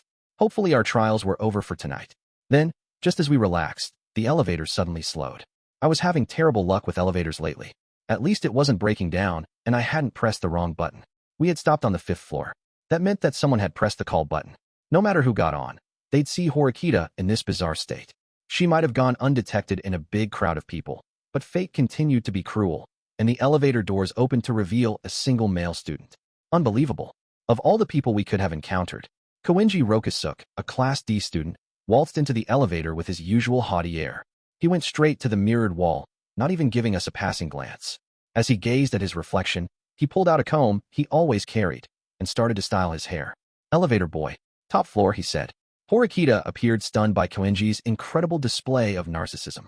I wanted to say a bunch of things right back at him, but it was probably best to just stay quiet. I pressed the button for the top floor, the elevator doors closed, and we started our ascent once again. Kouhei showed no sign of paying attention to us. I would have thought that he'd spare us a glance, considering that we were his classmates, but at least that meant he probably wouldn't notice the water bottle. While Horikita hovered in the camera's blind spot, the elevator passed the 10th floor. I wondered what business Kouhei had on the top floor, but couldn't ask. Maybe he had no real reason for going. When the elevator doors slowly opened, Horikita and I stepped out simultaneously. Kouhei never once moved his eyes from the mirror. Things had ended without incident. Horikita rushed straight to her room. It's impossible. Walking around outside is completely out of the question, she muttered as she went inside. I was about to follow her when my phone vibrated. Sorry for the late reply. I was researching something, so I didn't notice your text. Read the message from Sakura.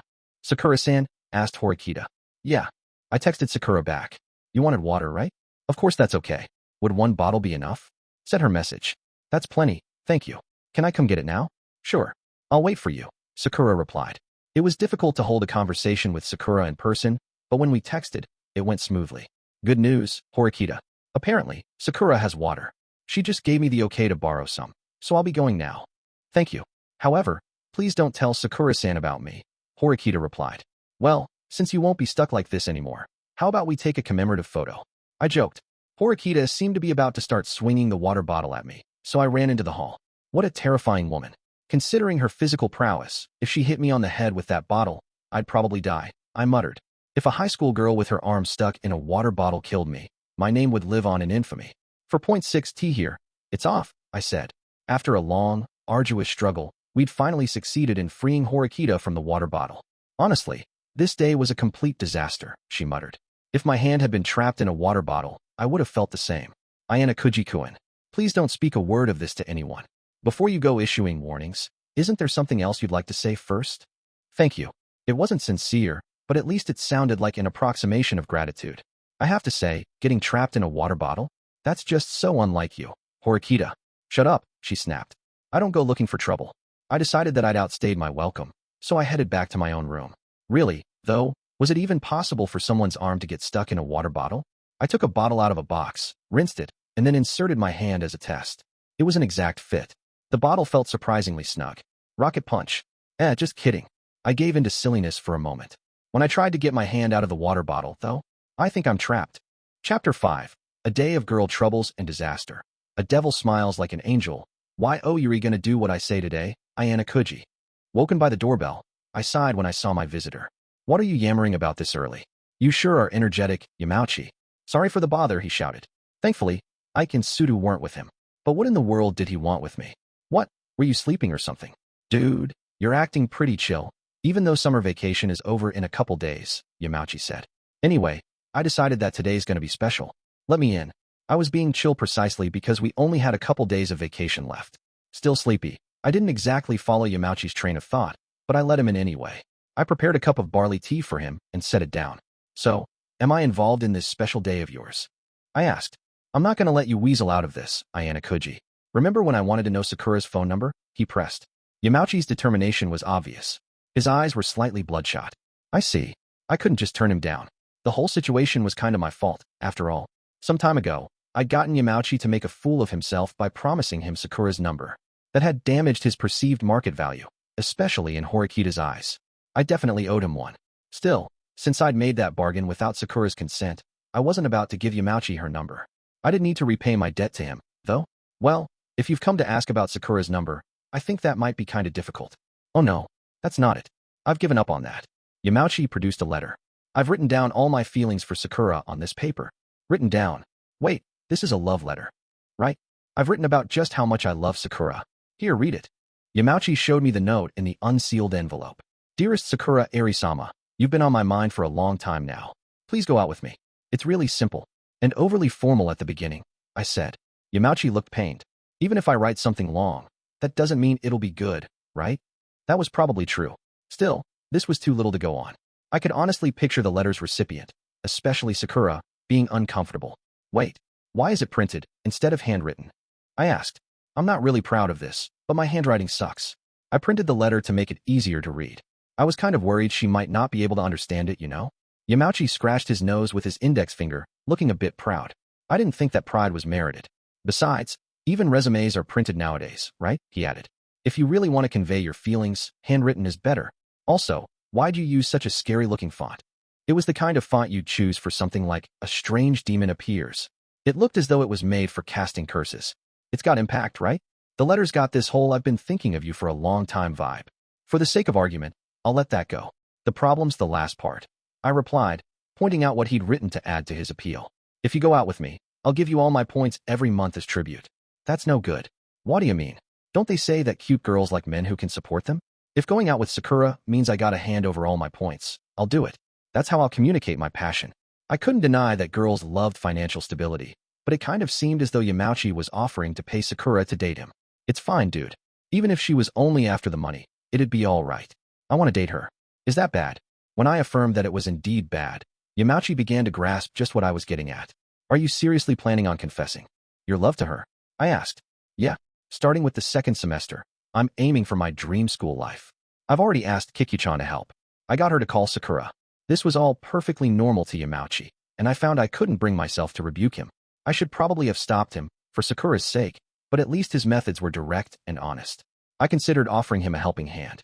So what should I do? Proofread the letter? I asked. Well, yeah, but I have one more really important role for you. I want you to deliver the letter to Sakura. What? I thought I'd misheard him. I want you to deliver the letter. Look, I've been feeling super nervous all morning, all right? The last time I felt this nervous, I won the final match at the Ryugoku Kokujikan Sumo Hall. That's why I don't have the confidence to give the letter to Sakura myself, he explained. Wait, what final game had he participated in at Kokujikan? I wanted to interrogate that probable lie further. It was honestly a weak statement, and uncharacteristic for Yamauchi. If you say the letter's the problem, then I'll rewrite it. Please. Yamauchi clapped his hands, bowed his head, and begged me to help. Any past problems between us will all be water under the bridge. If you're ever in trouble, Ayanokouji, I'll help you. If you insist, I guess I'll help, I replied. Really? But what matters is how Sakura feels. Do you understand? Yeah, I'm not an idiot. I know my chances aren't that high. At least Yamauchi understood that his chances of success were low. In fact, Sakura actively shied away from men, which made his chances despairingly low. Even so, he was determined to try.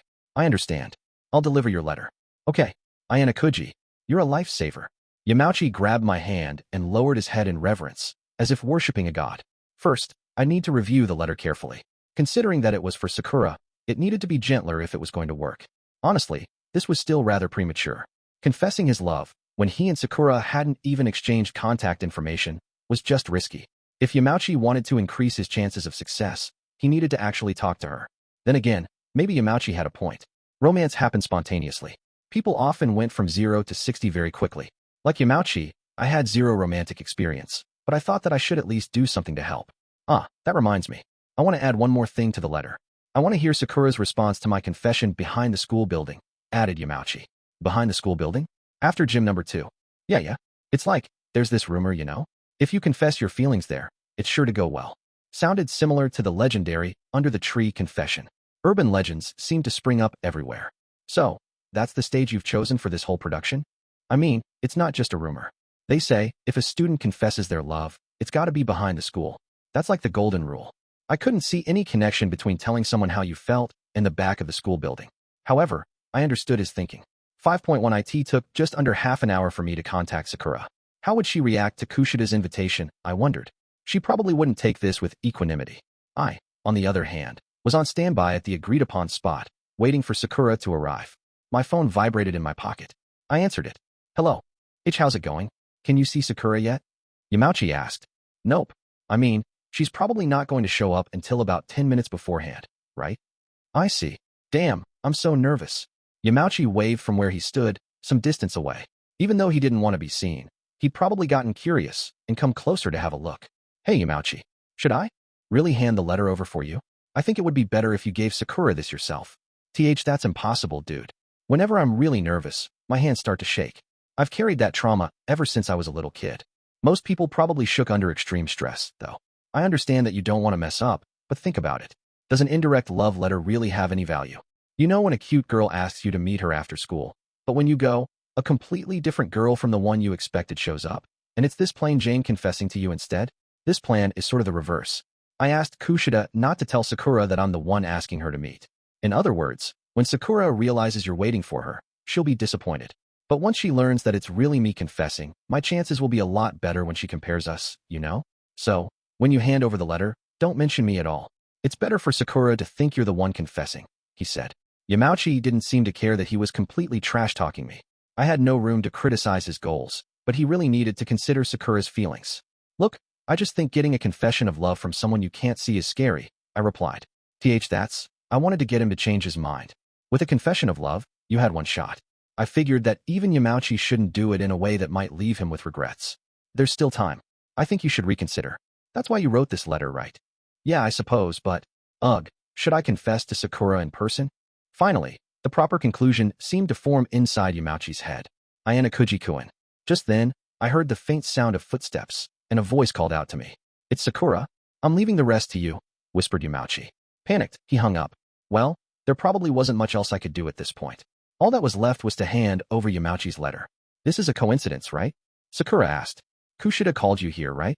Why, yes. She said that she needed to talk to me about something. She said it was important. Sakura replied meekly. She looked around, but of course, she could see no one but me.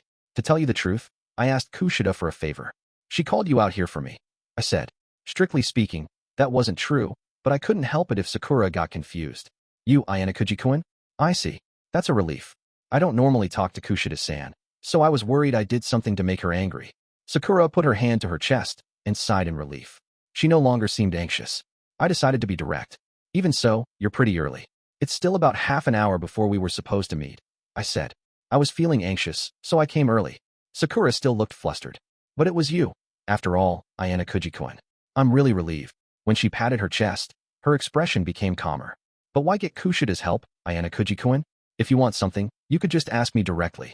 Oh, about that. It's a complicated situation. A complicated situation? How would I explain? I knew quite enough about the biological differences between men and women through my studies, but I had no practical knowledge whatsoever of romance. Also, the issue wasn't just our different genders. I had to factor in Sakura's personality and feelings, too. Even in our modern, effective, intelligent society, this little dance remained a complicated mystery. Time passed while I considered what to do. The longer I stayed silent, the more guarded Sakura would become. The truth is, I had Kushida call you here because I wanted to give you this. I offered her Yamauchi's letter. What's this? If you read the contents, you'll understand well enough, I said. Oh, okay. Feeling something akin to guilt. I averted my eyes. Sakura looked back and forth between me and the letter, as if trying to grasp the situation. AL letter, behind the school. A boy, she whispered. Whoa. She thought that I was confessing my love. This was bad. Someone who wants to stay anonymous asked me to give you this. He said that, if you read it, you'd understand. One to deliver the letter. She hasn't read it yet. We'll just wait for judgment, I replied. Don't use a scary word like judgment. I believe it'll absolutely be fine. Yamauchi responded, frantic. Out of curiosity, what's your basis for that belief? How she acts when she talks to me, I guess, he answered sheepishly. How she acts. You know, how she looks away, all embarrassed. She can't look me in the face because she's really aware of me, don't you think? Actually, I thought that was probably because Sakura lacked people skills. That's not all. Whenever she talks to me, she always kind of sighs heavily afterward. Isn't that a sigh of love? You know, when you think about the person you like, and then you sigh, like ah. It's like a sign, dude, said Yamauchi. Sakura probably sighed from exhaustion after dealing with someone as high energy as Yamauchi. People were naturally oblivious to reality and logic when it came to the girls they liked, though. 5.2 IT was the middle of the night, and I was settling in for bed when my phone vibrated. Are you awake? It was a rather short message from Sakura. I looked at my phone for some time without touching it, but saw no indication that there'd be more messages. Sakura probably thought I was sleeping. I opened the chat window, marking the message as read. Soon, I received another message. Did I wake you? It said. Sorry, I was doing some laundry. It's okay. A small lie. She must have felt relieved, because the next message was slightly longer. I have to meet with Yamauchi-kun at 5 tomorrow, but can I meet you before that? I could have refused. However, Sakura didn't have anyone else.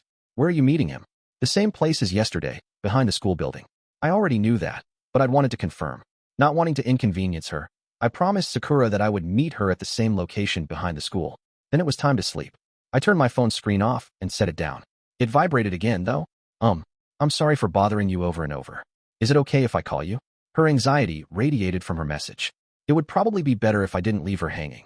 When I called her, Sakura answered quietly. You can't sleep? I asked. No. When I think about tomorrow, I get so nervous. Sakura sighed over the phone. She sounded depressed. She was probably considering how she'd answer the confession. I don't know anything about Yamauchi-kun. That's a bit scary, she said. I see. I just realized that liking someone, or hating someone, actually comes with a ton of responsibility. I suppose that to Sakura, who had distanced herself from those around her until now, that must have come as a shock. In this case, though, my ability to help was rather limited. Sakura would have to make this decision. Yamauchi would live with the consequences. Even someone like me, a complete novice when it came to romance, understood that. I couldn't advise Sakura on whether to reject or accept Yamauchi. I could only listen quietly to what she had to say. Yamauchi-kun hasn't done anything wrong, but this. I think I just don't want this. Still, I do feel sorry for him, since he likes someone like me. Love was a rather complicated matter. I've been thinking about it for a while now, but I just don't know what to do. That was understandable. Even over the phone, Sakura's confusion was palpable. Why me? That's what I'm wondering. Why do I have to suffer like this? As I'd expected, she sounded troubled about the situation, rather than happy. Ayanokouji-kun, well, this might be something you don't need to hear, but ask me anything. If I can answer, I will. Well, I'm sorry to bother you, but are you perhaps dating anyone at the present time? For some reason, Sakura was being rather formal. No, definitely not. I've never dated anyone, and I'm not dating anyone. Currently. Oh, really? You sound happy about that, which makes me feel like you're being sarcastic. It stung a little to hear her so delighted about a man never having dated anyone before. Oh, no, that's not. I didn't mean to make fun of you. I was happy because you're like me, that's all. I was just teasing, I replied. Oh, it was only a little joke, but it seemed to lighten Sakura's spirits. Well, has anyone ever confessed their feelings to you? Or have you ever confessed your feelings to someone else? She was really grilling me. Well, I had nothing to hide. I have zero experience, same as you. Okay, I see. Sakura sounded happy again. We chatted for a while about this and that. After some time passed, she seemed to get drowsy, and we ended the call. I hoped she could sleep soundly. Speaking of which, I thought it was about time for me to get to sleep as well. 5.30 OUR meeting time was 4 in the afternoon. I showed up 10 minutes early to find Sakura already waiting, with a pained, complicated look on her face.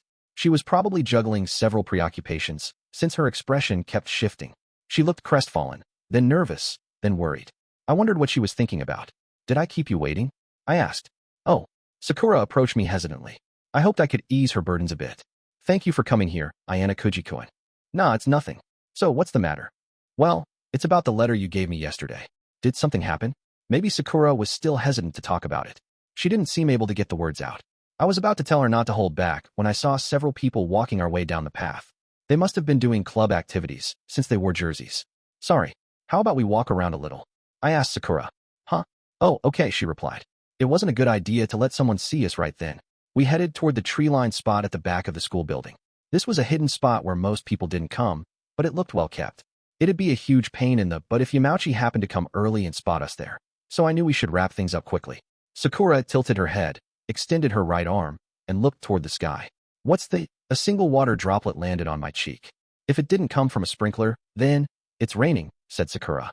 The skies had been clear just a moment ago, but now, it was pouring rain. It would probably pass soon, but the downpour was intense. Our clothes were soaking wet in minutes. Let's head back to the path, I shouted. Sakura nodded. I led her back the way we came, and we took shelter behind the school building. We were only in the rain for a bit, but it came down so hard that it completely soaked Sakura's clothes. Even her hair was drenched. Man, talk about unlucky. Are you okay, Sakura? I am fine. What about you, Ayanokouji-kun? I'm all right.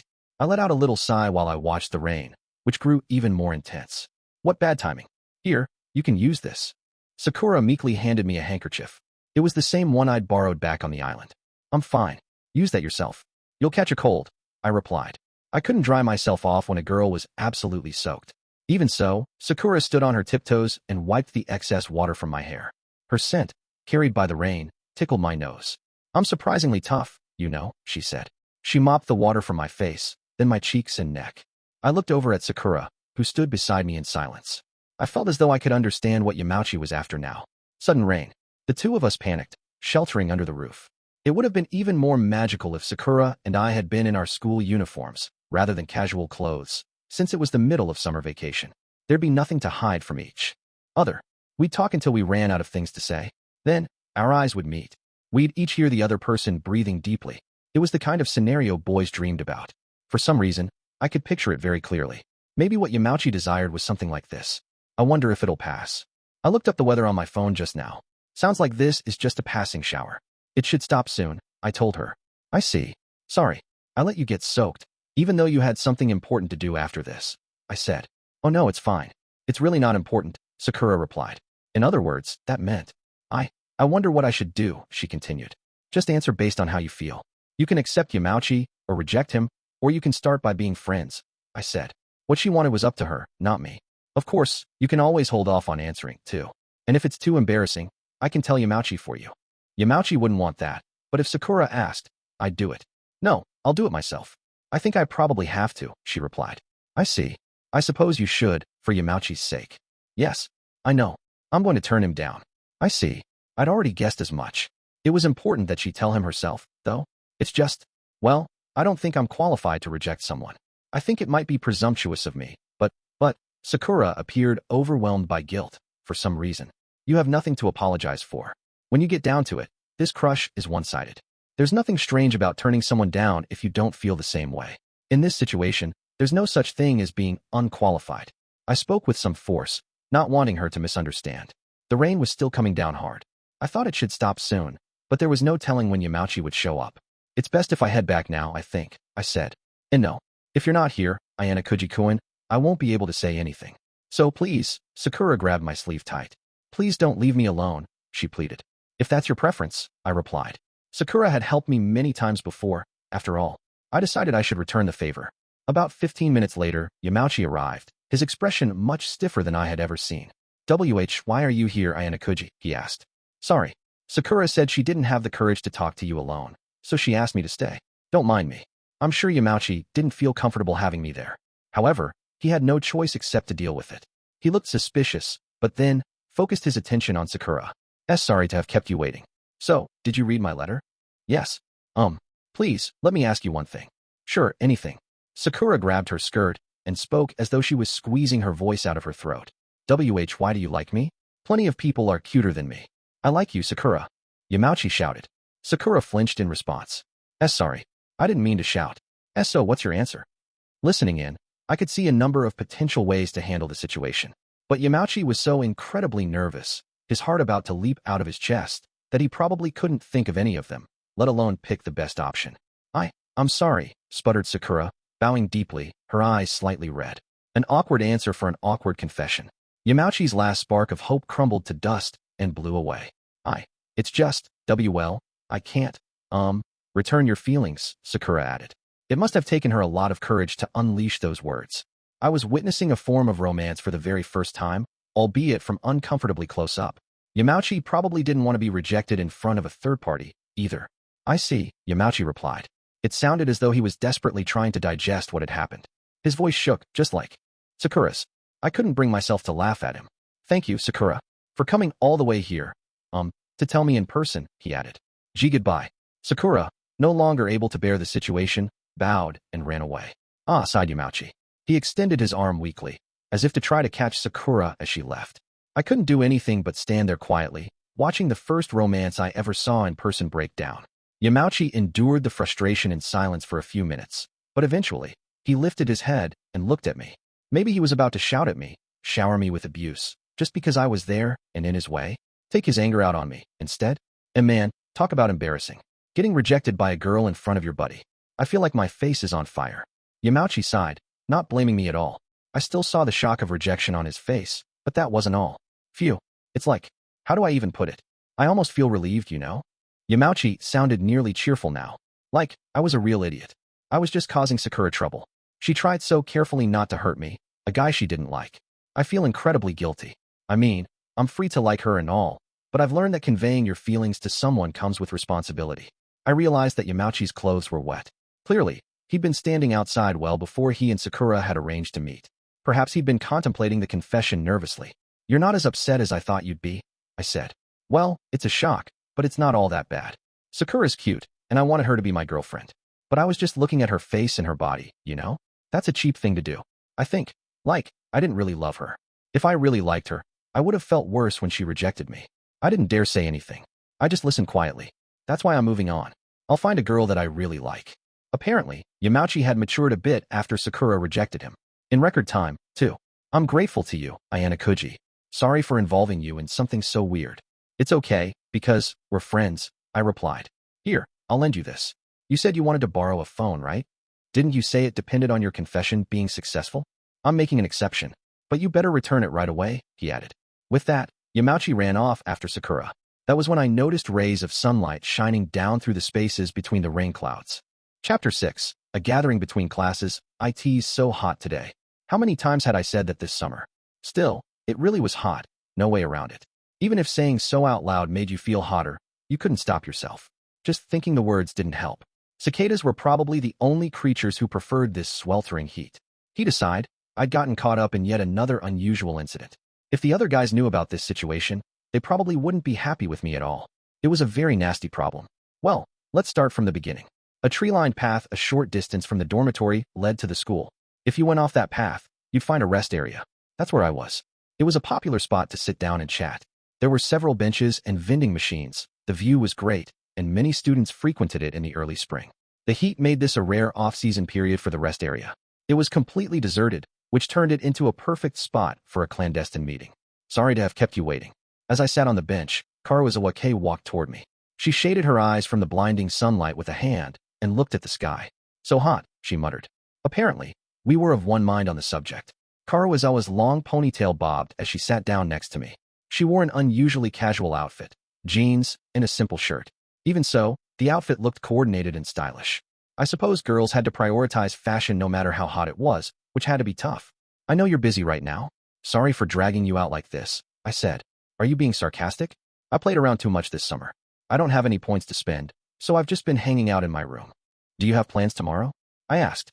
I can't really do anything without money. I'll probably be sleeping. It sounded like Kouhei really was indulging herself this summer. You should get a lot of points next month, though. I mean, after the last test. During the exam on the cruise ship, Kouhei, who'd been the VIP, had worked together with me. We managed to keep her identity secret until the test ended. Because of that, Kouhei would receive 500,000 points as a reward come September. Yeah, I guess. I've picked out the clothes and accessories and stuff I want to get. But is it really okay to use all the points like that? Isn't it better to save some?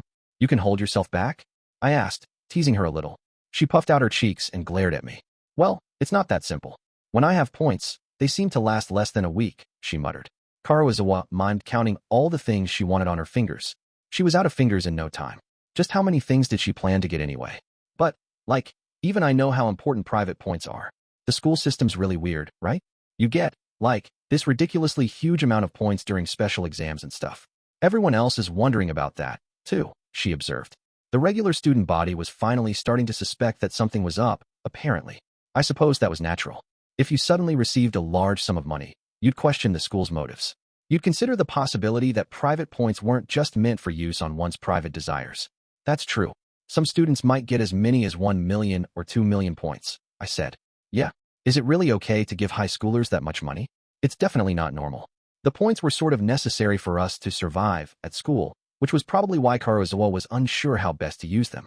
For example, if you made a blunder that could result in your expulsion, you could make the problem go away with enough private points. Having a few million points on hand as insurance probably was a good idea. There's no reason to think about it too much. Looking too far ahead can drive you insane. If you retain 10 to 20% of your monthly points, that should be enough, I said. You had to maintain a balance between your wants and needs. For Kouhei, who'd always been a shopaholic, curbing her desires was hard. Besides, if a former spendthrift suddenly became miserly, students in our class might get suspicious. I didn't want anyone to connect her change in circumstances to me. I still wanted to avoid notice as much as possible. I want to ask you for a favor, I said. What? You're not even going to apologize first for calling me out here on such a hot day. Want this? I handed her a bottle of tea I hadn't drunk from yet. She hesitated, then reluctantly accepted it. It's a little warm, she muttered. That's the weather's fault. Nothing I can do. Some places nearby had recorded temperatures of 40 degrees Celsius or higher. Just thinking the number made me feel hot. Kouhei struggled to uncap her drink. Guess I got a loser. A loser? You don't usually get prizes in tea bottle caps. That's not funny, you know. I'm talking about how hard this is to open, she grumbled. Well, it had been a poor joke. I reached over, took the drink, twisted the cap, and returned it. Thanks. After what had happened on the boat, the distance between Kouhei and I had diminished. Before summer vacation, it would have been impossible for us to have this kind of conversation. She probably still didn't trust me, but she showed no sign of that. Kouhei really understood self-control. To protect herself and her status, she could adapt to any environment. Tomorrow's the last day of summer vacation. One of my friends invited me to make some fun summer memories. What do you mean, summer memories? We don't have fireworks or a festival or anything like that here, do we? Asked Karuizawa. The school has a big pool, right? It's normally reserved for the swim club. Did you know that the restriction was lifted for today? That pool was even bigger than the one we used during swim class. For the last 3 days of summer vacation, it was open for communal use. When a huge crowd of students flooded the pool on the first day, the school put additional restrictions in place. Students could only use the pool once during those last 3 days. Apparently, the second day was really busy, too. Now that you mention it, though, I'm not that interested in swimming, muttered Karuizawa. She always skipped swim class by claiming she didn't feel well. Even though it was difficult to cut class due to the point system, the school couldn't really question a student's poor physical condition, especially not woman-specific problems. There were girls other than Karuizawa who refused to participate, probably for a variety of reasons. They might feel ill, not want other people to know they couldn't swim well, or even hate swimming in the first place. Maybe they didn't want to show that much skin around boys, and so on. However, Karuizawa's circumstances were different. A while ago, Karuizawa had been viciously bullied by her classmates. As a result, she had a terrible scar on her side, a mark that pained her to this day. If someone saw it, it would definitely cause a stir. Do you like swimming? I asked her. Well, I don't hate it, I guess. I haven't gone swimming for years now, so I've probably forgotten how. Karuizawa drank her tea and stared ahead as she replied. I could tell that wasn't how she really felt. So, what? The guys want to make memories at the pool? You're obviously just planning to be perverts. I couldn't deny that, actually. That was probably exactly their reasoning. So, what does this have to do with me? Asked Karuizawa. Before I answer that, let me ask you one thing. Does the school really not know that you were bullied before? Karuizawa looked puzzled for a moment, then turned to glare at me. Her polite facade was gone. I returned her stare. You know I don't want to talk about that, right? She growled. I'm not reopening old wounds for no reason. I'm asking because it's relevant, I replied. But this had to be a serious topic for Karuizawa. She seemed to come to a decision. All right, I'm sure you must have a reason for this. She tried to swallow her anxieties. I definitely don't think they know the truth about me being bullied. They might know about my leave of absence from school, or how many days off I took during junior high, but they probably think those were due to me being sick or skipping class, you know? Or they might just think I'm stupid. That's probably why they put me in Class D.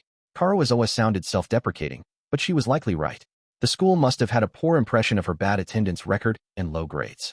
The bullying certainly explained her current arrogance. Even if the school investigates the matter, they probably won't find any evidence of the bullying, she added. You realize that the world is magnificently rotten, don't you? Yeah, Karuizawa muttered. I suffered for many years. I asked my teachers and classmates for help, but that only made it worse. There was no escape. Human nature included a strong tendency to fall into vicious cycles. Bullying was deeply rooted in the human psyche. People might not like to confront that truth too closely, but they should be aware of what a pernicious problem it was. There was no simple solution to bullying. If a victim pushed back, it might only result in them being attacked more fiercely the next time. Why'd you tattle? What are you trying to pull? The bullies might demand as they increase their attacks. No matter how often they beat me up, the school ignored the bullying and wouldn't do anything. They gave the bullies light warnings, at most. Of course, it got worse, you know. Even if a school acknowledged bullying, they usually wanted to deal with it in secret, so as not to risk damaging their reputation. There were schools that would stubbornly refuse to admit the truth even after a bullied student killed themselves, leaving behind a note. Worse, death might bring no salvation. The bullied student might be insulted even after they died. People could mock them or share their story on social media for entertainment. What a terrifying era it was, when you could be bullied even after death. The school, the people who bullied me, even myself. No one admitted the truth. My friends spouted the same lies. That was the only way they could answer, no matter how unjust it was. Karuizawa spoke almost as if she were talking about someone else. To her, the past was unchangeable. It wouldn't be strange for someone to cry, looking back on such a painful past, but her eyes were only looking forward. In truth, this school had probably investigated her case thoroughly. Had they concluded that she was an airhead, didn't take school seriously, and cut class? If everyone believed that to be true, then the real truth wouldn't matter. It would be buried forever under all the lies. But I'm grateful to the people who bullied me, and the school that covered it up, Karuizawa added. No one here knows about my past. That's why I was able to become a new me. I couldn't have done that if everyone here had heard of the bullying. She'd turned her situation around by obtaining the exceptionally popular Hirata's support and protection. Karuizawa, I think you deserve praise, but I should tell you something first. From now on, you're forbidden to do anything that supports bullying others. Huh? Are you saying that I'm bullying someone? It's one thing to be headstrong, but you've been going after Sakura. She clearly isn't the kind of girl who'd bully you. Even if you're doing it to prevent yourself from becoming a victim, stop. Despite Karuizawa's past suffering, there were things I couldn't tolerate. Sakura-san, huh? You want me to help her because she's so attached to you. Do I need a reason? You should understand how it feels to be bullied. My social status is my lifeline. It's not something I'm ready to just discard. I do feel sorry for Sakura-san, but the weak exist as prey for the strong. Especially those pretending to be strong, like me. She was resolute. I'm asking for Sakura's sake. She's helped me quite a few times, after all. Humph. You openly admit it, Karuizawa huffed. There was no dissatisfaction or discontent in her eyes. Only wariness. You're not convincing, but fine. I'll be careful from now on. Okay, being reasonable is helpful. Besides, Hirata's already established your current popularity. You shouldn't be in any danger. I suppose you're right. Maybe I've been overdoing it a little, Karuizawa replied softly. As long as she could see herself objectively, we were good. But, if my position does appear to be in danger, then, when that happens, I'll back you. If necessary, I'll bring in Hirata and even Chabashira-sensei to eliminate your enemies. That's a promise. I'm okay then. Deal. Karuizawa never struck me as the sort of person who'd resort to violence or intimidation in the first place. She could pretend all she liked, but she was just playing that part to protect herself. People who'd been bullied for years usually couldn't socialize easily, but she had a strong heart and had overcome that trauma. When she didn't yield to my threats, I was convinced. I wonder why, she muttered. What? It's just that I don't really like bringing up my past. I thought I'd never tell anyone about it. But I ended up telling you, and it felt so surprisingly fine that it's kind of odd, you know? Apparently, even Karuizawa didn't know why she'd told me about the bullying. I wasn't sure of the reason, either. Can I ask you something? Is the way you're acting now the real you? She sounded somewhat guarded. Karuizawa was the only person in our class who'd seen both my sides. I crossed my arms and racked my brain for how to respond. I'm always like this, I guess. You're completely different, though. Well, strictly speaking, this wasn't really me. However, it wasn't the same as faking a personality. I want to ask you something. What would you say is the specific difference between me right now and the usual me? Usually, you're this gloomy guy. You don't talk at all. But now, you're assertive. You're being direct. Those traits are polar opposites. The way you talk is different, too. What's your deal, anyway? What do you mean? Don't people simply act differently depending on who they're with? Don't you do the same thing? That was probably the best possible rebuttal, although it didn't fit exactly. The truth was that it felt like I'd just been born as an individual. When I enrolled in this school, I wasn't fully formed. I was like liquid or moldable clay. Developing into a full person took time, and I had yet to completely understand how to interact or the correct way to express myself. Anyway, I plan on just being my usual self, I said. You don't sound like anything like your usual self, Karuizawa replied. She narrowed her eyes and pursed her lips. Let's get back to the topic at hand. You can keep an eye on me from now on and determine what kind of person I am. I kind of get the feeling you're dodging the question. Well, all right. Let's go back to talking about the school. What's up with it? Tomorrow, 4 of us guys, me, Ike, Yamauchi, and Sudou, are planning to go out, along with Horikita, Sakura, and Kushida. Talk about a bizarre combination. I can't imagine Horikita-san and Sakura-san hanging out with those guys. I guess they're both friendly with you, but the other 3 are just going to end up ogling them, right? They have my sincerest condolences.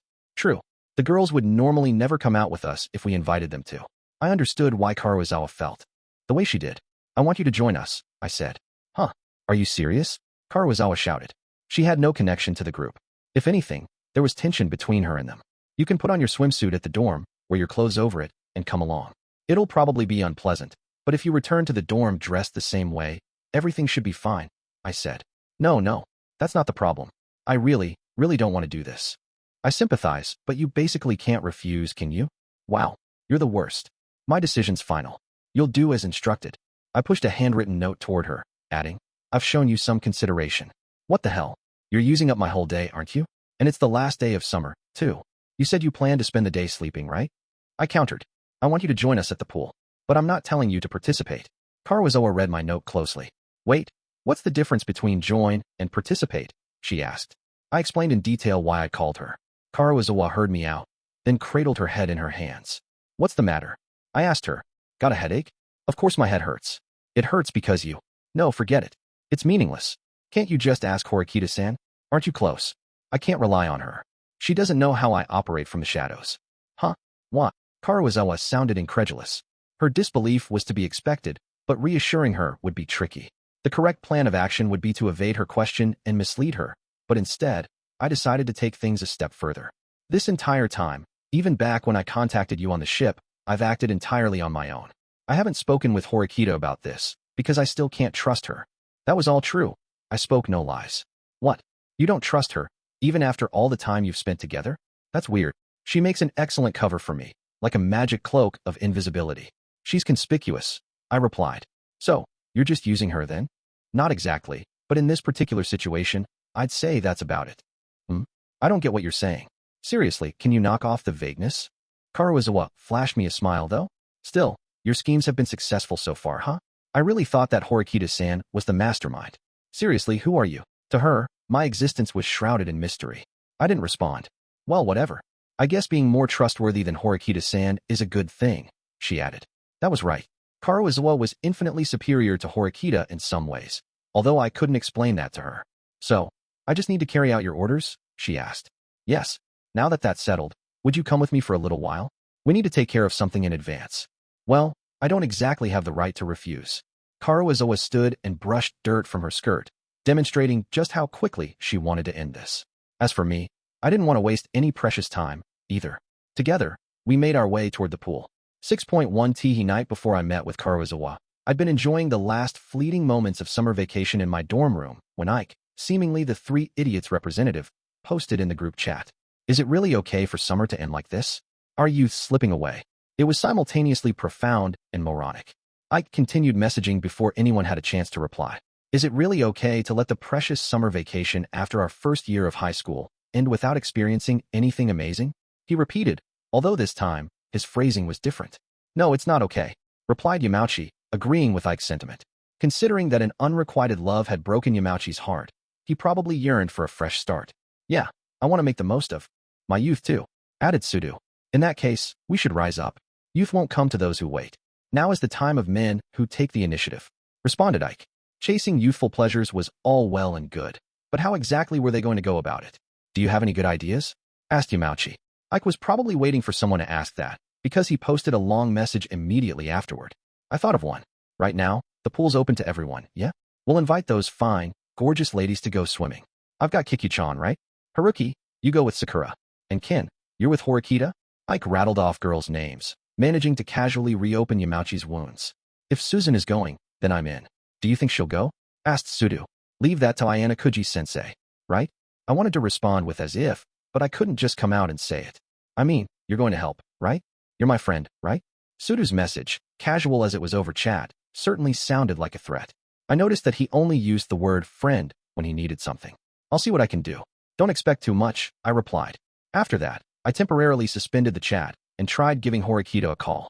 It wasn't just for Sudou. A part of me also wanted to invite her, especially now that her perceived social status had begun to rise. What do you want? She asked. Can I call you without a reason? I replied. Okay, I'm hanging up. Wait. Okay, to tell you the truth, some friends were talking about going to the pool tomorrow. They asked me to call you, since you've been sitting in your room all day, every day. By friends, you mean those three incredible idiots? I can't imagine bringing myself to hang out with them. Three incredible idiots. It had a nice ring to it. I refuse, Horikita said. Would you come if it was just the two of us? No, of course not. However, I had a secret weapon. Water bottle. Horikita's attitude and aura changed drastically at those simple words, even over the phone. It would have been nice if she knew when she was beaten, but instead, she feigned ignorance. What do you mean? You know, the words water bottle have just been on my mind lately. Like getting your arm stuck in a water bottle. That kind of thing. You have a very unpleasant phone manner. Horikita sounded increasingly concerned. I just think honesty does us all good. Okay, what do you need me to do tomorrow, and at what time? Horikita was desperate to protect her reputation. She'd do anything to keep people from finding out about the water bottle incident, including going to the pool. We'll meet at 8:30 in the lobby, and plan to go our separate ways in the evening, I said. Understood. But I won't forgive you if you ever try this again, she warned. Oh, okay. I had no desire to tempt fate. I didn't think of this as blackmail, but rather, cashing in on the favor I did Horikita during the water bottle incident. She probably understood that. I invited Horikita. I posted in the chat. Great work, Ayanokouji. You've avoided being German suplexed onto concrete. Apparently, my life had been in danger. Invite Sakura for me. Please, I beg you, Ayanokouji, wrote Yamauchi. He'd just been rejected the other day. Immediately afterward, he sent me a private message. I don't want them to know I was rejected. Please help me. Well, that was sad. The guys would probably love it if Sakura joined us, but she wasn't really a sociable girl. She always skipped swim class, because her chest size got her ogled by both sexes to a painful degree. It was also probably going to be awkward for her to go out with the guy she just rejected. I decided I'd at least give her a call. 6.2. In the blink of an eye, the promised day arrived, summer vacation's final event. We'd agreed to meet at 8:30. Making my way downstairs to the lobby, I saw that most of the group had already assembled. You just barely made it, huh? Horikita prodded. There's still about 10 seconds left until we were scheduled to meet. The elevator's really swamped, right? That's why you were late, isn't it? She shot back. She was probably still angry about my coercive invitation. Plus, chances were she didn't like the company. Since Kushida, Sakura, Ike, and Yamauchi were coming to the pool, there wasn't really anyone else for Horikita to talk to. Gee, good morning, Ayanokouji-kun. Morning, Sakura, I replied. Sakura peeked up at me as she greeted me politely. Yamauchi appeared to be checking Sakura out, glancing at her from his peripheral vision. Sakura looked somewhat anxious. I'd remember for reference that romantic confessions didn't necessarily result in happiness. They could cause trouble that persisted afterward, too. Where's Sudou? He probably overslept, replied Horikita. It was well past the time we'd agreed to meet, but there was no sign of Sudou. He was probably exhausted from club activities. Since no one was trying to contact him, I went for it. It's no use. The call's not connecting, I said. The phone just kept ringing and ringing. I couldn't even reach his voicemail. Man, what the hell's Sudou doing? It's already 8:30. If we don't hurry, we're not going to be the first ones there, shouted Ike. He looked at the elevator, tapping his foot. All right, I'll go wake him up, said Yamauchi. He got onto the elevator, looking uncomfortable with the awkward silence between him and Sakura. As soon as he left, the heavy atmosphere began to dissipate. Did something happen to him? Asked Horikita in a low voice. She must have noted the change. I scratched the back of my head as I considered how to answer. Several things happened, I replied. I left it at that. Neither Yamauchi nor Sakura would be happy if word got out. Oh, what's this? Horikita-san, everyone, good morning. As we waited for Sudou to arrive, Ichinos came down with 3 friends. Bath towels peeked out of the colorful plastic bags they carried. Are you guys heading to the pool, too? Yes, that's exactly it. The pool was the summer vacation's last special treat. It wasn't really strange that they were going. Well, why don't we all go together? Asked Ichinos.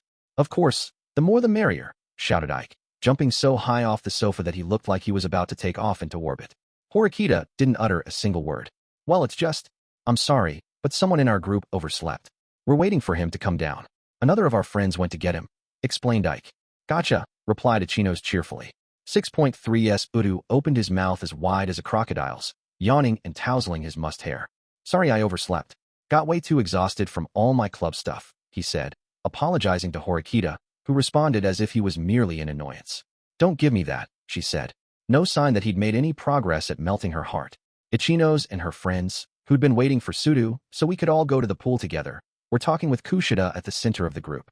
Hey, Ayanokouji-kun, Horikita said to me, ignoring Sudou. Sudou, for his part, glared at me. Don't you think this is a little strange? What is? At a time like this, Ike-kun and Yamauchi-kun would normally be pushing their luck, right? Sudou stiffened when he heard Horikita make that sharp observation. Since he was standing so close, she didn't miss that. Did something occur to you, Sudou-kun? She asked. Not really, he muttered. That only made Horikita look more guarded. Ike and Yamauchi walked together, shoulder to shoulder, both wearing stiff expressions. I can't help but think they have ulterior motives, said Horikita. She focused her attention on the bag that Ike held. Even though they shouldn't have brought anything with them except towels and swimsuits, that bag looks really heavy. Ike's bag appeared to weigh more than any of the guys there, myself included. Huh, really? Doesn't seem like that to me, replied Sudou nervously. It doesn't. Just look at the bag, Horikita pressed. Horikita's suspicions had merit. The bag swung heavily back and forth when Ike walked, and it strained against his arm. Don't you guys have plans for after the pool? Maybe he brought stuff for that, I said, backing Sudou up. Sudou grabbed the lifeline I gave him. Why, yeah, I think that's it. I see. I suppose that's credible, said Horikita. It was a known fact that those 3 horny idiots loved women. Given how meek they suddenly were, it was no wonder Horikita felt concerned. The 3 were extremely nervous right then, and it wasn't because beautiful girls surrounded them. Nor was it because they'd be able to see those girls in swimsuits soon. I decided to change the subject in order to maintain the deception. Sudou, what? How'd your club activities go? Did you get any points? Huh? Why, yeah, I got a few from playing in the tournament. I think about 3,000 points or so, he replied. Sudou was being humble. Horikita looked genuinely impressed. You gain points through personal activities? She asked. Yeah, but lots of second and third years have gotten tens of thousands of points, so I can't get too cocky yet. If you accomplish a lot for a club, it can even affect your class points. I'm going to try to do way more in the second semester and onward, he replied, crossing his arms and flexing in triumph. Horikita, hearing of Sudou's success in a field she could not master, offered him honest respect. The day when you contribute more significantly to the class might be near, she said. To tell you the truth, I thought the same. If all went well, Sudou might become a net benefit to the class. That said, I had my concerns. Sudou made enemies easily. I needed to monitor him and Horikita, who had the same tendencies. We made our way to the swimming club's special facility, which adjoined the side of the school building. Since it wasn't part of the main building, we were allowed to enter without wearing our uniforms. It looked as though the pool would be a popular spot, especially considering that this was the last day. Even before we got to the pool's entrance, students crowded the place. Just as you'd expect from a state-of-the-art school, every grade level had a separate locker room. It was easy to get lost there, but we followed the instructions on a signboard and found our way. Okay, let's meet up back here in 20 minutes, said Ichinos, pointing at the hallway that led to the pool. It was good to have an organized leader like her around. Who? Ike huffed. As the girls walked off, Ike started breathing loudly, as if aroused. He walked faster, making him the first to arrive at the locker room. Inside, Ike and Yamauchi immediately went to the innermost locker, all the way in the back. Hey you guys. Today is going to be special. Don't you get that feeling? Yeah. We're going further than anyone in our class has gone. Further than anyone in our whole school. Ike and Yamauchi were attracting the attention of people around them. Sudou immediately went over and put both of them in headlocks, one in his left arm and one in his right. Gay? What the hell, Ken? You guys are causing too much ruckus. Look, I know you're impatient, but we can't get noticed, hissed Sudou. Why, yeah, I guess you're right. Sorry, dude. Ow. Sudou smashed their foreheads together as a lesson. It was a little aggressive, but not a bad method. You're surprisingly calm, Sudou, I said. Guess I just wasn't expecting all that much, honestly. Besides, I dunno, it kind of feels wrong. When I really think about this, it'd make Suzune sad. I don't want them to see Suzune defenseless, you know? If you're a man, you gotta make a girl fall for you, he replied. Sudou had the right idea. I wanted Ike and Yamauchi to learn that lesson themselves. But for the moment, their primary focus was immediate sexual gratification. I checked my phone. I had a message from Karuizawa saying that she'd just entered the locker room. Who's messaging you? Asked Ike, his face red and a suspicious gleam in his eyes. He tried to take a peek at my phone, so I quickly put it away. Come on. It's a girl, isn't it? Do I look that popular? I replied. I guess you got a point. All right, let's get changed. Spread out the towels, shouted Ike. I kind of wanted him to protest that I did look popular, but I let that expectation go. It was time to see how Ike and Yamauchi's luck would hold. 6.4 Hoa, talk about luxury. It's completely decked out. The large pool facility, normally used for club activities and regular practice, looked completely different today. A number of students crowded the area, but food stalls were also everywhere. Snacks and junk food were in abundance. Hot dogs, yakisoba, okonomiyaki, and more. Even weirder, upperclassmen seemed to be managing the stalls. There were all types, from serious students who worked hard without so much as a smile, to students who looked like they were having a blast. It reminded me of the special tests. Whatever was going on, it certainly seemed festive. While we stood around, waiting for the girls, I felt the group's mood begin to lift. If you wanted to attract positive attention from the people around you, you had to put in the work. Take academics, for example. If you were at the top of the class, or got the highest score in an exam, people paid attention to you. The same held true if you exhibited remarkable athleticism. But there were many ways to stand out, and one was simply being attractive. Handsome men, beautiful women. It was far easier for gorgeous people to attract attention than star athletes or academic titans. You couldn't really deny that that special factor existed. I didn't know how we compared to other schools, but a lot of people at this school were more attractive than average. That included members of our group. We were surrounded by many gorgeous students whose names I didn't know. No wonder Ike and Yamauchi were constantly horny. What would it be like if stunning looks went hand in hand with a perfect personality? Someone who wasn't just cute and exceptionally stylish, but also academically brilliant? A girl like that would steal anyone's attention. Almost all of the male students suddenly focused their attention on a single point. Phew, this sure is a huge crowd, isn't it? Ichino's caught up with us, apparently oblivious to everyone looking at her. Hey. Unsure where to look, I shifted my gaze toward the wall as I answered. Where are the others? I thought the boys would be faster, she said. They're still changing, I answered. They were also late due to other circumstances. You got changed pretty quickly. I'm pretty confident in my quick change abilities, Ichino's boasted, as though that was something to be proud of. Her sunny innocence might just be the secret to her popularity. Oh, Ayanokouji-kun, you brought a rash guard. This might be strange for a guy, but I don't really like showing skin in front of people. I heard that it was okay to wear this when we aren't in class. I see. I think that's fine. It doesn't violate the rules, after all. A few other students were also covering up, even guys like me. Ichino's poked my vest-covered stomach with her index finger. You're pretty hard. Also, you're slender. You have the ideal amount of muscle, without being too muscular, she observed. She kept touching me all over, from my arms to my shoulders. I was lucky I'd had the funds to buy an outer garment. I needed to thank Katsuragi. Do you work out? She asked. No. It's probably just the material. I don't exercise daily or anything, I said. Ichino's lowered her eyes to look at my legs, but at least stopped asking questions. Still, standing this close to her made me hyper-conscious of her monstrous, her very large breasts. How in the world could I swim in this condition? I doubted whether I'd even be able to move. Well, those guys are late. I think I'll go check on them, I said. I knew full well what they were doing and why they were late, but I couldn't bear seeing Ichino's in her swimsuit anymore. I turned on my heel and headed for the men's locker rooms. Several minutes later, we completed our preparations. We headed to the pool together. All the girls, including Horikita, had assembled. Wow! I couldn't help but exclaim when he saw the wondrous spectacle the girls presented. Sakura, however, retreated to the back of their group. She, of course, was wearing a rash guard, too. Even so, not all the guys were able to conceal their delight at seeing the girls wearing swimsuits. Gah! I can see them. Their breasts, underneath those thin swimsuits. I can see them. Ike and Yamauchi stared at the girls as if they both had X-ray vision. They seemed to be having the time of their lives. Okay, how about we get going? Looks like that spot at the far back is open. Ichino's led the way as we went to secure a place where we could hang out. The guys fell in line right behind the girls, their objective to ogle the girls' gently bouncing buttocks. However, Sudou didn't move from Horikita's side. They looked good together. I actually thought they would be a surprisingly good couple. Meanwhile, I walked next to Sakura, which was becoming a habit. Thank you, she whispered. Why are you thanking me? I asked. What do you mean? Sakura appeared puzzled. Then she realized that I had no idea what she was referencing.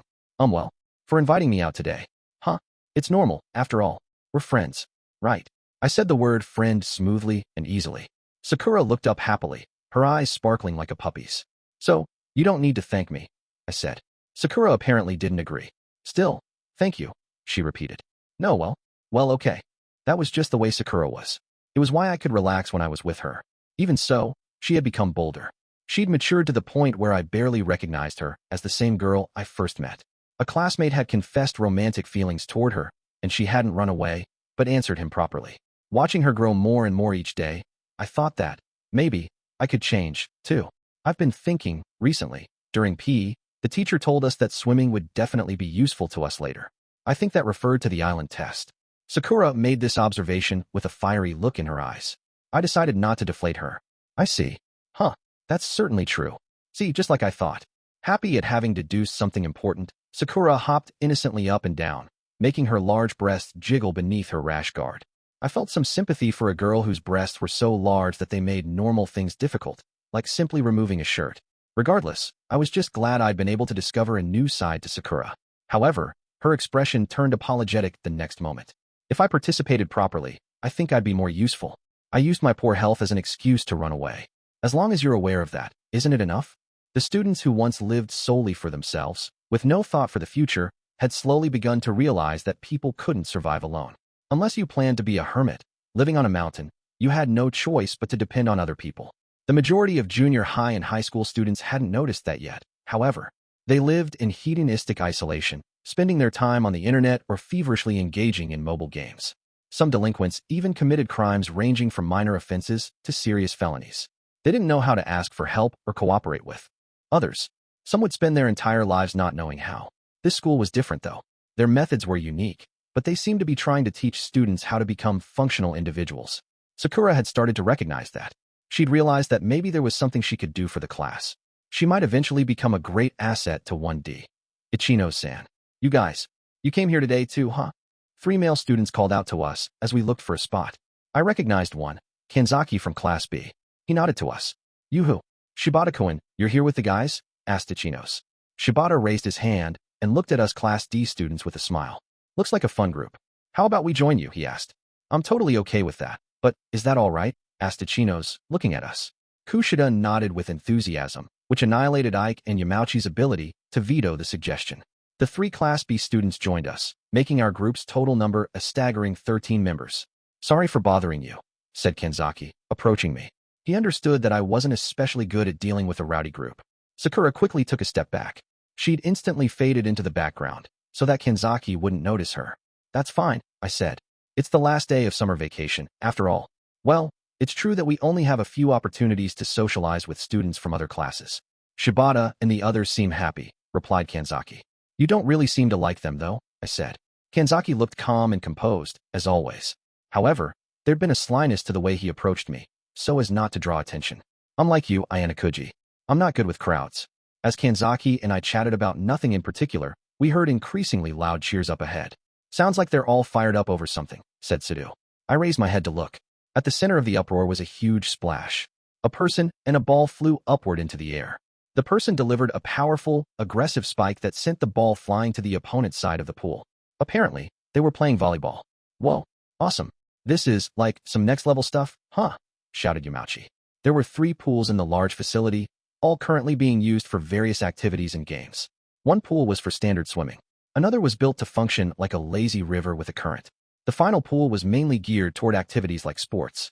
A large crowd of screaming girls surrounded the sports pool, in which students were playing a fierce game of volleyball. I'd never seen many of them before. The majority looked a little older than us. They were probably second or third-year students. One male student, in particular, stood out. He's awesome. The object of Sudou's expressed admiration was the same student I'd noticed. At first glance, his slender form appeared delicate. Upon closer inspection, though, you saw his well-defined abs.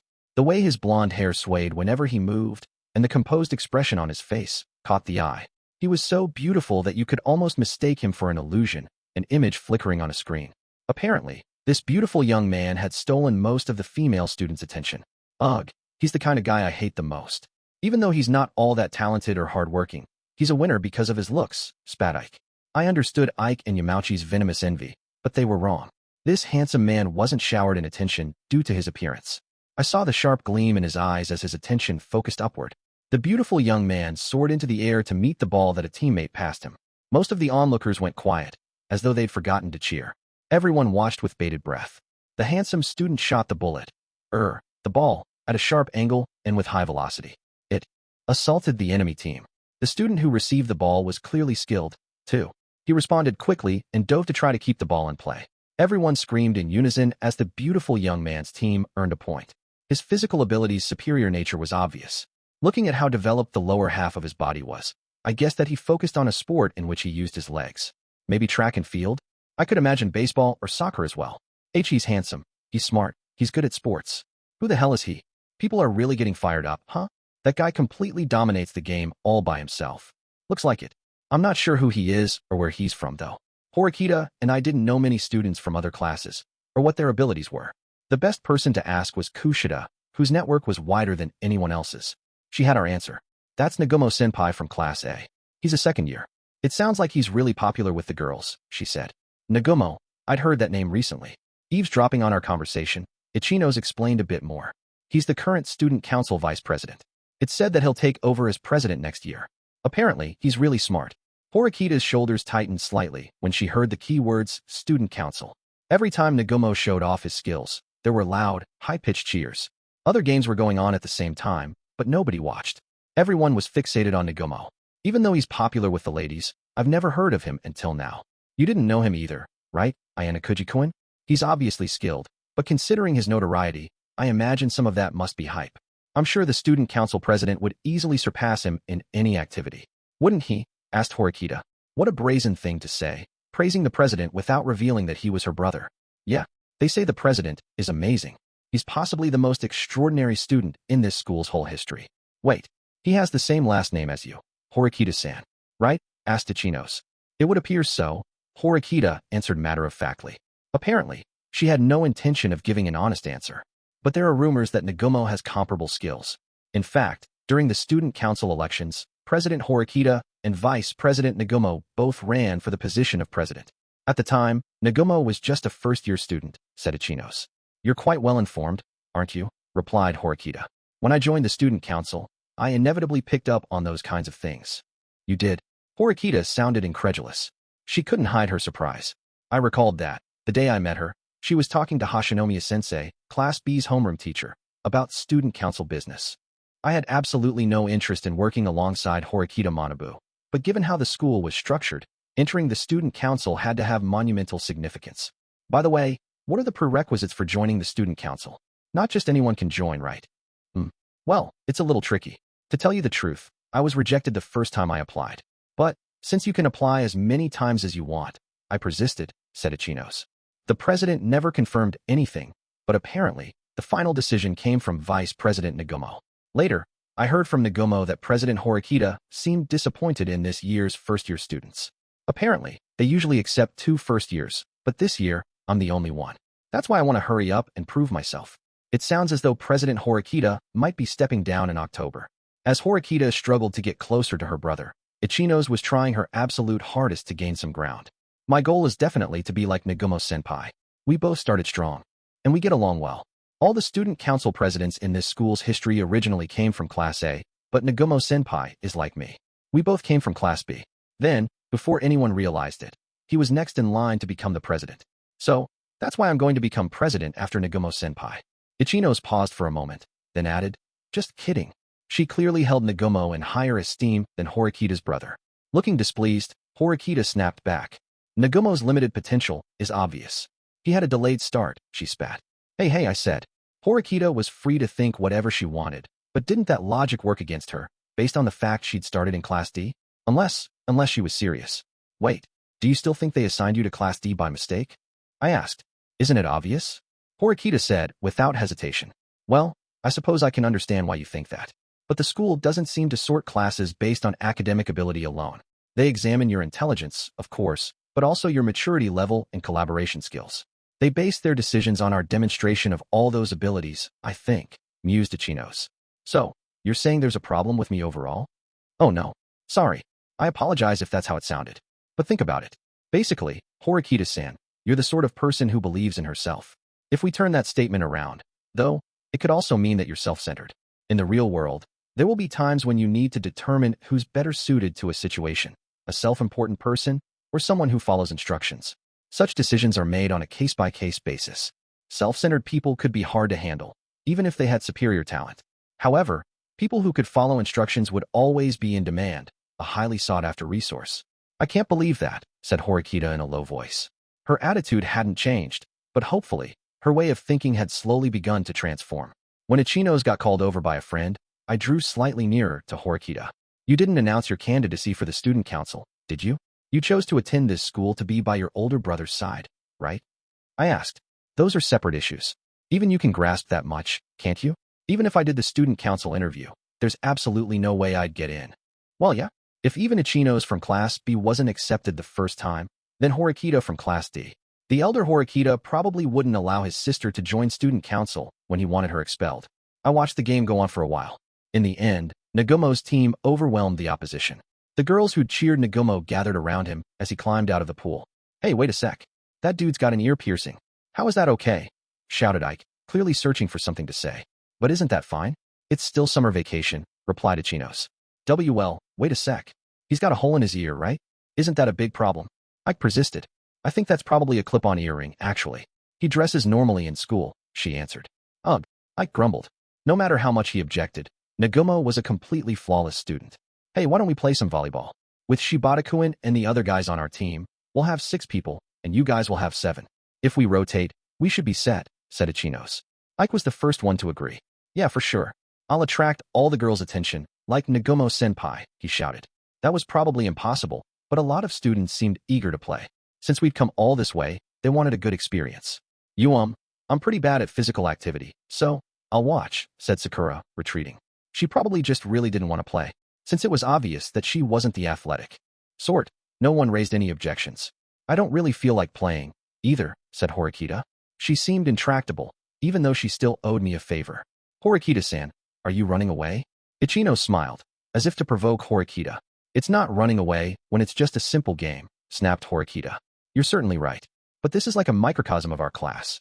Who's more ambitious, and who has superior teamwork? In that sense, it's a mock competition. Or are you saying that you don't want to compete against us? Asked Ichinos. She was treating this like an analytical test of our combat ability. Fine. Let's do it, said Horikita. The Class B students would be our rivals in the near future. This was just a game for now, but they probably wanted to ascertain their opponent's abilities, too. How about this?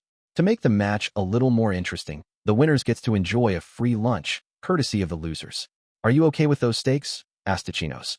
Sure, replied Horikita. After we submitted our request to use a volleyball court, each team picked its own strategies. The rules we settled on dictated that there'd be 15 points per set, with a 3-set match. We would declare the first team to get 2 sets the winner. We would determine who served via rotation, and a person who scored would earn the right to serve again. This may be a game, but a match is still a match. Since we're doing this, we're going to win, said Horikita.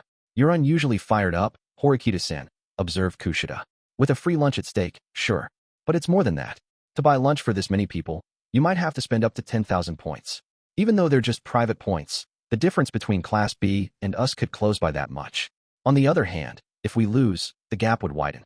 It's just like the special tests, Horikita replied. True. 2,000 points per person wasn't a small expense. All right, let's definitely win this thing. Ken. Haruki, shouted Ike. Leave this to me, Suzune. If I'm here, we've got the strength of 100 men. I'll knock those meatheads down, shouted Sudou. But isn't meathead a word you'd use to describe yourself, Sudou? I called. The hell, dude? You know, meathead. Someone's who got too much meat in their head. Like, their brains are too big, because they study too much. Right. Apparently, Sudou had wonderfully misunderstood the meaning of the word. Rather like a meathead. Forget it, I replied. Sudou looked at the Class B team members and laughed like he had confidence to spare. His attitude seemed to suggest there was no way he'd lose. Let's see how I can use you, Sudou-kun. Although he dragged us down in academics, he might be an invaluable ally in a situation like this. Sudou, do you have any experience playing pool volleyball? Nope. Played a little volleyball in class, though. And yet you sound really confident. Basketball's like all other sports. An upperclassman I respect said that. Well, Sudou certainly believed in his own abilities. Horikita was about to determine whether or not he was all talk. 6.5, ALL right, leave it to me. Sudou, looking up at the ball as it arced down, jumped into the air. Then, using his incredible body like a spring, he slammed the ball at the opposing team, as fast as a bullet. Ichinos tried her absolute hardest to keep the ball in play, but her movements in the water were slow and dull. She didn't make it in time. No one on the sidelines cheered for Sudou, but his power seemed greater than or equal to Nagumo's. Yeah, Sudou struck a victory pose. I guess that this was what they meant when they talked about taking to something like a fish to water. Horikita watched Sudou in apparent admiration. Wow, that was an amazing shot. You really got us good, said Ichinos, scooping up the ball and handing it back to Sudou. Heh, well, I guess. A girl couldn't really repel my attack. Suppose I need to dial it down, huh? He boasted. Are you being sexist now? Don't underestimate us girls, said Ichinos, with a smile on her face and not a hint of anger in her voice. The game started with Class B serving the ball, but Sudou's incredible, furious skills got our team to a 7-3 lead. Sudou-kun has a wide defensive range and really high attack power. We need to avoid his area as much as possible, observed Kanzaki. He was clearly growing increasingly cautious of Sudou, who was pulling our team forward. Okay, Ichinos, give me the ball. I found our target, shouted Shibata. Roger, responded Ichinos. Ichinos received the ball and courteously guided it along. Shibata leapt up to strike it. Sadly, he aimed at the space right in front of me. If that wasn't a coincidence, then he considered me our team's weakest link. Get it, Ayanokouji. I took a step forward, as Sudou ordered. The ball wasn't really moving fast. It shouldn't have been difficult for me to touch it. I extended my arm. Bap. The ball made a dull sound as I hit it. Gay. It sailed away magnificently in the wrong direction. Yay. On the other side of the net, Ichinos and Shibata high-fived. Naturally, Sudou shot me a furious glare and stormed over. The hell was that? Roared Sudou. Air. I guess it showed the virtue of scoring quietly, rather than flamboyantly. I replied, don't screw around. It's fine if your angle's bad, but at least get the ball into the air. This was the first time I'd ever played volleyball in my life. I couldn't just become a natural in 5 minutes. Hey, calm down, Sudou. I'll get things back with my astonishing serve. Check it, said Ike, picking up the ball. Yeah. The ball awkwardly sailed towards our opponent's territory. The girls caught it, and Ichinos leaped up to pitch it at us. You guys are useless, shouted Sudou. He blocked the ball that Ichinos sent back and returned it to Class B's side once again. This time, Kanzaki sent the ball into the air, and another girl lobbed it in my direction. The ball sped toward me, but Sudou took advantage of his height to try and intercept it. Covering me, he charged forward and successfully tossed the ball back. Eat this, shouted Ichinos. She jumped upward, her breasts jiggling, which instantly snatched the attention of Ike, Yamauchi, and I. Back, shouted Sudou. Horikita received Ichinos' shot and sent the ball back up, guiding it to a more ideal spot. The game had just begun, but already, Sudou was calling the shots. None of the girls could stop Sudou's attacks, considering his overwhelming power. Kanzaki and Shibata managed to hang on, but Sudou had both superior technique and greater strength, so they were on the defensive. Class B's only viable strategy was to deny Sudou the ball. On Class D's side, Horikita and Kushida had above-average offensive and defensive power, a stable lineup. On the other hand, the weak links included me, Ike, and Yamauchi. Jaya. Sorry, shouted Yamauchi. Instead of scooping up the serve, Yamauchi let Class B score another point. Every time they scored, Sudou's frustration grew, and he clicked his tongue at us. Then again, all Class B's points were because of us three. Calm down, Sudou-kun. You're doing your best, and it's better if you don't waste your energy. But if we lose because of these useless guys, this'll all be for nothing, Sudou lamented. Still complaining, Sudou returned to his original position. When Sudou couldn't see him, Ike flipped him off. Yamauchi followed suit. Hey, Haruki, you're getting the death sentence later. Jaya. Unfortunately for Yamauchi, Sudou had caught him in the act. This really wasn't Yamauchi's lucky day. When we resumed playing, the ball once again came flying straight toward him. No way, no way. Yamauchi gurgled, falling face down in the water. Glue up. It's pathetic that the girls are more useful than you, said Sudou. Talk about kicking us when we were down. No one wanted to look uncool in front of girls. But just as you couldn't improve your grades overnight, we couldn't become stellar athletes right here and now. The ball once again came to me. Remembering my previous failure, I tried to figure out how best to receive it. I thought that by watching my arm placement and the ball's rotation, getting it back into the air shouldn't be difficult. Theoretically. However, I noticed Ichino's gazing intently at me from the other side of the net. I decided to receive the ball in a deliberately clumsy manner, without moving from my spot. I let my feet slip and fumbled the ball into the water. God, you're awful, Ayanokouji. As I resurfaced, Ike laughed at me. Even if it's bad, it's okay, as long as you get the ball up. Good job, shouted Sudou. Sudou, who'd been shadowing me, showed off several fierce jumps. Even though he should have used up quite a bit of stamina, he unleashed his finishing attack over and over again. His strength alone made us a match for Class B, even with their superior teamwork. While I observed Sudou, I decided to amuse myself by actually playing some volleyball. 6.6, a WW we lost. Completely, said Ichino's, sounding a little frustrated as she got out of the pool. Sure, we were just playing, but no one had wanted to lose. Class D achieved victory after winning 2 consecutive sets. That's all thanks to Sudou-kun, said Horikita. Sudou smiled smugly at this compliment. He was undoubtedly happy that the girl he liked had praised him, especially since Horikita was sparing with compliments. You're in basketball. Some boys from our class play, too. But I've heard about you, Sudou-kun. They say you're the best first-year student, said Ichino's. Of course, he replied. More importantly, that meant word had gotten around to other classes. I wondered if this volleyball game was just a test. Sudou's athleticism was a match for the upperclassmen. Any exam that depended on physical activity would be a huge boon for Sudou and for us. From Ichino's perspective, Sudou was now a threat. If you guys hadn't dragged us down, we could have had an overwhelming victory, said Sudou. Damn it. Sudou's getting full of himself, said Yamauchi. He collapsed outside the pool, glaring at Sudou with frustration. After the volleyball game was done, Sudou had kept his promise to deliver a death sentence to Yamauchi and knocked him out. Well, as long as we won, it's all good. This means we can eat whatever we want for lunch, I said, redirecting Sudou's focus from anger to food. Yeah, guess so. Since we're pretty broke, this is good. Sudou was acting a little cocky, but he deserved to. He'd won the game single-handed. Well then, how about lunch? Our stomachs grumbled, right on cue. Ichino's, Sudou, and the rest headed toward the food stands. Horikita hung back and followed further behind. Ayanokouji-kun, you're not really bad at sports, are you? Even though you're a beginner at volleyball, your movements were odd, she observed. Horikita had seen me fight her brother some time ago. She recalled how I'd moved. Ichino's was watching me closely. I answered. You're not going to show your hand yet, then. I suppose the other classes must be frantically trying to analyze Class D's combat abilities right now, replied Horikita. As we arrived at the food stands, Ichino's turned to us. Just as we promised, you can have whatever you like and however much you want. Eat up, she said. All right. In that case, we're not holding back. The 3 idiots, their appetites many times greater than anyone else's, rushed for the food. Ichino's just stood there, grinning. Wait, are you paying for the whole thing yourself? Yeah, I'm the one who suggested the bet, Ichino's replied. That might be true, but this was going to be stupidly expensive. I'm pretty frugal, so everything should be just fine. Kushida appeared puzzled. But, Ichino-san, didn't you use up quite a few points on stuff like swimwear? I know Class D can't compare itself to Class B, but we're just barely getting by. Well, I don't really care much about fashion. I kinda wear whatever, and I can just rotate outfits anyway. I guess that's sort of weird for a girl to say.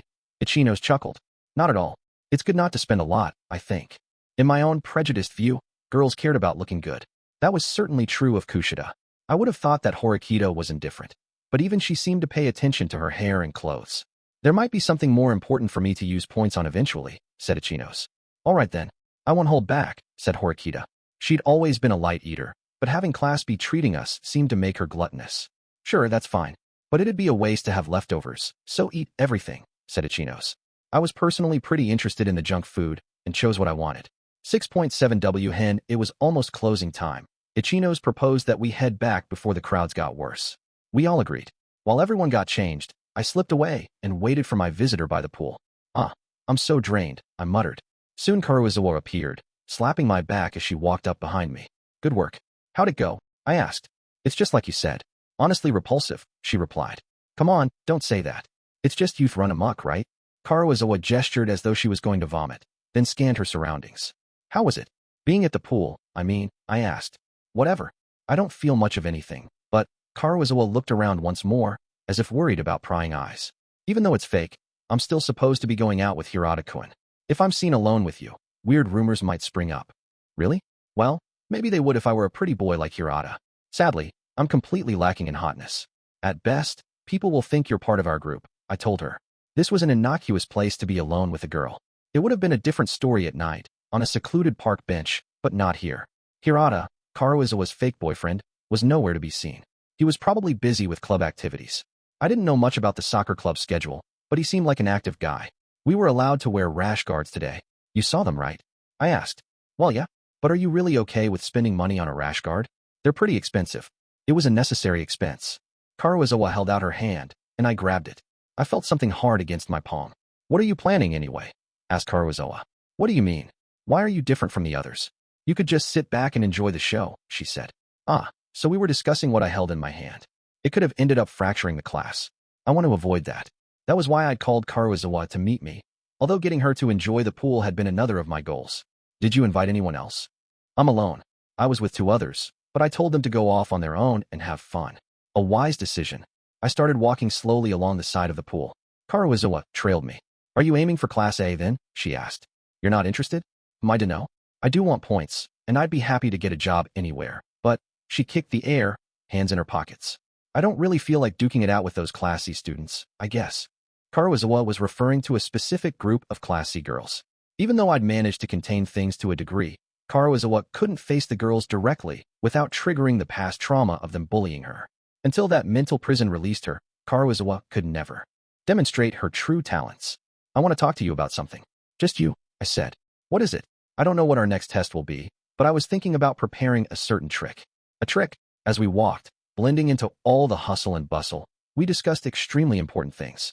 Things I hadn't even talked to Horikita about. To have someone expelled. Karuizawa stopped dead in her tracks, as though she didn't understand what I meant. When I continued walking, she hurriedly chased after me. Wait a minute.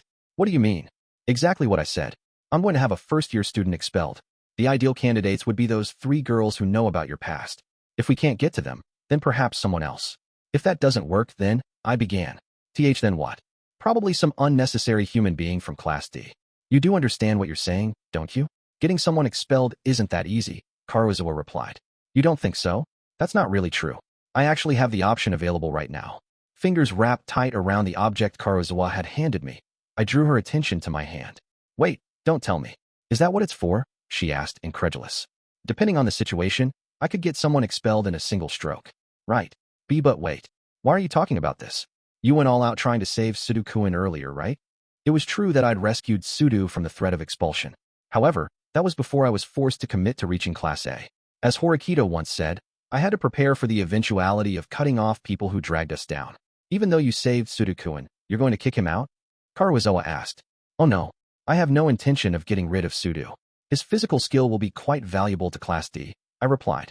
There weren't many other students in the whole school with comparable abilities, including Koenji. But what will happen to our class points if someone is expelled? Wondered Karuizawa apprehensively. The best option would be to expel someone from another class, of course. However, if a student from our class was expelled, fear would motivate the survivors to struggle mightily. That wouldn't be the worst thing. You're awful. You know that, said Karuizawa. Surely you already realized that about me? I guess. I'd threatened Karuizawa. My actions had verged on assault. I couldn't imagine that she considered me a good person. How about consulting Hirata-kun? She asked. I have concerns about that. Hirata still isn't someone I can fully trust. I replied. Huh, you know about his past? Oh yeah? He told me about it when I told him what happened to me. His friend tried to commit suicide by jumping, right? That was right. Hirata had told me that he still carried that regret around with him, which was probably true. Do you really believe that his friend's suicide attempt turned him into a student who'd be placed in Class D? I asked. Huh, that can't be the only reason for the school to assign a highly intelligent and immensely popular student to our class. Don't you agree? Placement in Class D would have been understandable if Hirata had poor attendance or low grades like Karuizawa, but that didn't appear to be the case. Wait, you asked about my past because I wanted to understand Hirata's situation. Past trauma doesn't equate to getting placed in Class D, I replied. Confirming things with Karuizawa had convinced me that she was someone I could trust. However, Hirata wouldn't be easy to deal with. I'd need to discreetly figure out whether he was telling the truth or lying. You keep trying to gather information by poking and prodding, but you're not telling me anything, grumbled Karuizawa. You're not normal, like, at all. Something definitely happened. To you.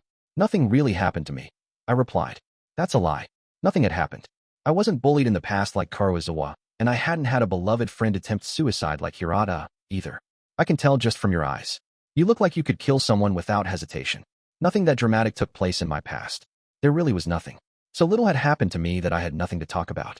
My life was a blank slate. Karuizawa's eyes locked onto me. She probably couldn't help but wonder what her future contained. Holding on to that fear could most certainly prove useful. However, she'd asked me what I intended to do. Almost as if answering that question, I clenched my fist tighter. As I did so, I heard the plastic in my hand bend and crack. Hey, I walked to the garbage bin and tossed away the bits of plastic. I won't expel anyone from Class D. It's about time for me to get back to the group. Thanks for today, I said. Okay, let's head back then. As the pool closed, students started to flood into the locker rooms. Which group you belonged to seemed to determine when you headed back. There were groups that left before closing, like Ichinos's, groups that left just when the closing call came, and groups that remained in the pool until the very last second. I wondered which groups would make it back the fastest. We quietly watched the other students as they walked away. After some time, the area was deserted, except for some lifeguards. You're still not heading back? I asked. You already know the answer, so why even ask?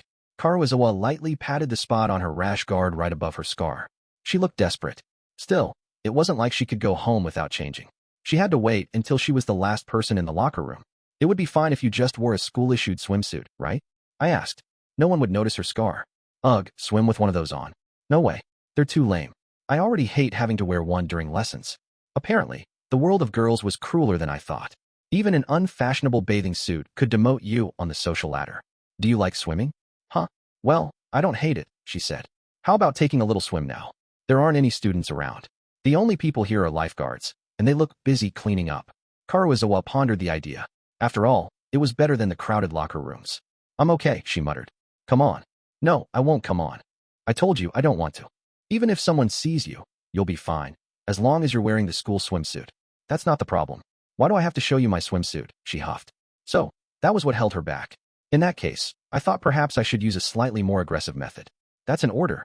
Karuizawa glared at me. You seriously are the worst. I absolutely hate you. She scowled. You decide whether to obey me or not. So what'll it be? I understand, she replied. Karuizawa reluctantly did as instructed, pouting with dissatisfaction. She removed her rash guard and left it on a chair. I inspected her in her swimsuit. Karuizawa stood with her back to me, not turning around. Maybe this will be the only thing I can wear swimming for the rest of my life, she muttered. She was still terrified that her scar would draw people's attention. I closed the distance between us and grabbed her arm. What are you? I shoved Karuizawa into the pool. Splash. She crashed into the water. When a lifeguard heard the noise, she shouted at us with a megaphone. We're closed. Please leave right now. What? What did you do that for? Karuizawa shouted. As she peeked angrily out from the water, I offered her my hand. Did you have fun? I asked. Being pushed in isn't exactly fun, you know. Karuizawa took hold of my outstretched hand. Then, without warning, she pulled me into the water. I didn't resist at all, taking care not to crash into her when I fell. The resulting splash, even bigger than before, would certainly anger the lifeguards. Karuizawa laughed as they rushed over to us. When I tried to surface, she held my head down and pushed me deeper underwater. Even though the situation was childish, seeing Karuizawa enjoy something ended up making it worthwhile. 6.8 After we finished swimming, I was rather thirsty. The rest of our group must have felt the same way, because as dusk fell and we walked back to the dorms, one of Ichinos's friends said, Hey, Honami-chan. I think I want ice cream. How about you? Yeah, sounds good, Ichino's replied. Even after a refreshing swim, the heat was oppressive. How about we take a little detour before heading back? There were no objections. We entered a nearby convenience store, and everyone rushed to the ice cream. Horikita had been conflicted over whether she wanted something to drink, but now it looked like she wanted ice cream, too. I'll have this one. Ultra Choco Manaka, shouted Ike, pulling out an ice cream 3 times larger than normal. It was nearly 4 times the price of a regular ice cream, too. That seemed wasteful, but I supposed if it made him happy, it was probably fine. Sudou and Yamauchi wanted shaved ice, while Ichino's chose a popsicle. Even in a standard convenience store, the group's individual quirks and tastes were clear. Sakura, standing behind me, looked around hesitantly. What are you getting? I asked. What do I pick, I wonder, she stuttered. Sakura stood on tiptoe and desperately struggled to look inside the ice cream freezer. Honestly, even I could barely see. When Ike and the others finally left, I felt Sakura push against me. Let's go, I told her. Oh, okay, she replied. She really seemed to be struggling to choose, so I stood by her while we made our selections, to help. What should I do? She muttered. Her hands shook, as if she were flustered. You don't like ice cream? Oh no, I like all kinds. I've probably eaten everything here before, she replied, pointing toward the right half of the case. Horikita, who'd also remained by the freezer, chose her ice cream and went to the register. Hurry up, or you'll get left behind, I called. Given how sensitive Sakura was, hearing that only made her more flustered. Sorry. I'm the type who takes forever deciding things like this. There's no need to panic. He's just messing around. I haven't decided yet, either, I told her. What are you going to have, Ayanokouji-kun? Me? I shifted my attention from Sakura and looked into the freezer. Honestly, everything looked the same. I think I'll have this. I picked up a standard soft-serve ice cream, the kind that coils around and around. Some of the soft-serve had chocolate mixed in, but I'd leave that for next time. I'll have that too then. It's delicious, Sakura replied. It felt as though I'd forced her to choose that, but if Sakura was satisfied, then it was probably fine. After we paid and left, everyone gathered in front of the store and began to eat. I opened the package and scooped some ice cream, letting it melt in my mouth. This is really good, I said quietly. The sweetness and coldness shivered through my body. This could become a habit. It was honestly revelatory. Who knew ice cream would be this delicious? Eating too much of it could be bad for you, though. Whoa, you sure are enjoying that. It's almost like it's your first time eating ice cream, observed Ichino's. Anyone would think it's delicious. Especially in this heat, I replied. That should have been obvious. Well, I suppose. It's just, you're eating it like it's something you really love. This is the first time I've seen you make a face like that. That's because he has a face like a doll. His expression never changes, said Horikita, interjecting on my behalf. Well, she was sort of like a doll herself in that regard. Horikita and Ichino's began to chatter happily about the second semester, which was about to start. Hey, Ichino's, your popsicle looks pretty rough. Gah? You're seriously right. Ichino's popsicle was melting in the heat. Flustered, Ichino's licked what was dripping and then stuck the popsicle in her mouth. Thanks berry mug, she muttered through a mouthful of popsicle. Was she saying, thank you very much? It seemed that way. Even as it melted, the popsicle did look delicious. 6.9 WHEW. What a long day. I'm beat. This was fun, huh? Asked Ichino's. Yeah. It was nice to talk to Horikita-san and Sakura-san. We should hang out again. The Class B girls seemed satisfied with how they'd spent their last day of vacation. Sakura, who looked a little more relaxed, even managed a small grin. On the other hand, Ike, Yamauchi, and even Sudou looked anxious. After quickly saying their farewells, they rushed into the elevator. We'll come hang out in your room later, Ayanokouji. They left it at that. I wonder what's up with them? I thought they were in high spirits today, said Kushida. They seemed especially strange. Perhaps a certain someone knows what happened, though, said Horikita. They both glanced at me, but I refrained from commenting, for my own reasons. Okay then. See you at school, Ayanokouji-kun. See you tomorrow. After parting with Kushida and Sakura, only Horikita and I remained in the lobby. I thought she'd stayed behind to avoid Kushida, but even when another elevator arrived, Horikita didn't get on. You're not going up? I asked. What about you? Would you like to take a little walk? She asked. Sure. Horikita and I walked along the tree-lined path, while looking at the sky, now dyed the color of sunset. Surprisingly, I had fun today. I suppose a day off every once in a while isn't so bad. That was an unexpected statement, coming from Horikita. She spoke slowly, her still wet hair fluttering behind her. We start the second semester tomorrow. I'm sure even bigger challenges await. Yeah, probably. This wasn't an ordinary school. Countless unknown hardships, like the survival test on the island, or the test of deception on the cruise ship, undoubtedly lay in wait for us. I've thought a lot during summer vacation. About the things I've done, and the things I was able to do, Horikita continued. And what do you think now? I asked. That's a secret. If I told you, you'd laugh. She dodged the question, although I didn't know why. Maybe she was embarrassed by what she'd been about to say. Chapter 7. Ike, Yamauchi, and Sudou's summer vacation, extra stories. Is might be a sexist question, but what should a man aim for in life? If you asked men from all over the world, you'd probably see a pattern emerge. Find a partner and make love, produce offspring, raise those offspring. Amusement parks, movies, and video games are all very well. However, the plethora of entertainment options available to us these days is just a blip in the grand scheme of human history. Nearly all living beings have sought to pass the torch on to the next generation since ancient times. However, young high school boys have no understanding of what it means to bring forth the next generation. Instead, they simply seek any and all immediate available sexual gratification. Now then, I'd like to hold a strategy meeting regarding Operation Delta.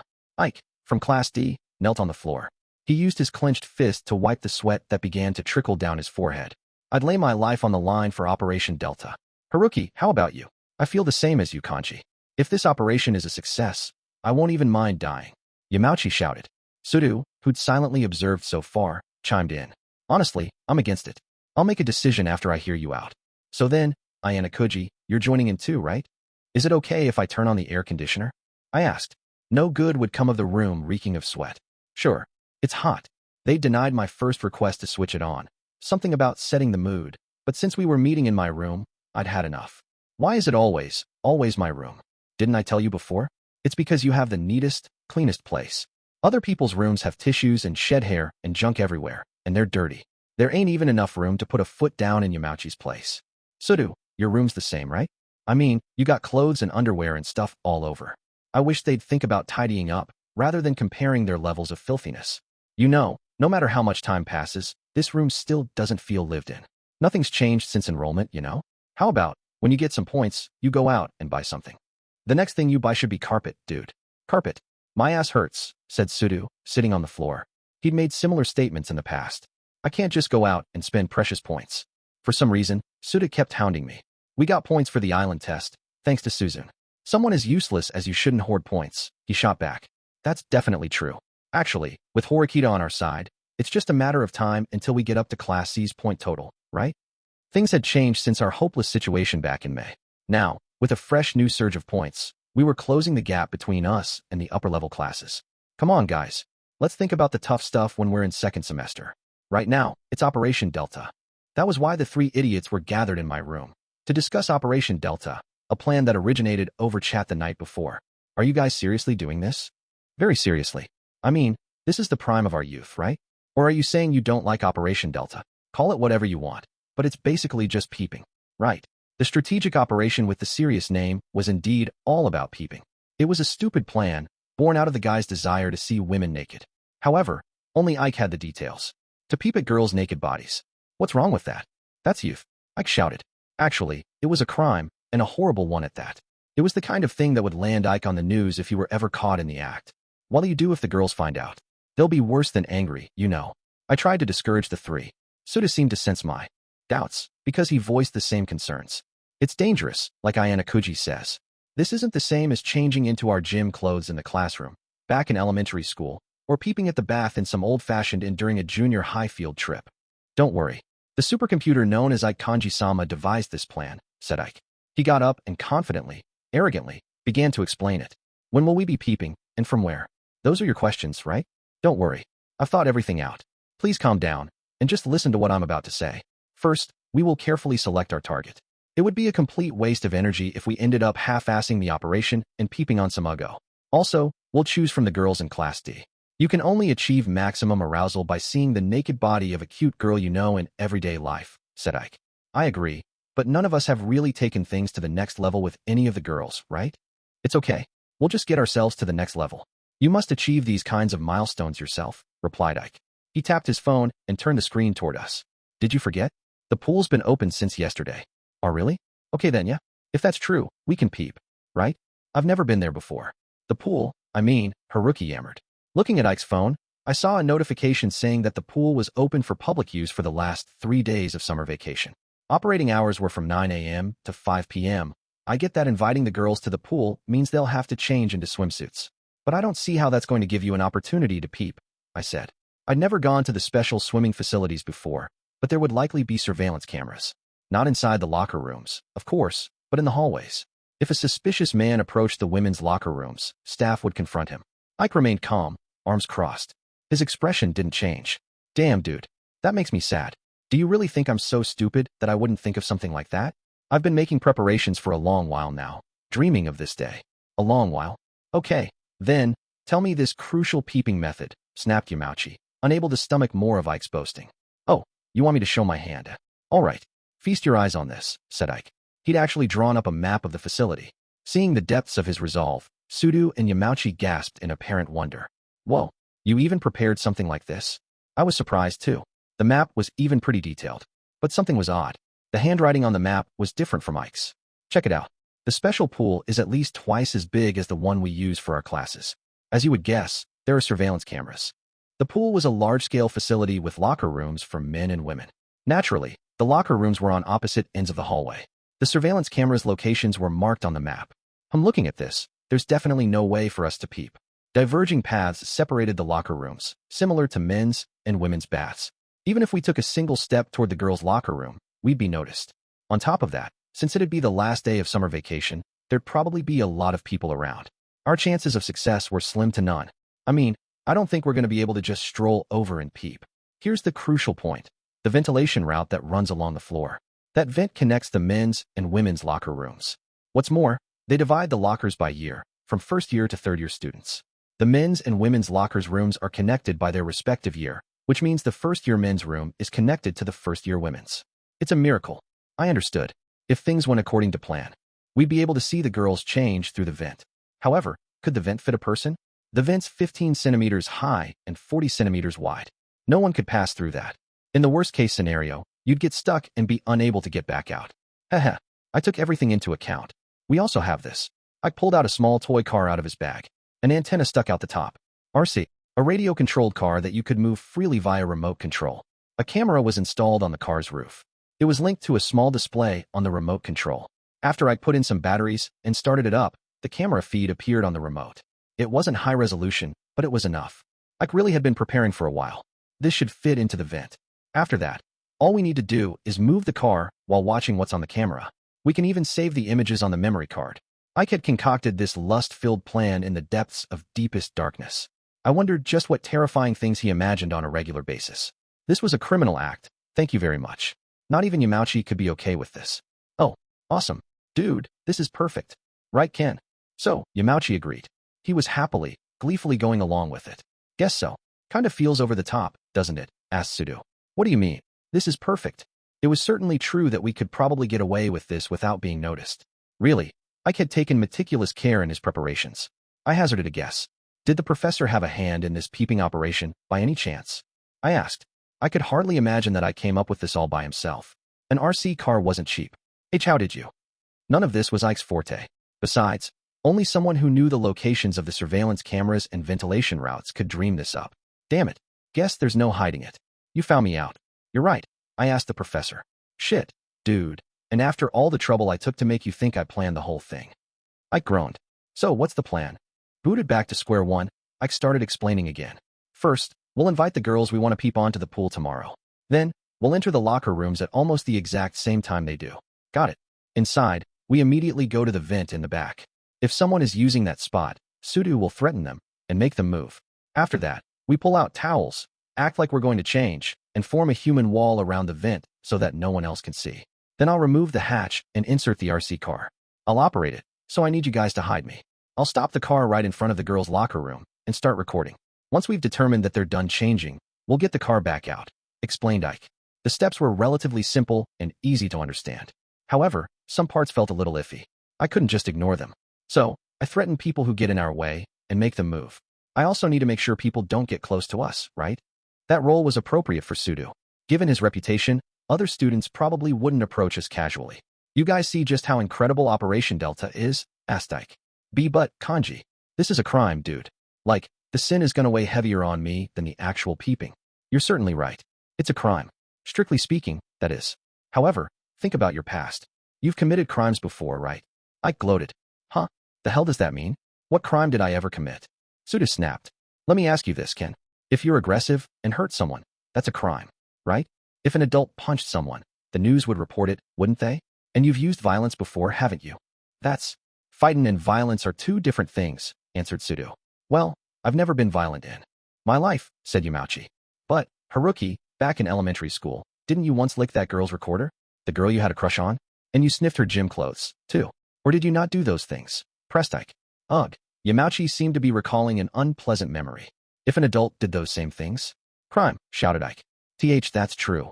In other words, it's different when it's another minor peeping on and secretly photographing girls without their knowledge. If we don't do this now, when can we? His convincing rhetoric pierced Yamauchi and Sudou's hearts. It was enough to cleanse them of guilt over committing a criminal act. You in, Haruki? Let the chips fall where they may, asked Ike. Why, yeah. Okay, I'm on board, said Yamauchi. You guys sure about this? Seriously, it is illegal, I repeated. No matter how much I tried to sugarcoat it, a crime was still a crime. Look, I've been saying this for a while now, Ayanokouji. Licking a flute is a crime, and directly peeping on someone changing clothes is also a crime. Secretly photographing someone without their knowledge is a crime. But this is what youth is for. Boys peeping on girls getting changed don't go to jail. We only get a warning. That's what I mean. You get it? Ike repeated. Well, I'm not convinced. Technology aside, experiences like these turn boys into men all across the world. Shoplifting when you're in elementary school and shoplifting when you're in high school both carry the same weight. They're the same crime. This wasn't even about wanting to see the girls changing anymore. Ike was aggressively trying to justify his actions. If we keep this to our current modern, high-tech era for argument's sake, peeping like this is still secretly photographing without consent. If you get found out, you might not be arrested, but you could get expelled. Right. I'm terrified of getting expelled. Like hell am I gonna peep?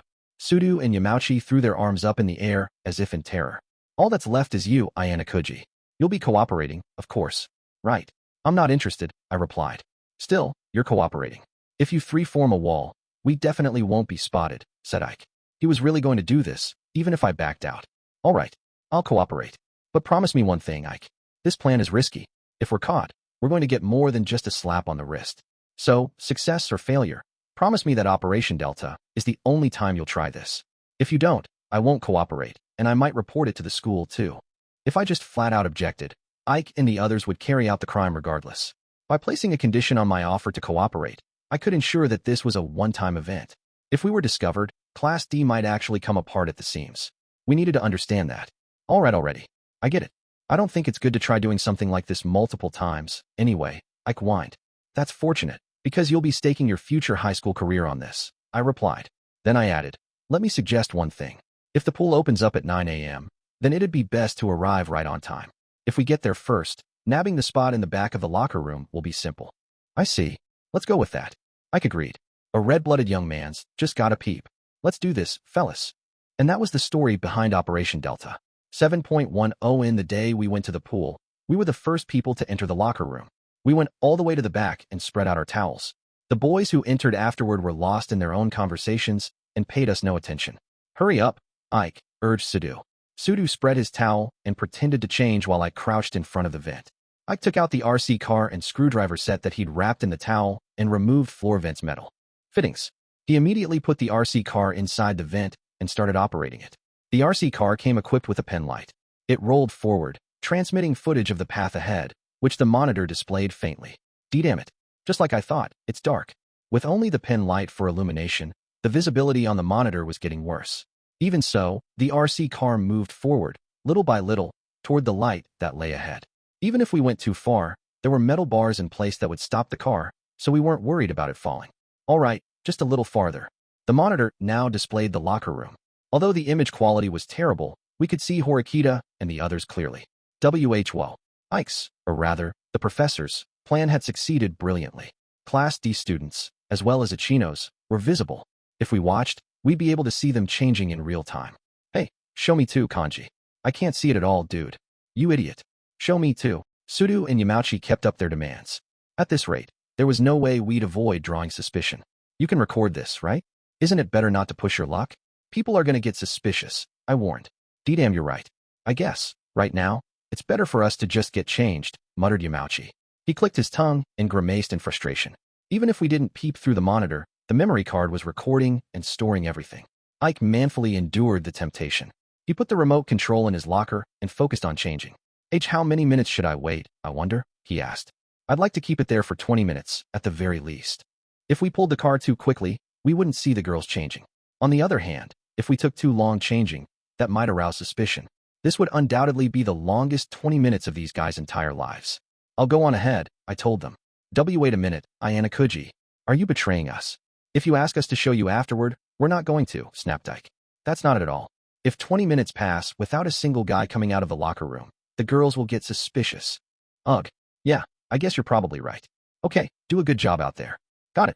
Leaving the other 3 guys to recover the RC car, I went ahead toward the pool. 7.2 AT the exact same time that I left the men's locker room. Something happened in the girls' area. It was the kind of spectacle those 3 idiots longed to see. The camera recorded all the sounds and images. This is kind of neat, isn't it? Using the school pool outside of class, said Kushida, putting her bag in her locker. Ichinos, who was changing right next to Kushida, quickly grabbed her clothes. Yeah, it feels kind of like when you go to the public pool just to goof off, she replied. Ichino-san, you have such an amazing figure. You're so well-proportioned, said Kushida, sighing as if love-struck. Ichinos, seeming a little embarrassed, looked over at Kushida. You have a great figure too, Kushida-san. I wouldn't compare us. Ichinos was the clear winner in terms of breast size, but Kushida could hold her own. Meanwhile, Sakura, whose breasts were just as big as Ichinos's, if not bigger, kept her distance from the other 2 as she started changing. Even being around other girls made her deeply self-conscious. It was inevitable she'd be nervous at the pool. Unlike in swim class, though, her salvation was the rash guard that would completely hide her upper body. For someone shy like Sakura, the item was a lifesaver. Ichino-san, could you please not stare at me? Said Horikita, noticing Ichinos' passionate gaze. She stopped changing, as if revulsed. Oh, sorry. It's just, how do I put it? Your skin is so flawless and clear, Horikita-san. I was entranced. I thought I'd admire a cute girl, as a fellow girl, you know? Kikyu-chan, you agree with me, right? Asked Ichinos. Yeah, Horikita-san is really cute, replied Kushida. Horikita resumed changing with a beleaguered sigh. You know, you did come out with us today. I didn't think you'd be interested in something like this, said Ichinos. I'm not here because I like this kind of thing. Sometimes you just have to grin and bear it, regardless of your wishes, said Horikita. That's kind of confusing, Horikita-san. Naturally, Horikita couldn't tell anyone how Ayanokouji had called in a favor to make her come along. She would take the humiliation of trapping her arm in a water bottle to her grave. Why did I panic? And why did I call him? She kept asking herself, lamenting the fact that Ayanokouji had learned of it. Why don't you try changing without talking to me? She retorted, instead of explaining her comment. Rejected by Horikita, Ichinos looked around for her next target. She sighted Sakura, sneakily hiding in the back of the locker room. Ichinos, who subscribed to a philosophy of nobody gets left behind, wanted to be friends with everyone. This included Sakura, who was clearly trying to hang back. Even though Ichinos wasn't familiar with Class D's internal politics, she could easily tell that Sakura needed gentle handling. Ichinos wouldn't push enough to make her uncomfortable, but didn't want to completely ignore her, either. At first glance, Sakura looked to be the withdrawn, mature type, and Kushida and Horikita clearly weren't trying to talk to her more than they had to. But even if Sakura was shy, Ichinos was sure she could open up to people she came to trust over time. If that were true, Ichinos could eventually become friends with Sakura as well. It's been a while since we last met, hasn't it, Sakura-san?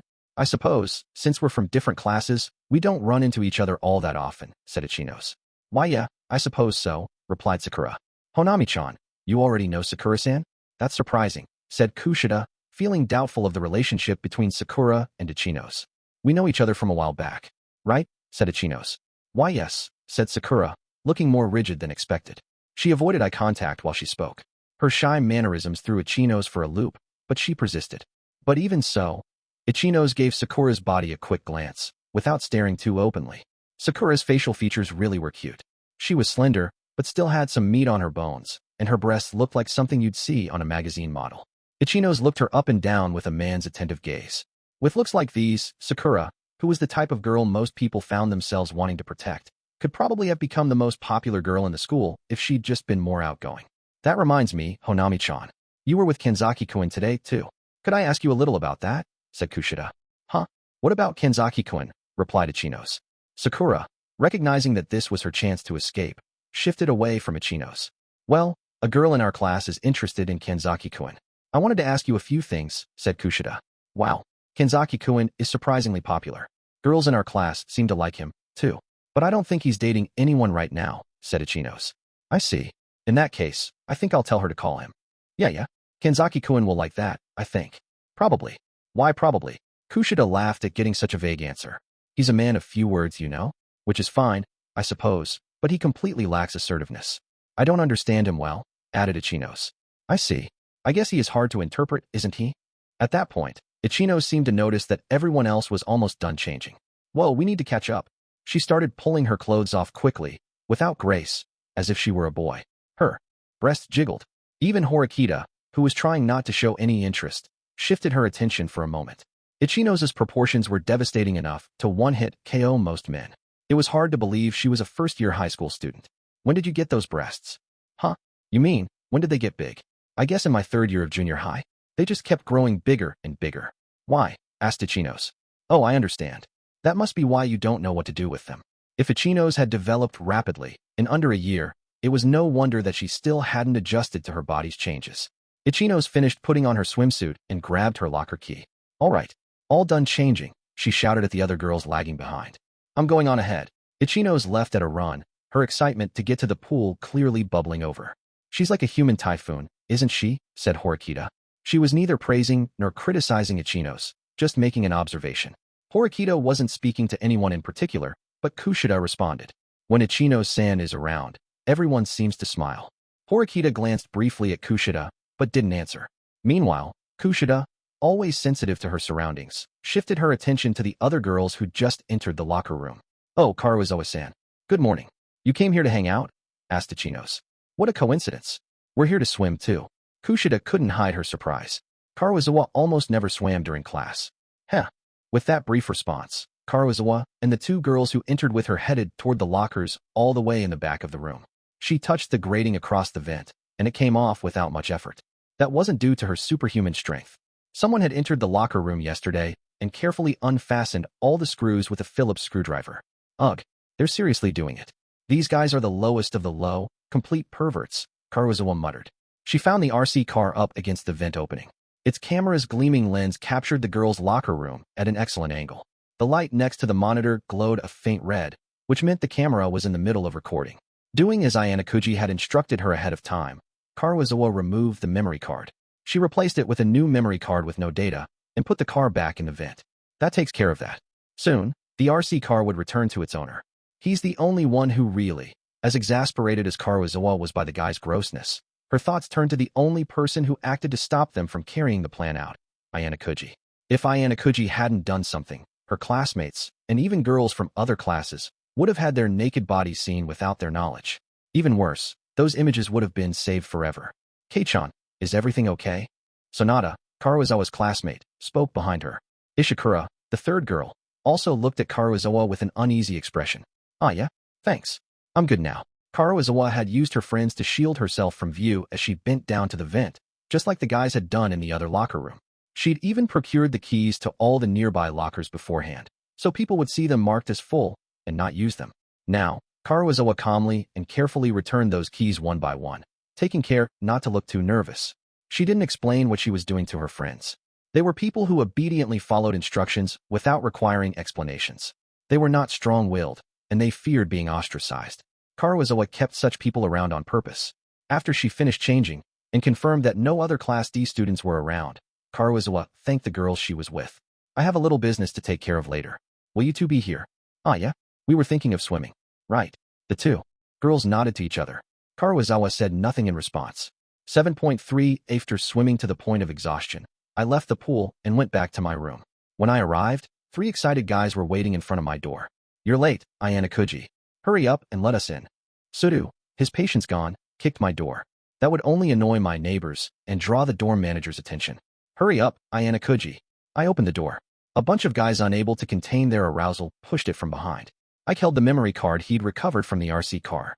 On that memory card were images of the girls changing, or so the guys thought, anyway. Pushing ahead of me, they turned on my computer without permission. If there are some incredible pictures, let me copy them. Wait guys. First, I need to confirm something. You guys don't got any right to see Suzune's naked body. Calm down you two. We're all in this together. Ha ha ha. They no longer paid any mind to me, impatiently waiting for the computer to turn on. Since it had been an exhausting day, I sat down on my bed. If you could give that back to me after checking the contents, it would be a big help, I told them. The hell, Ayanokouji? What are you trying to be all mature for? You want to see too, right? If you want to turn back, now's the time, I warned them. Ah, I get it. Well, if you're going to act like a good little boy, you definitely shouldn't look. Heh, or maybe I'm just not going to show you, said Ike. He stood in front of the computer screen, arms outstretched as if to block it from view. Ain't no guy alive who's not excited about seeing a naked woman. Be honest, said Sudou, already relaxing, as if this were his room. I didn't really feel any need to go to such lengths to look at a naked woman. However, it wasn't worth risking expulsion at the very least. Huh, why is nothing there? Screamed Ike. The computer loaded the data from the professor's memory card. Only there wasn't any data saved on it. The RC car had never recorded properly. And nothing. The data. Wait, that can't be true. I mean, it was recording, right? Right. The three clicked on the folder, opening it over and over in a panic. There was no data, though. Karawazawa had taken out the real memory card and replaced it with an empty one. No matter how hard the guys looked, they couldn't find a file that didn't exist. Why isn't it there? Shouted Ike. And with that, an act of sabotage annihilated the ambitions of those three idiots.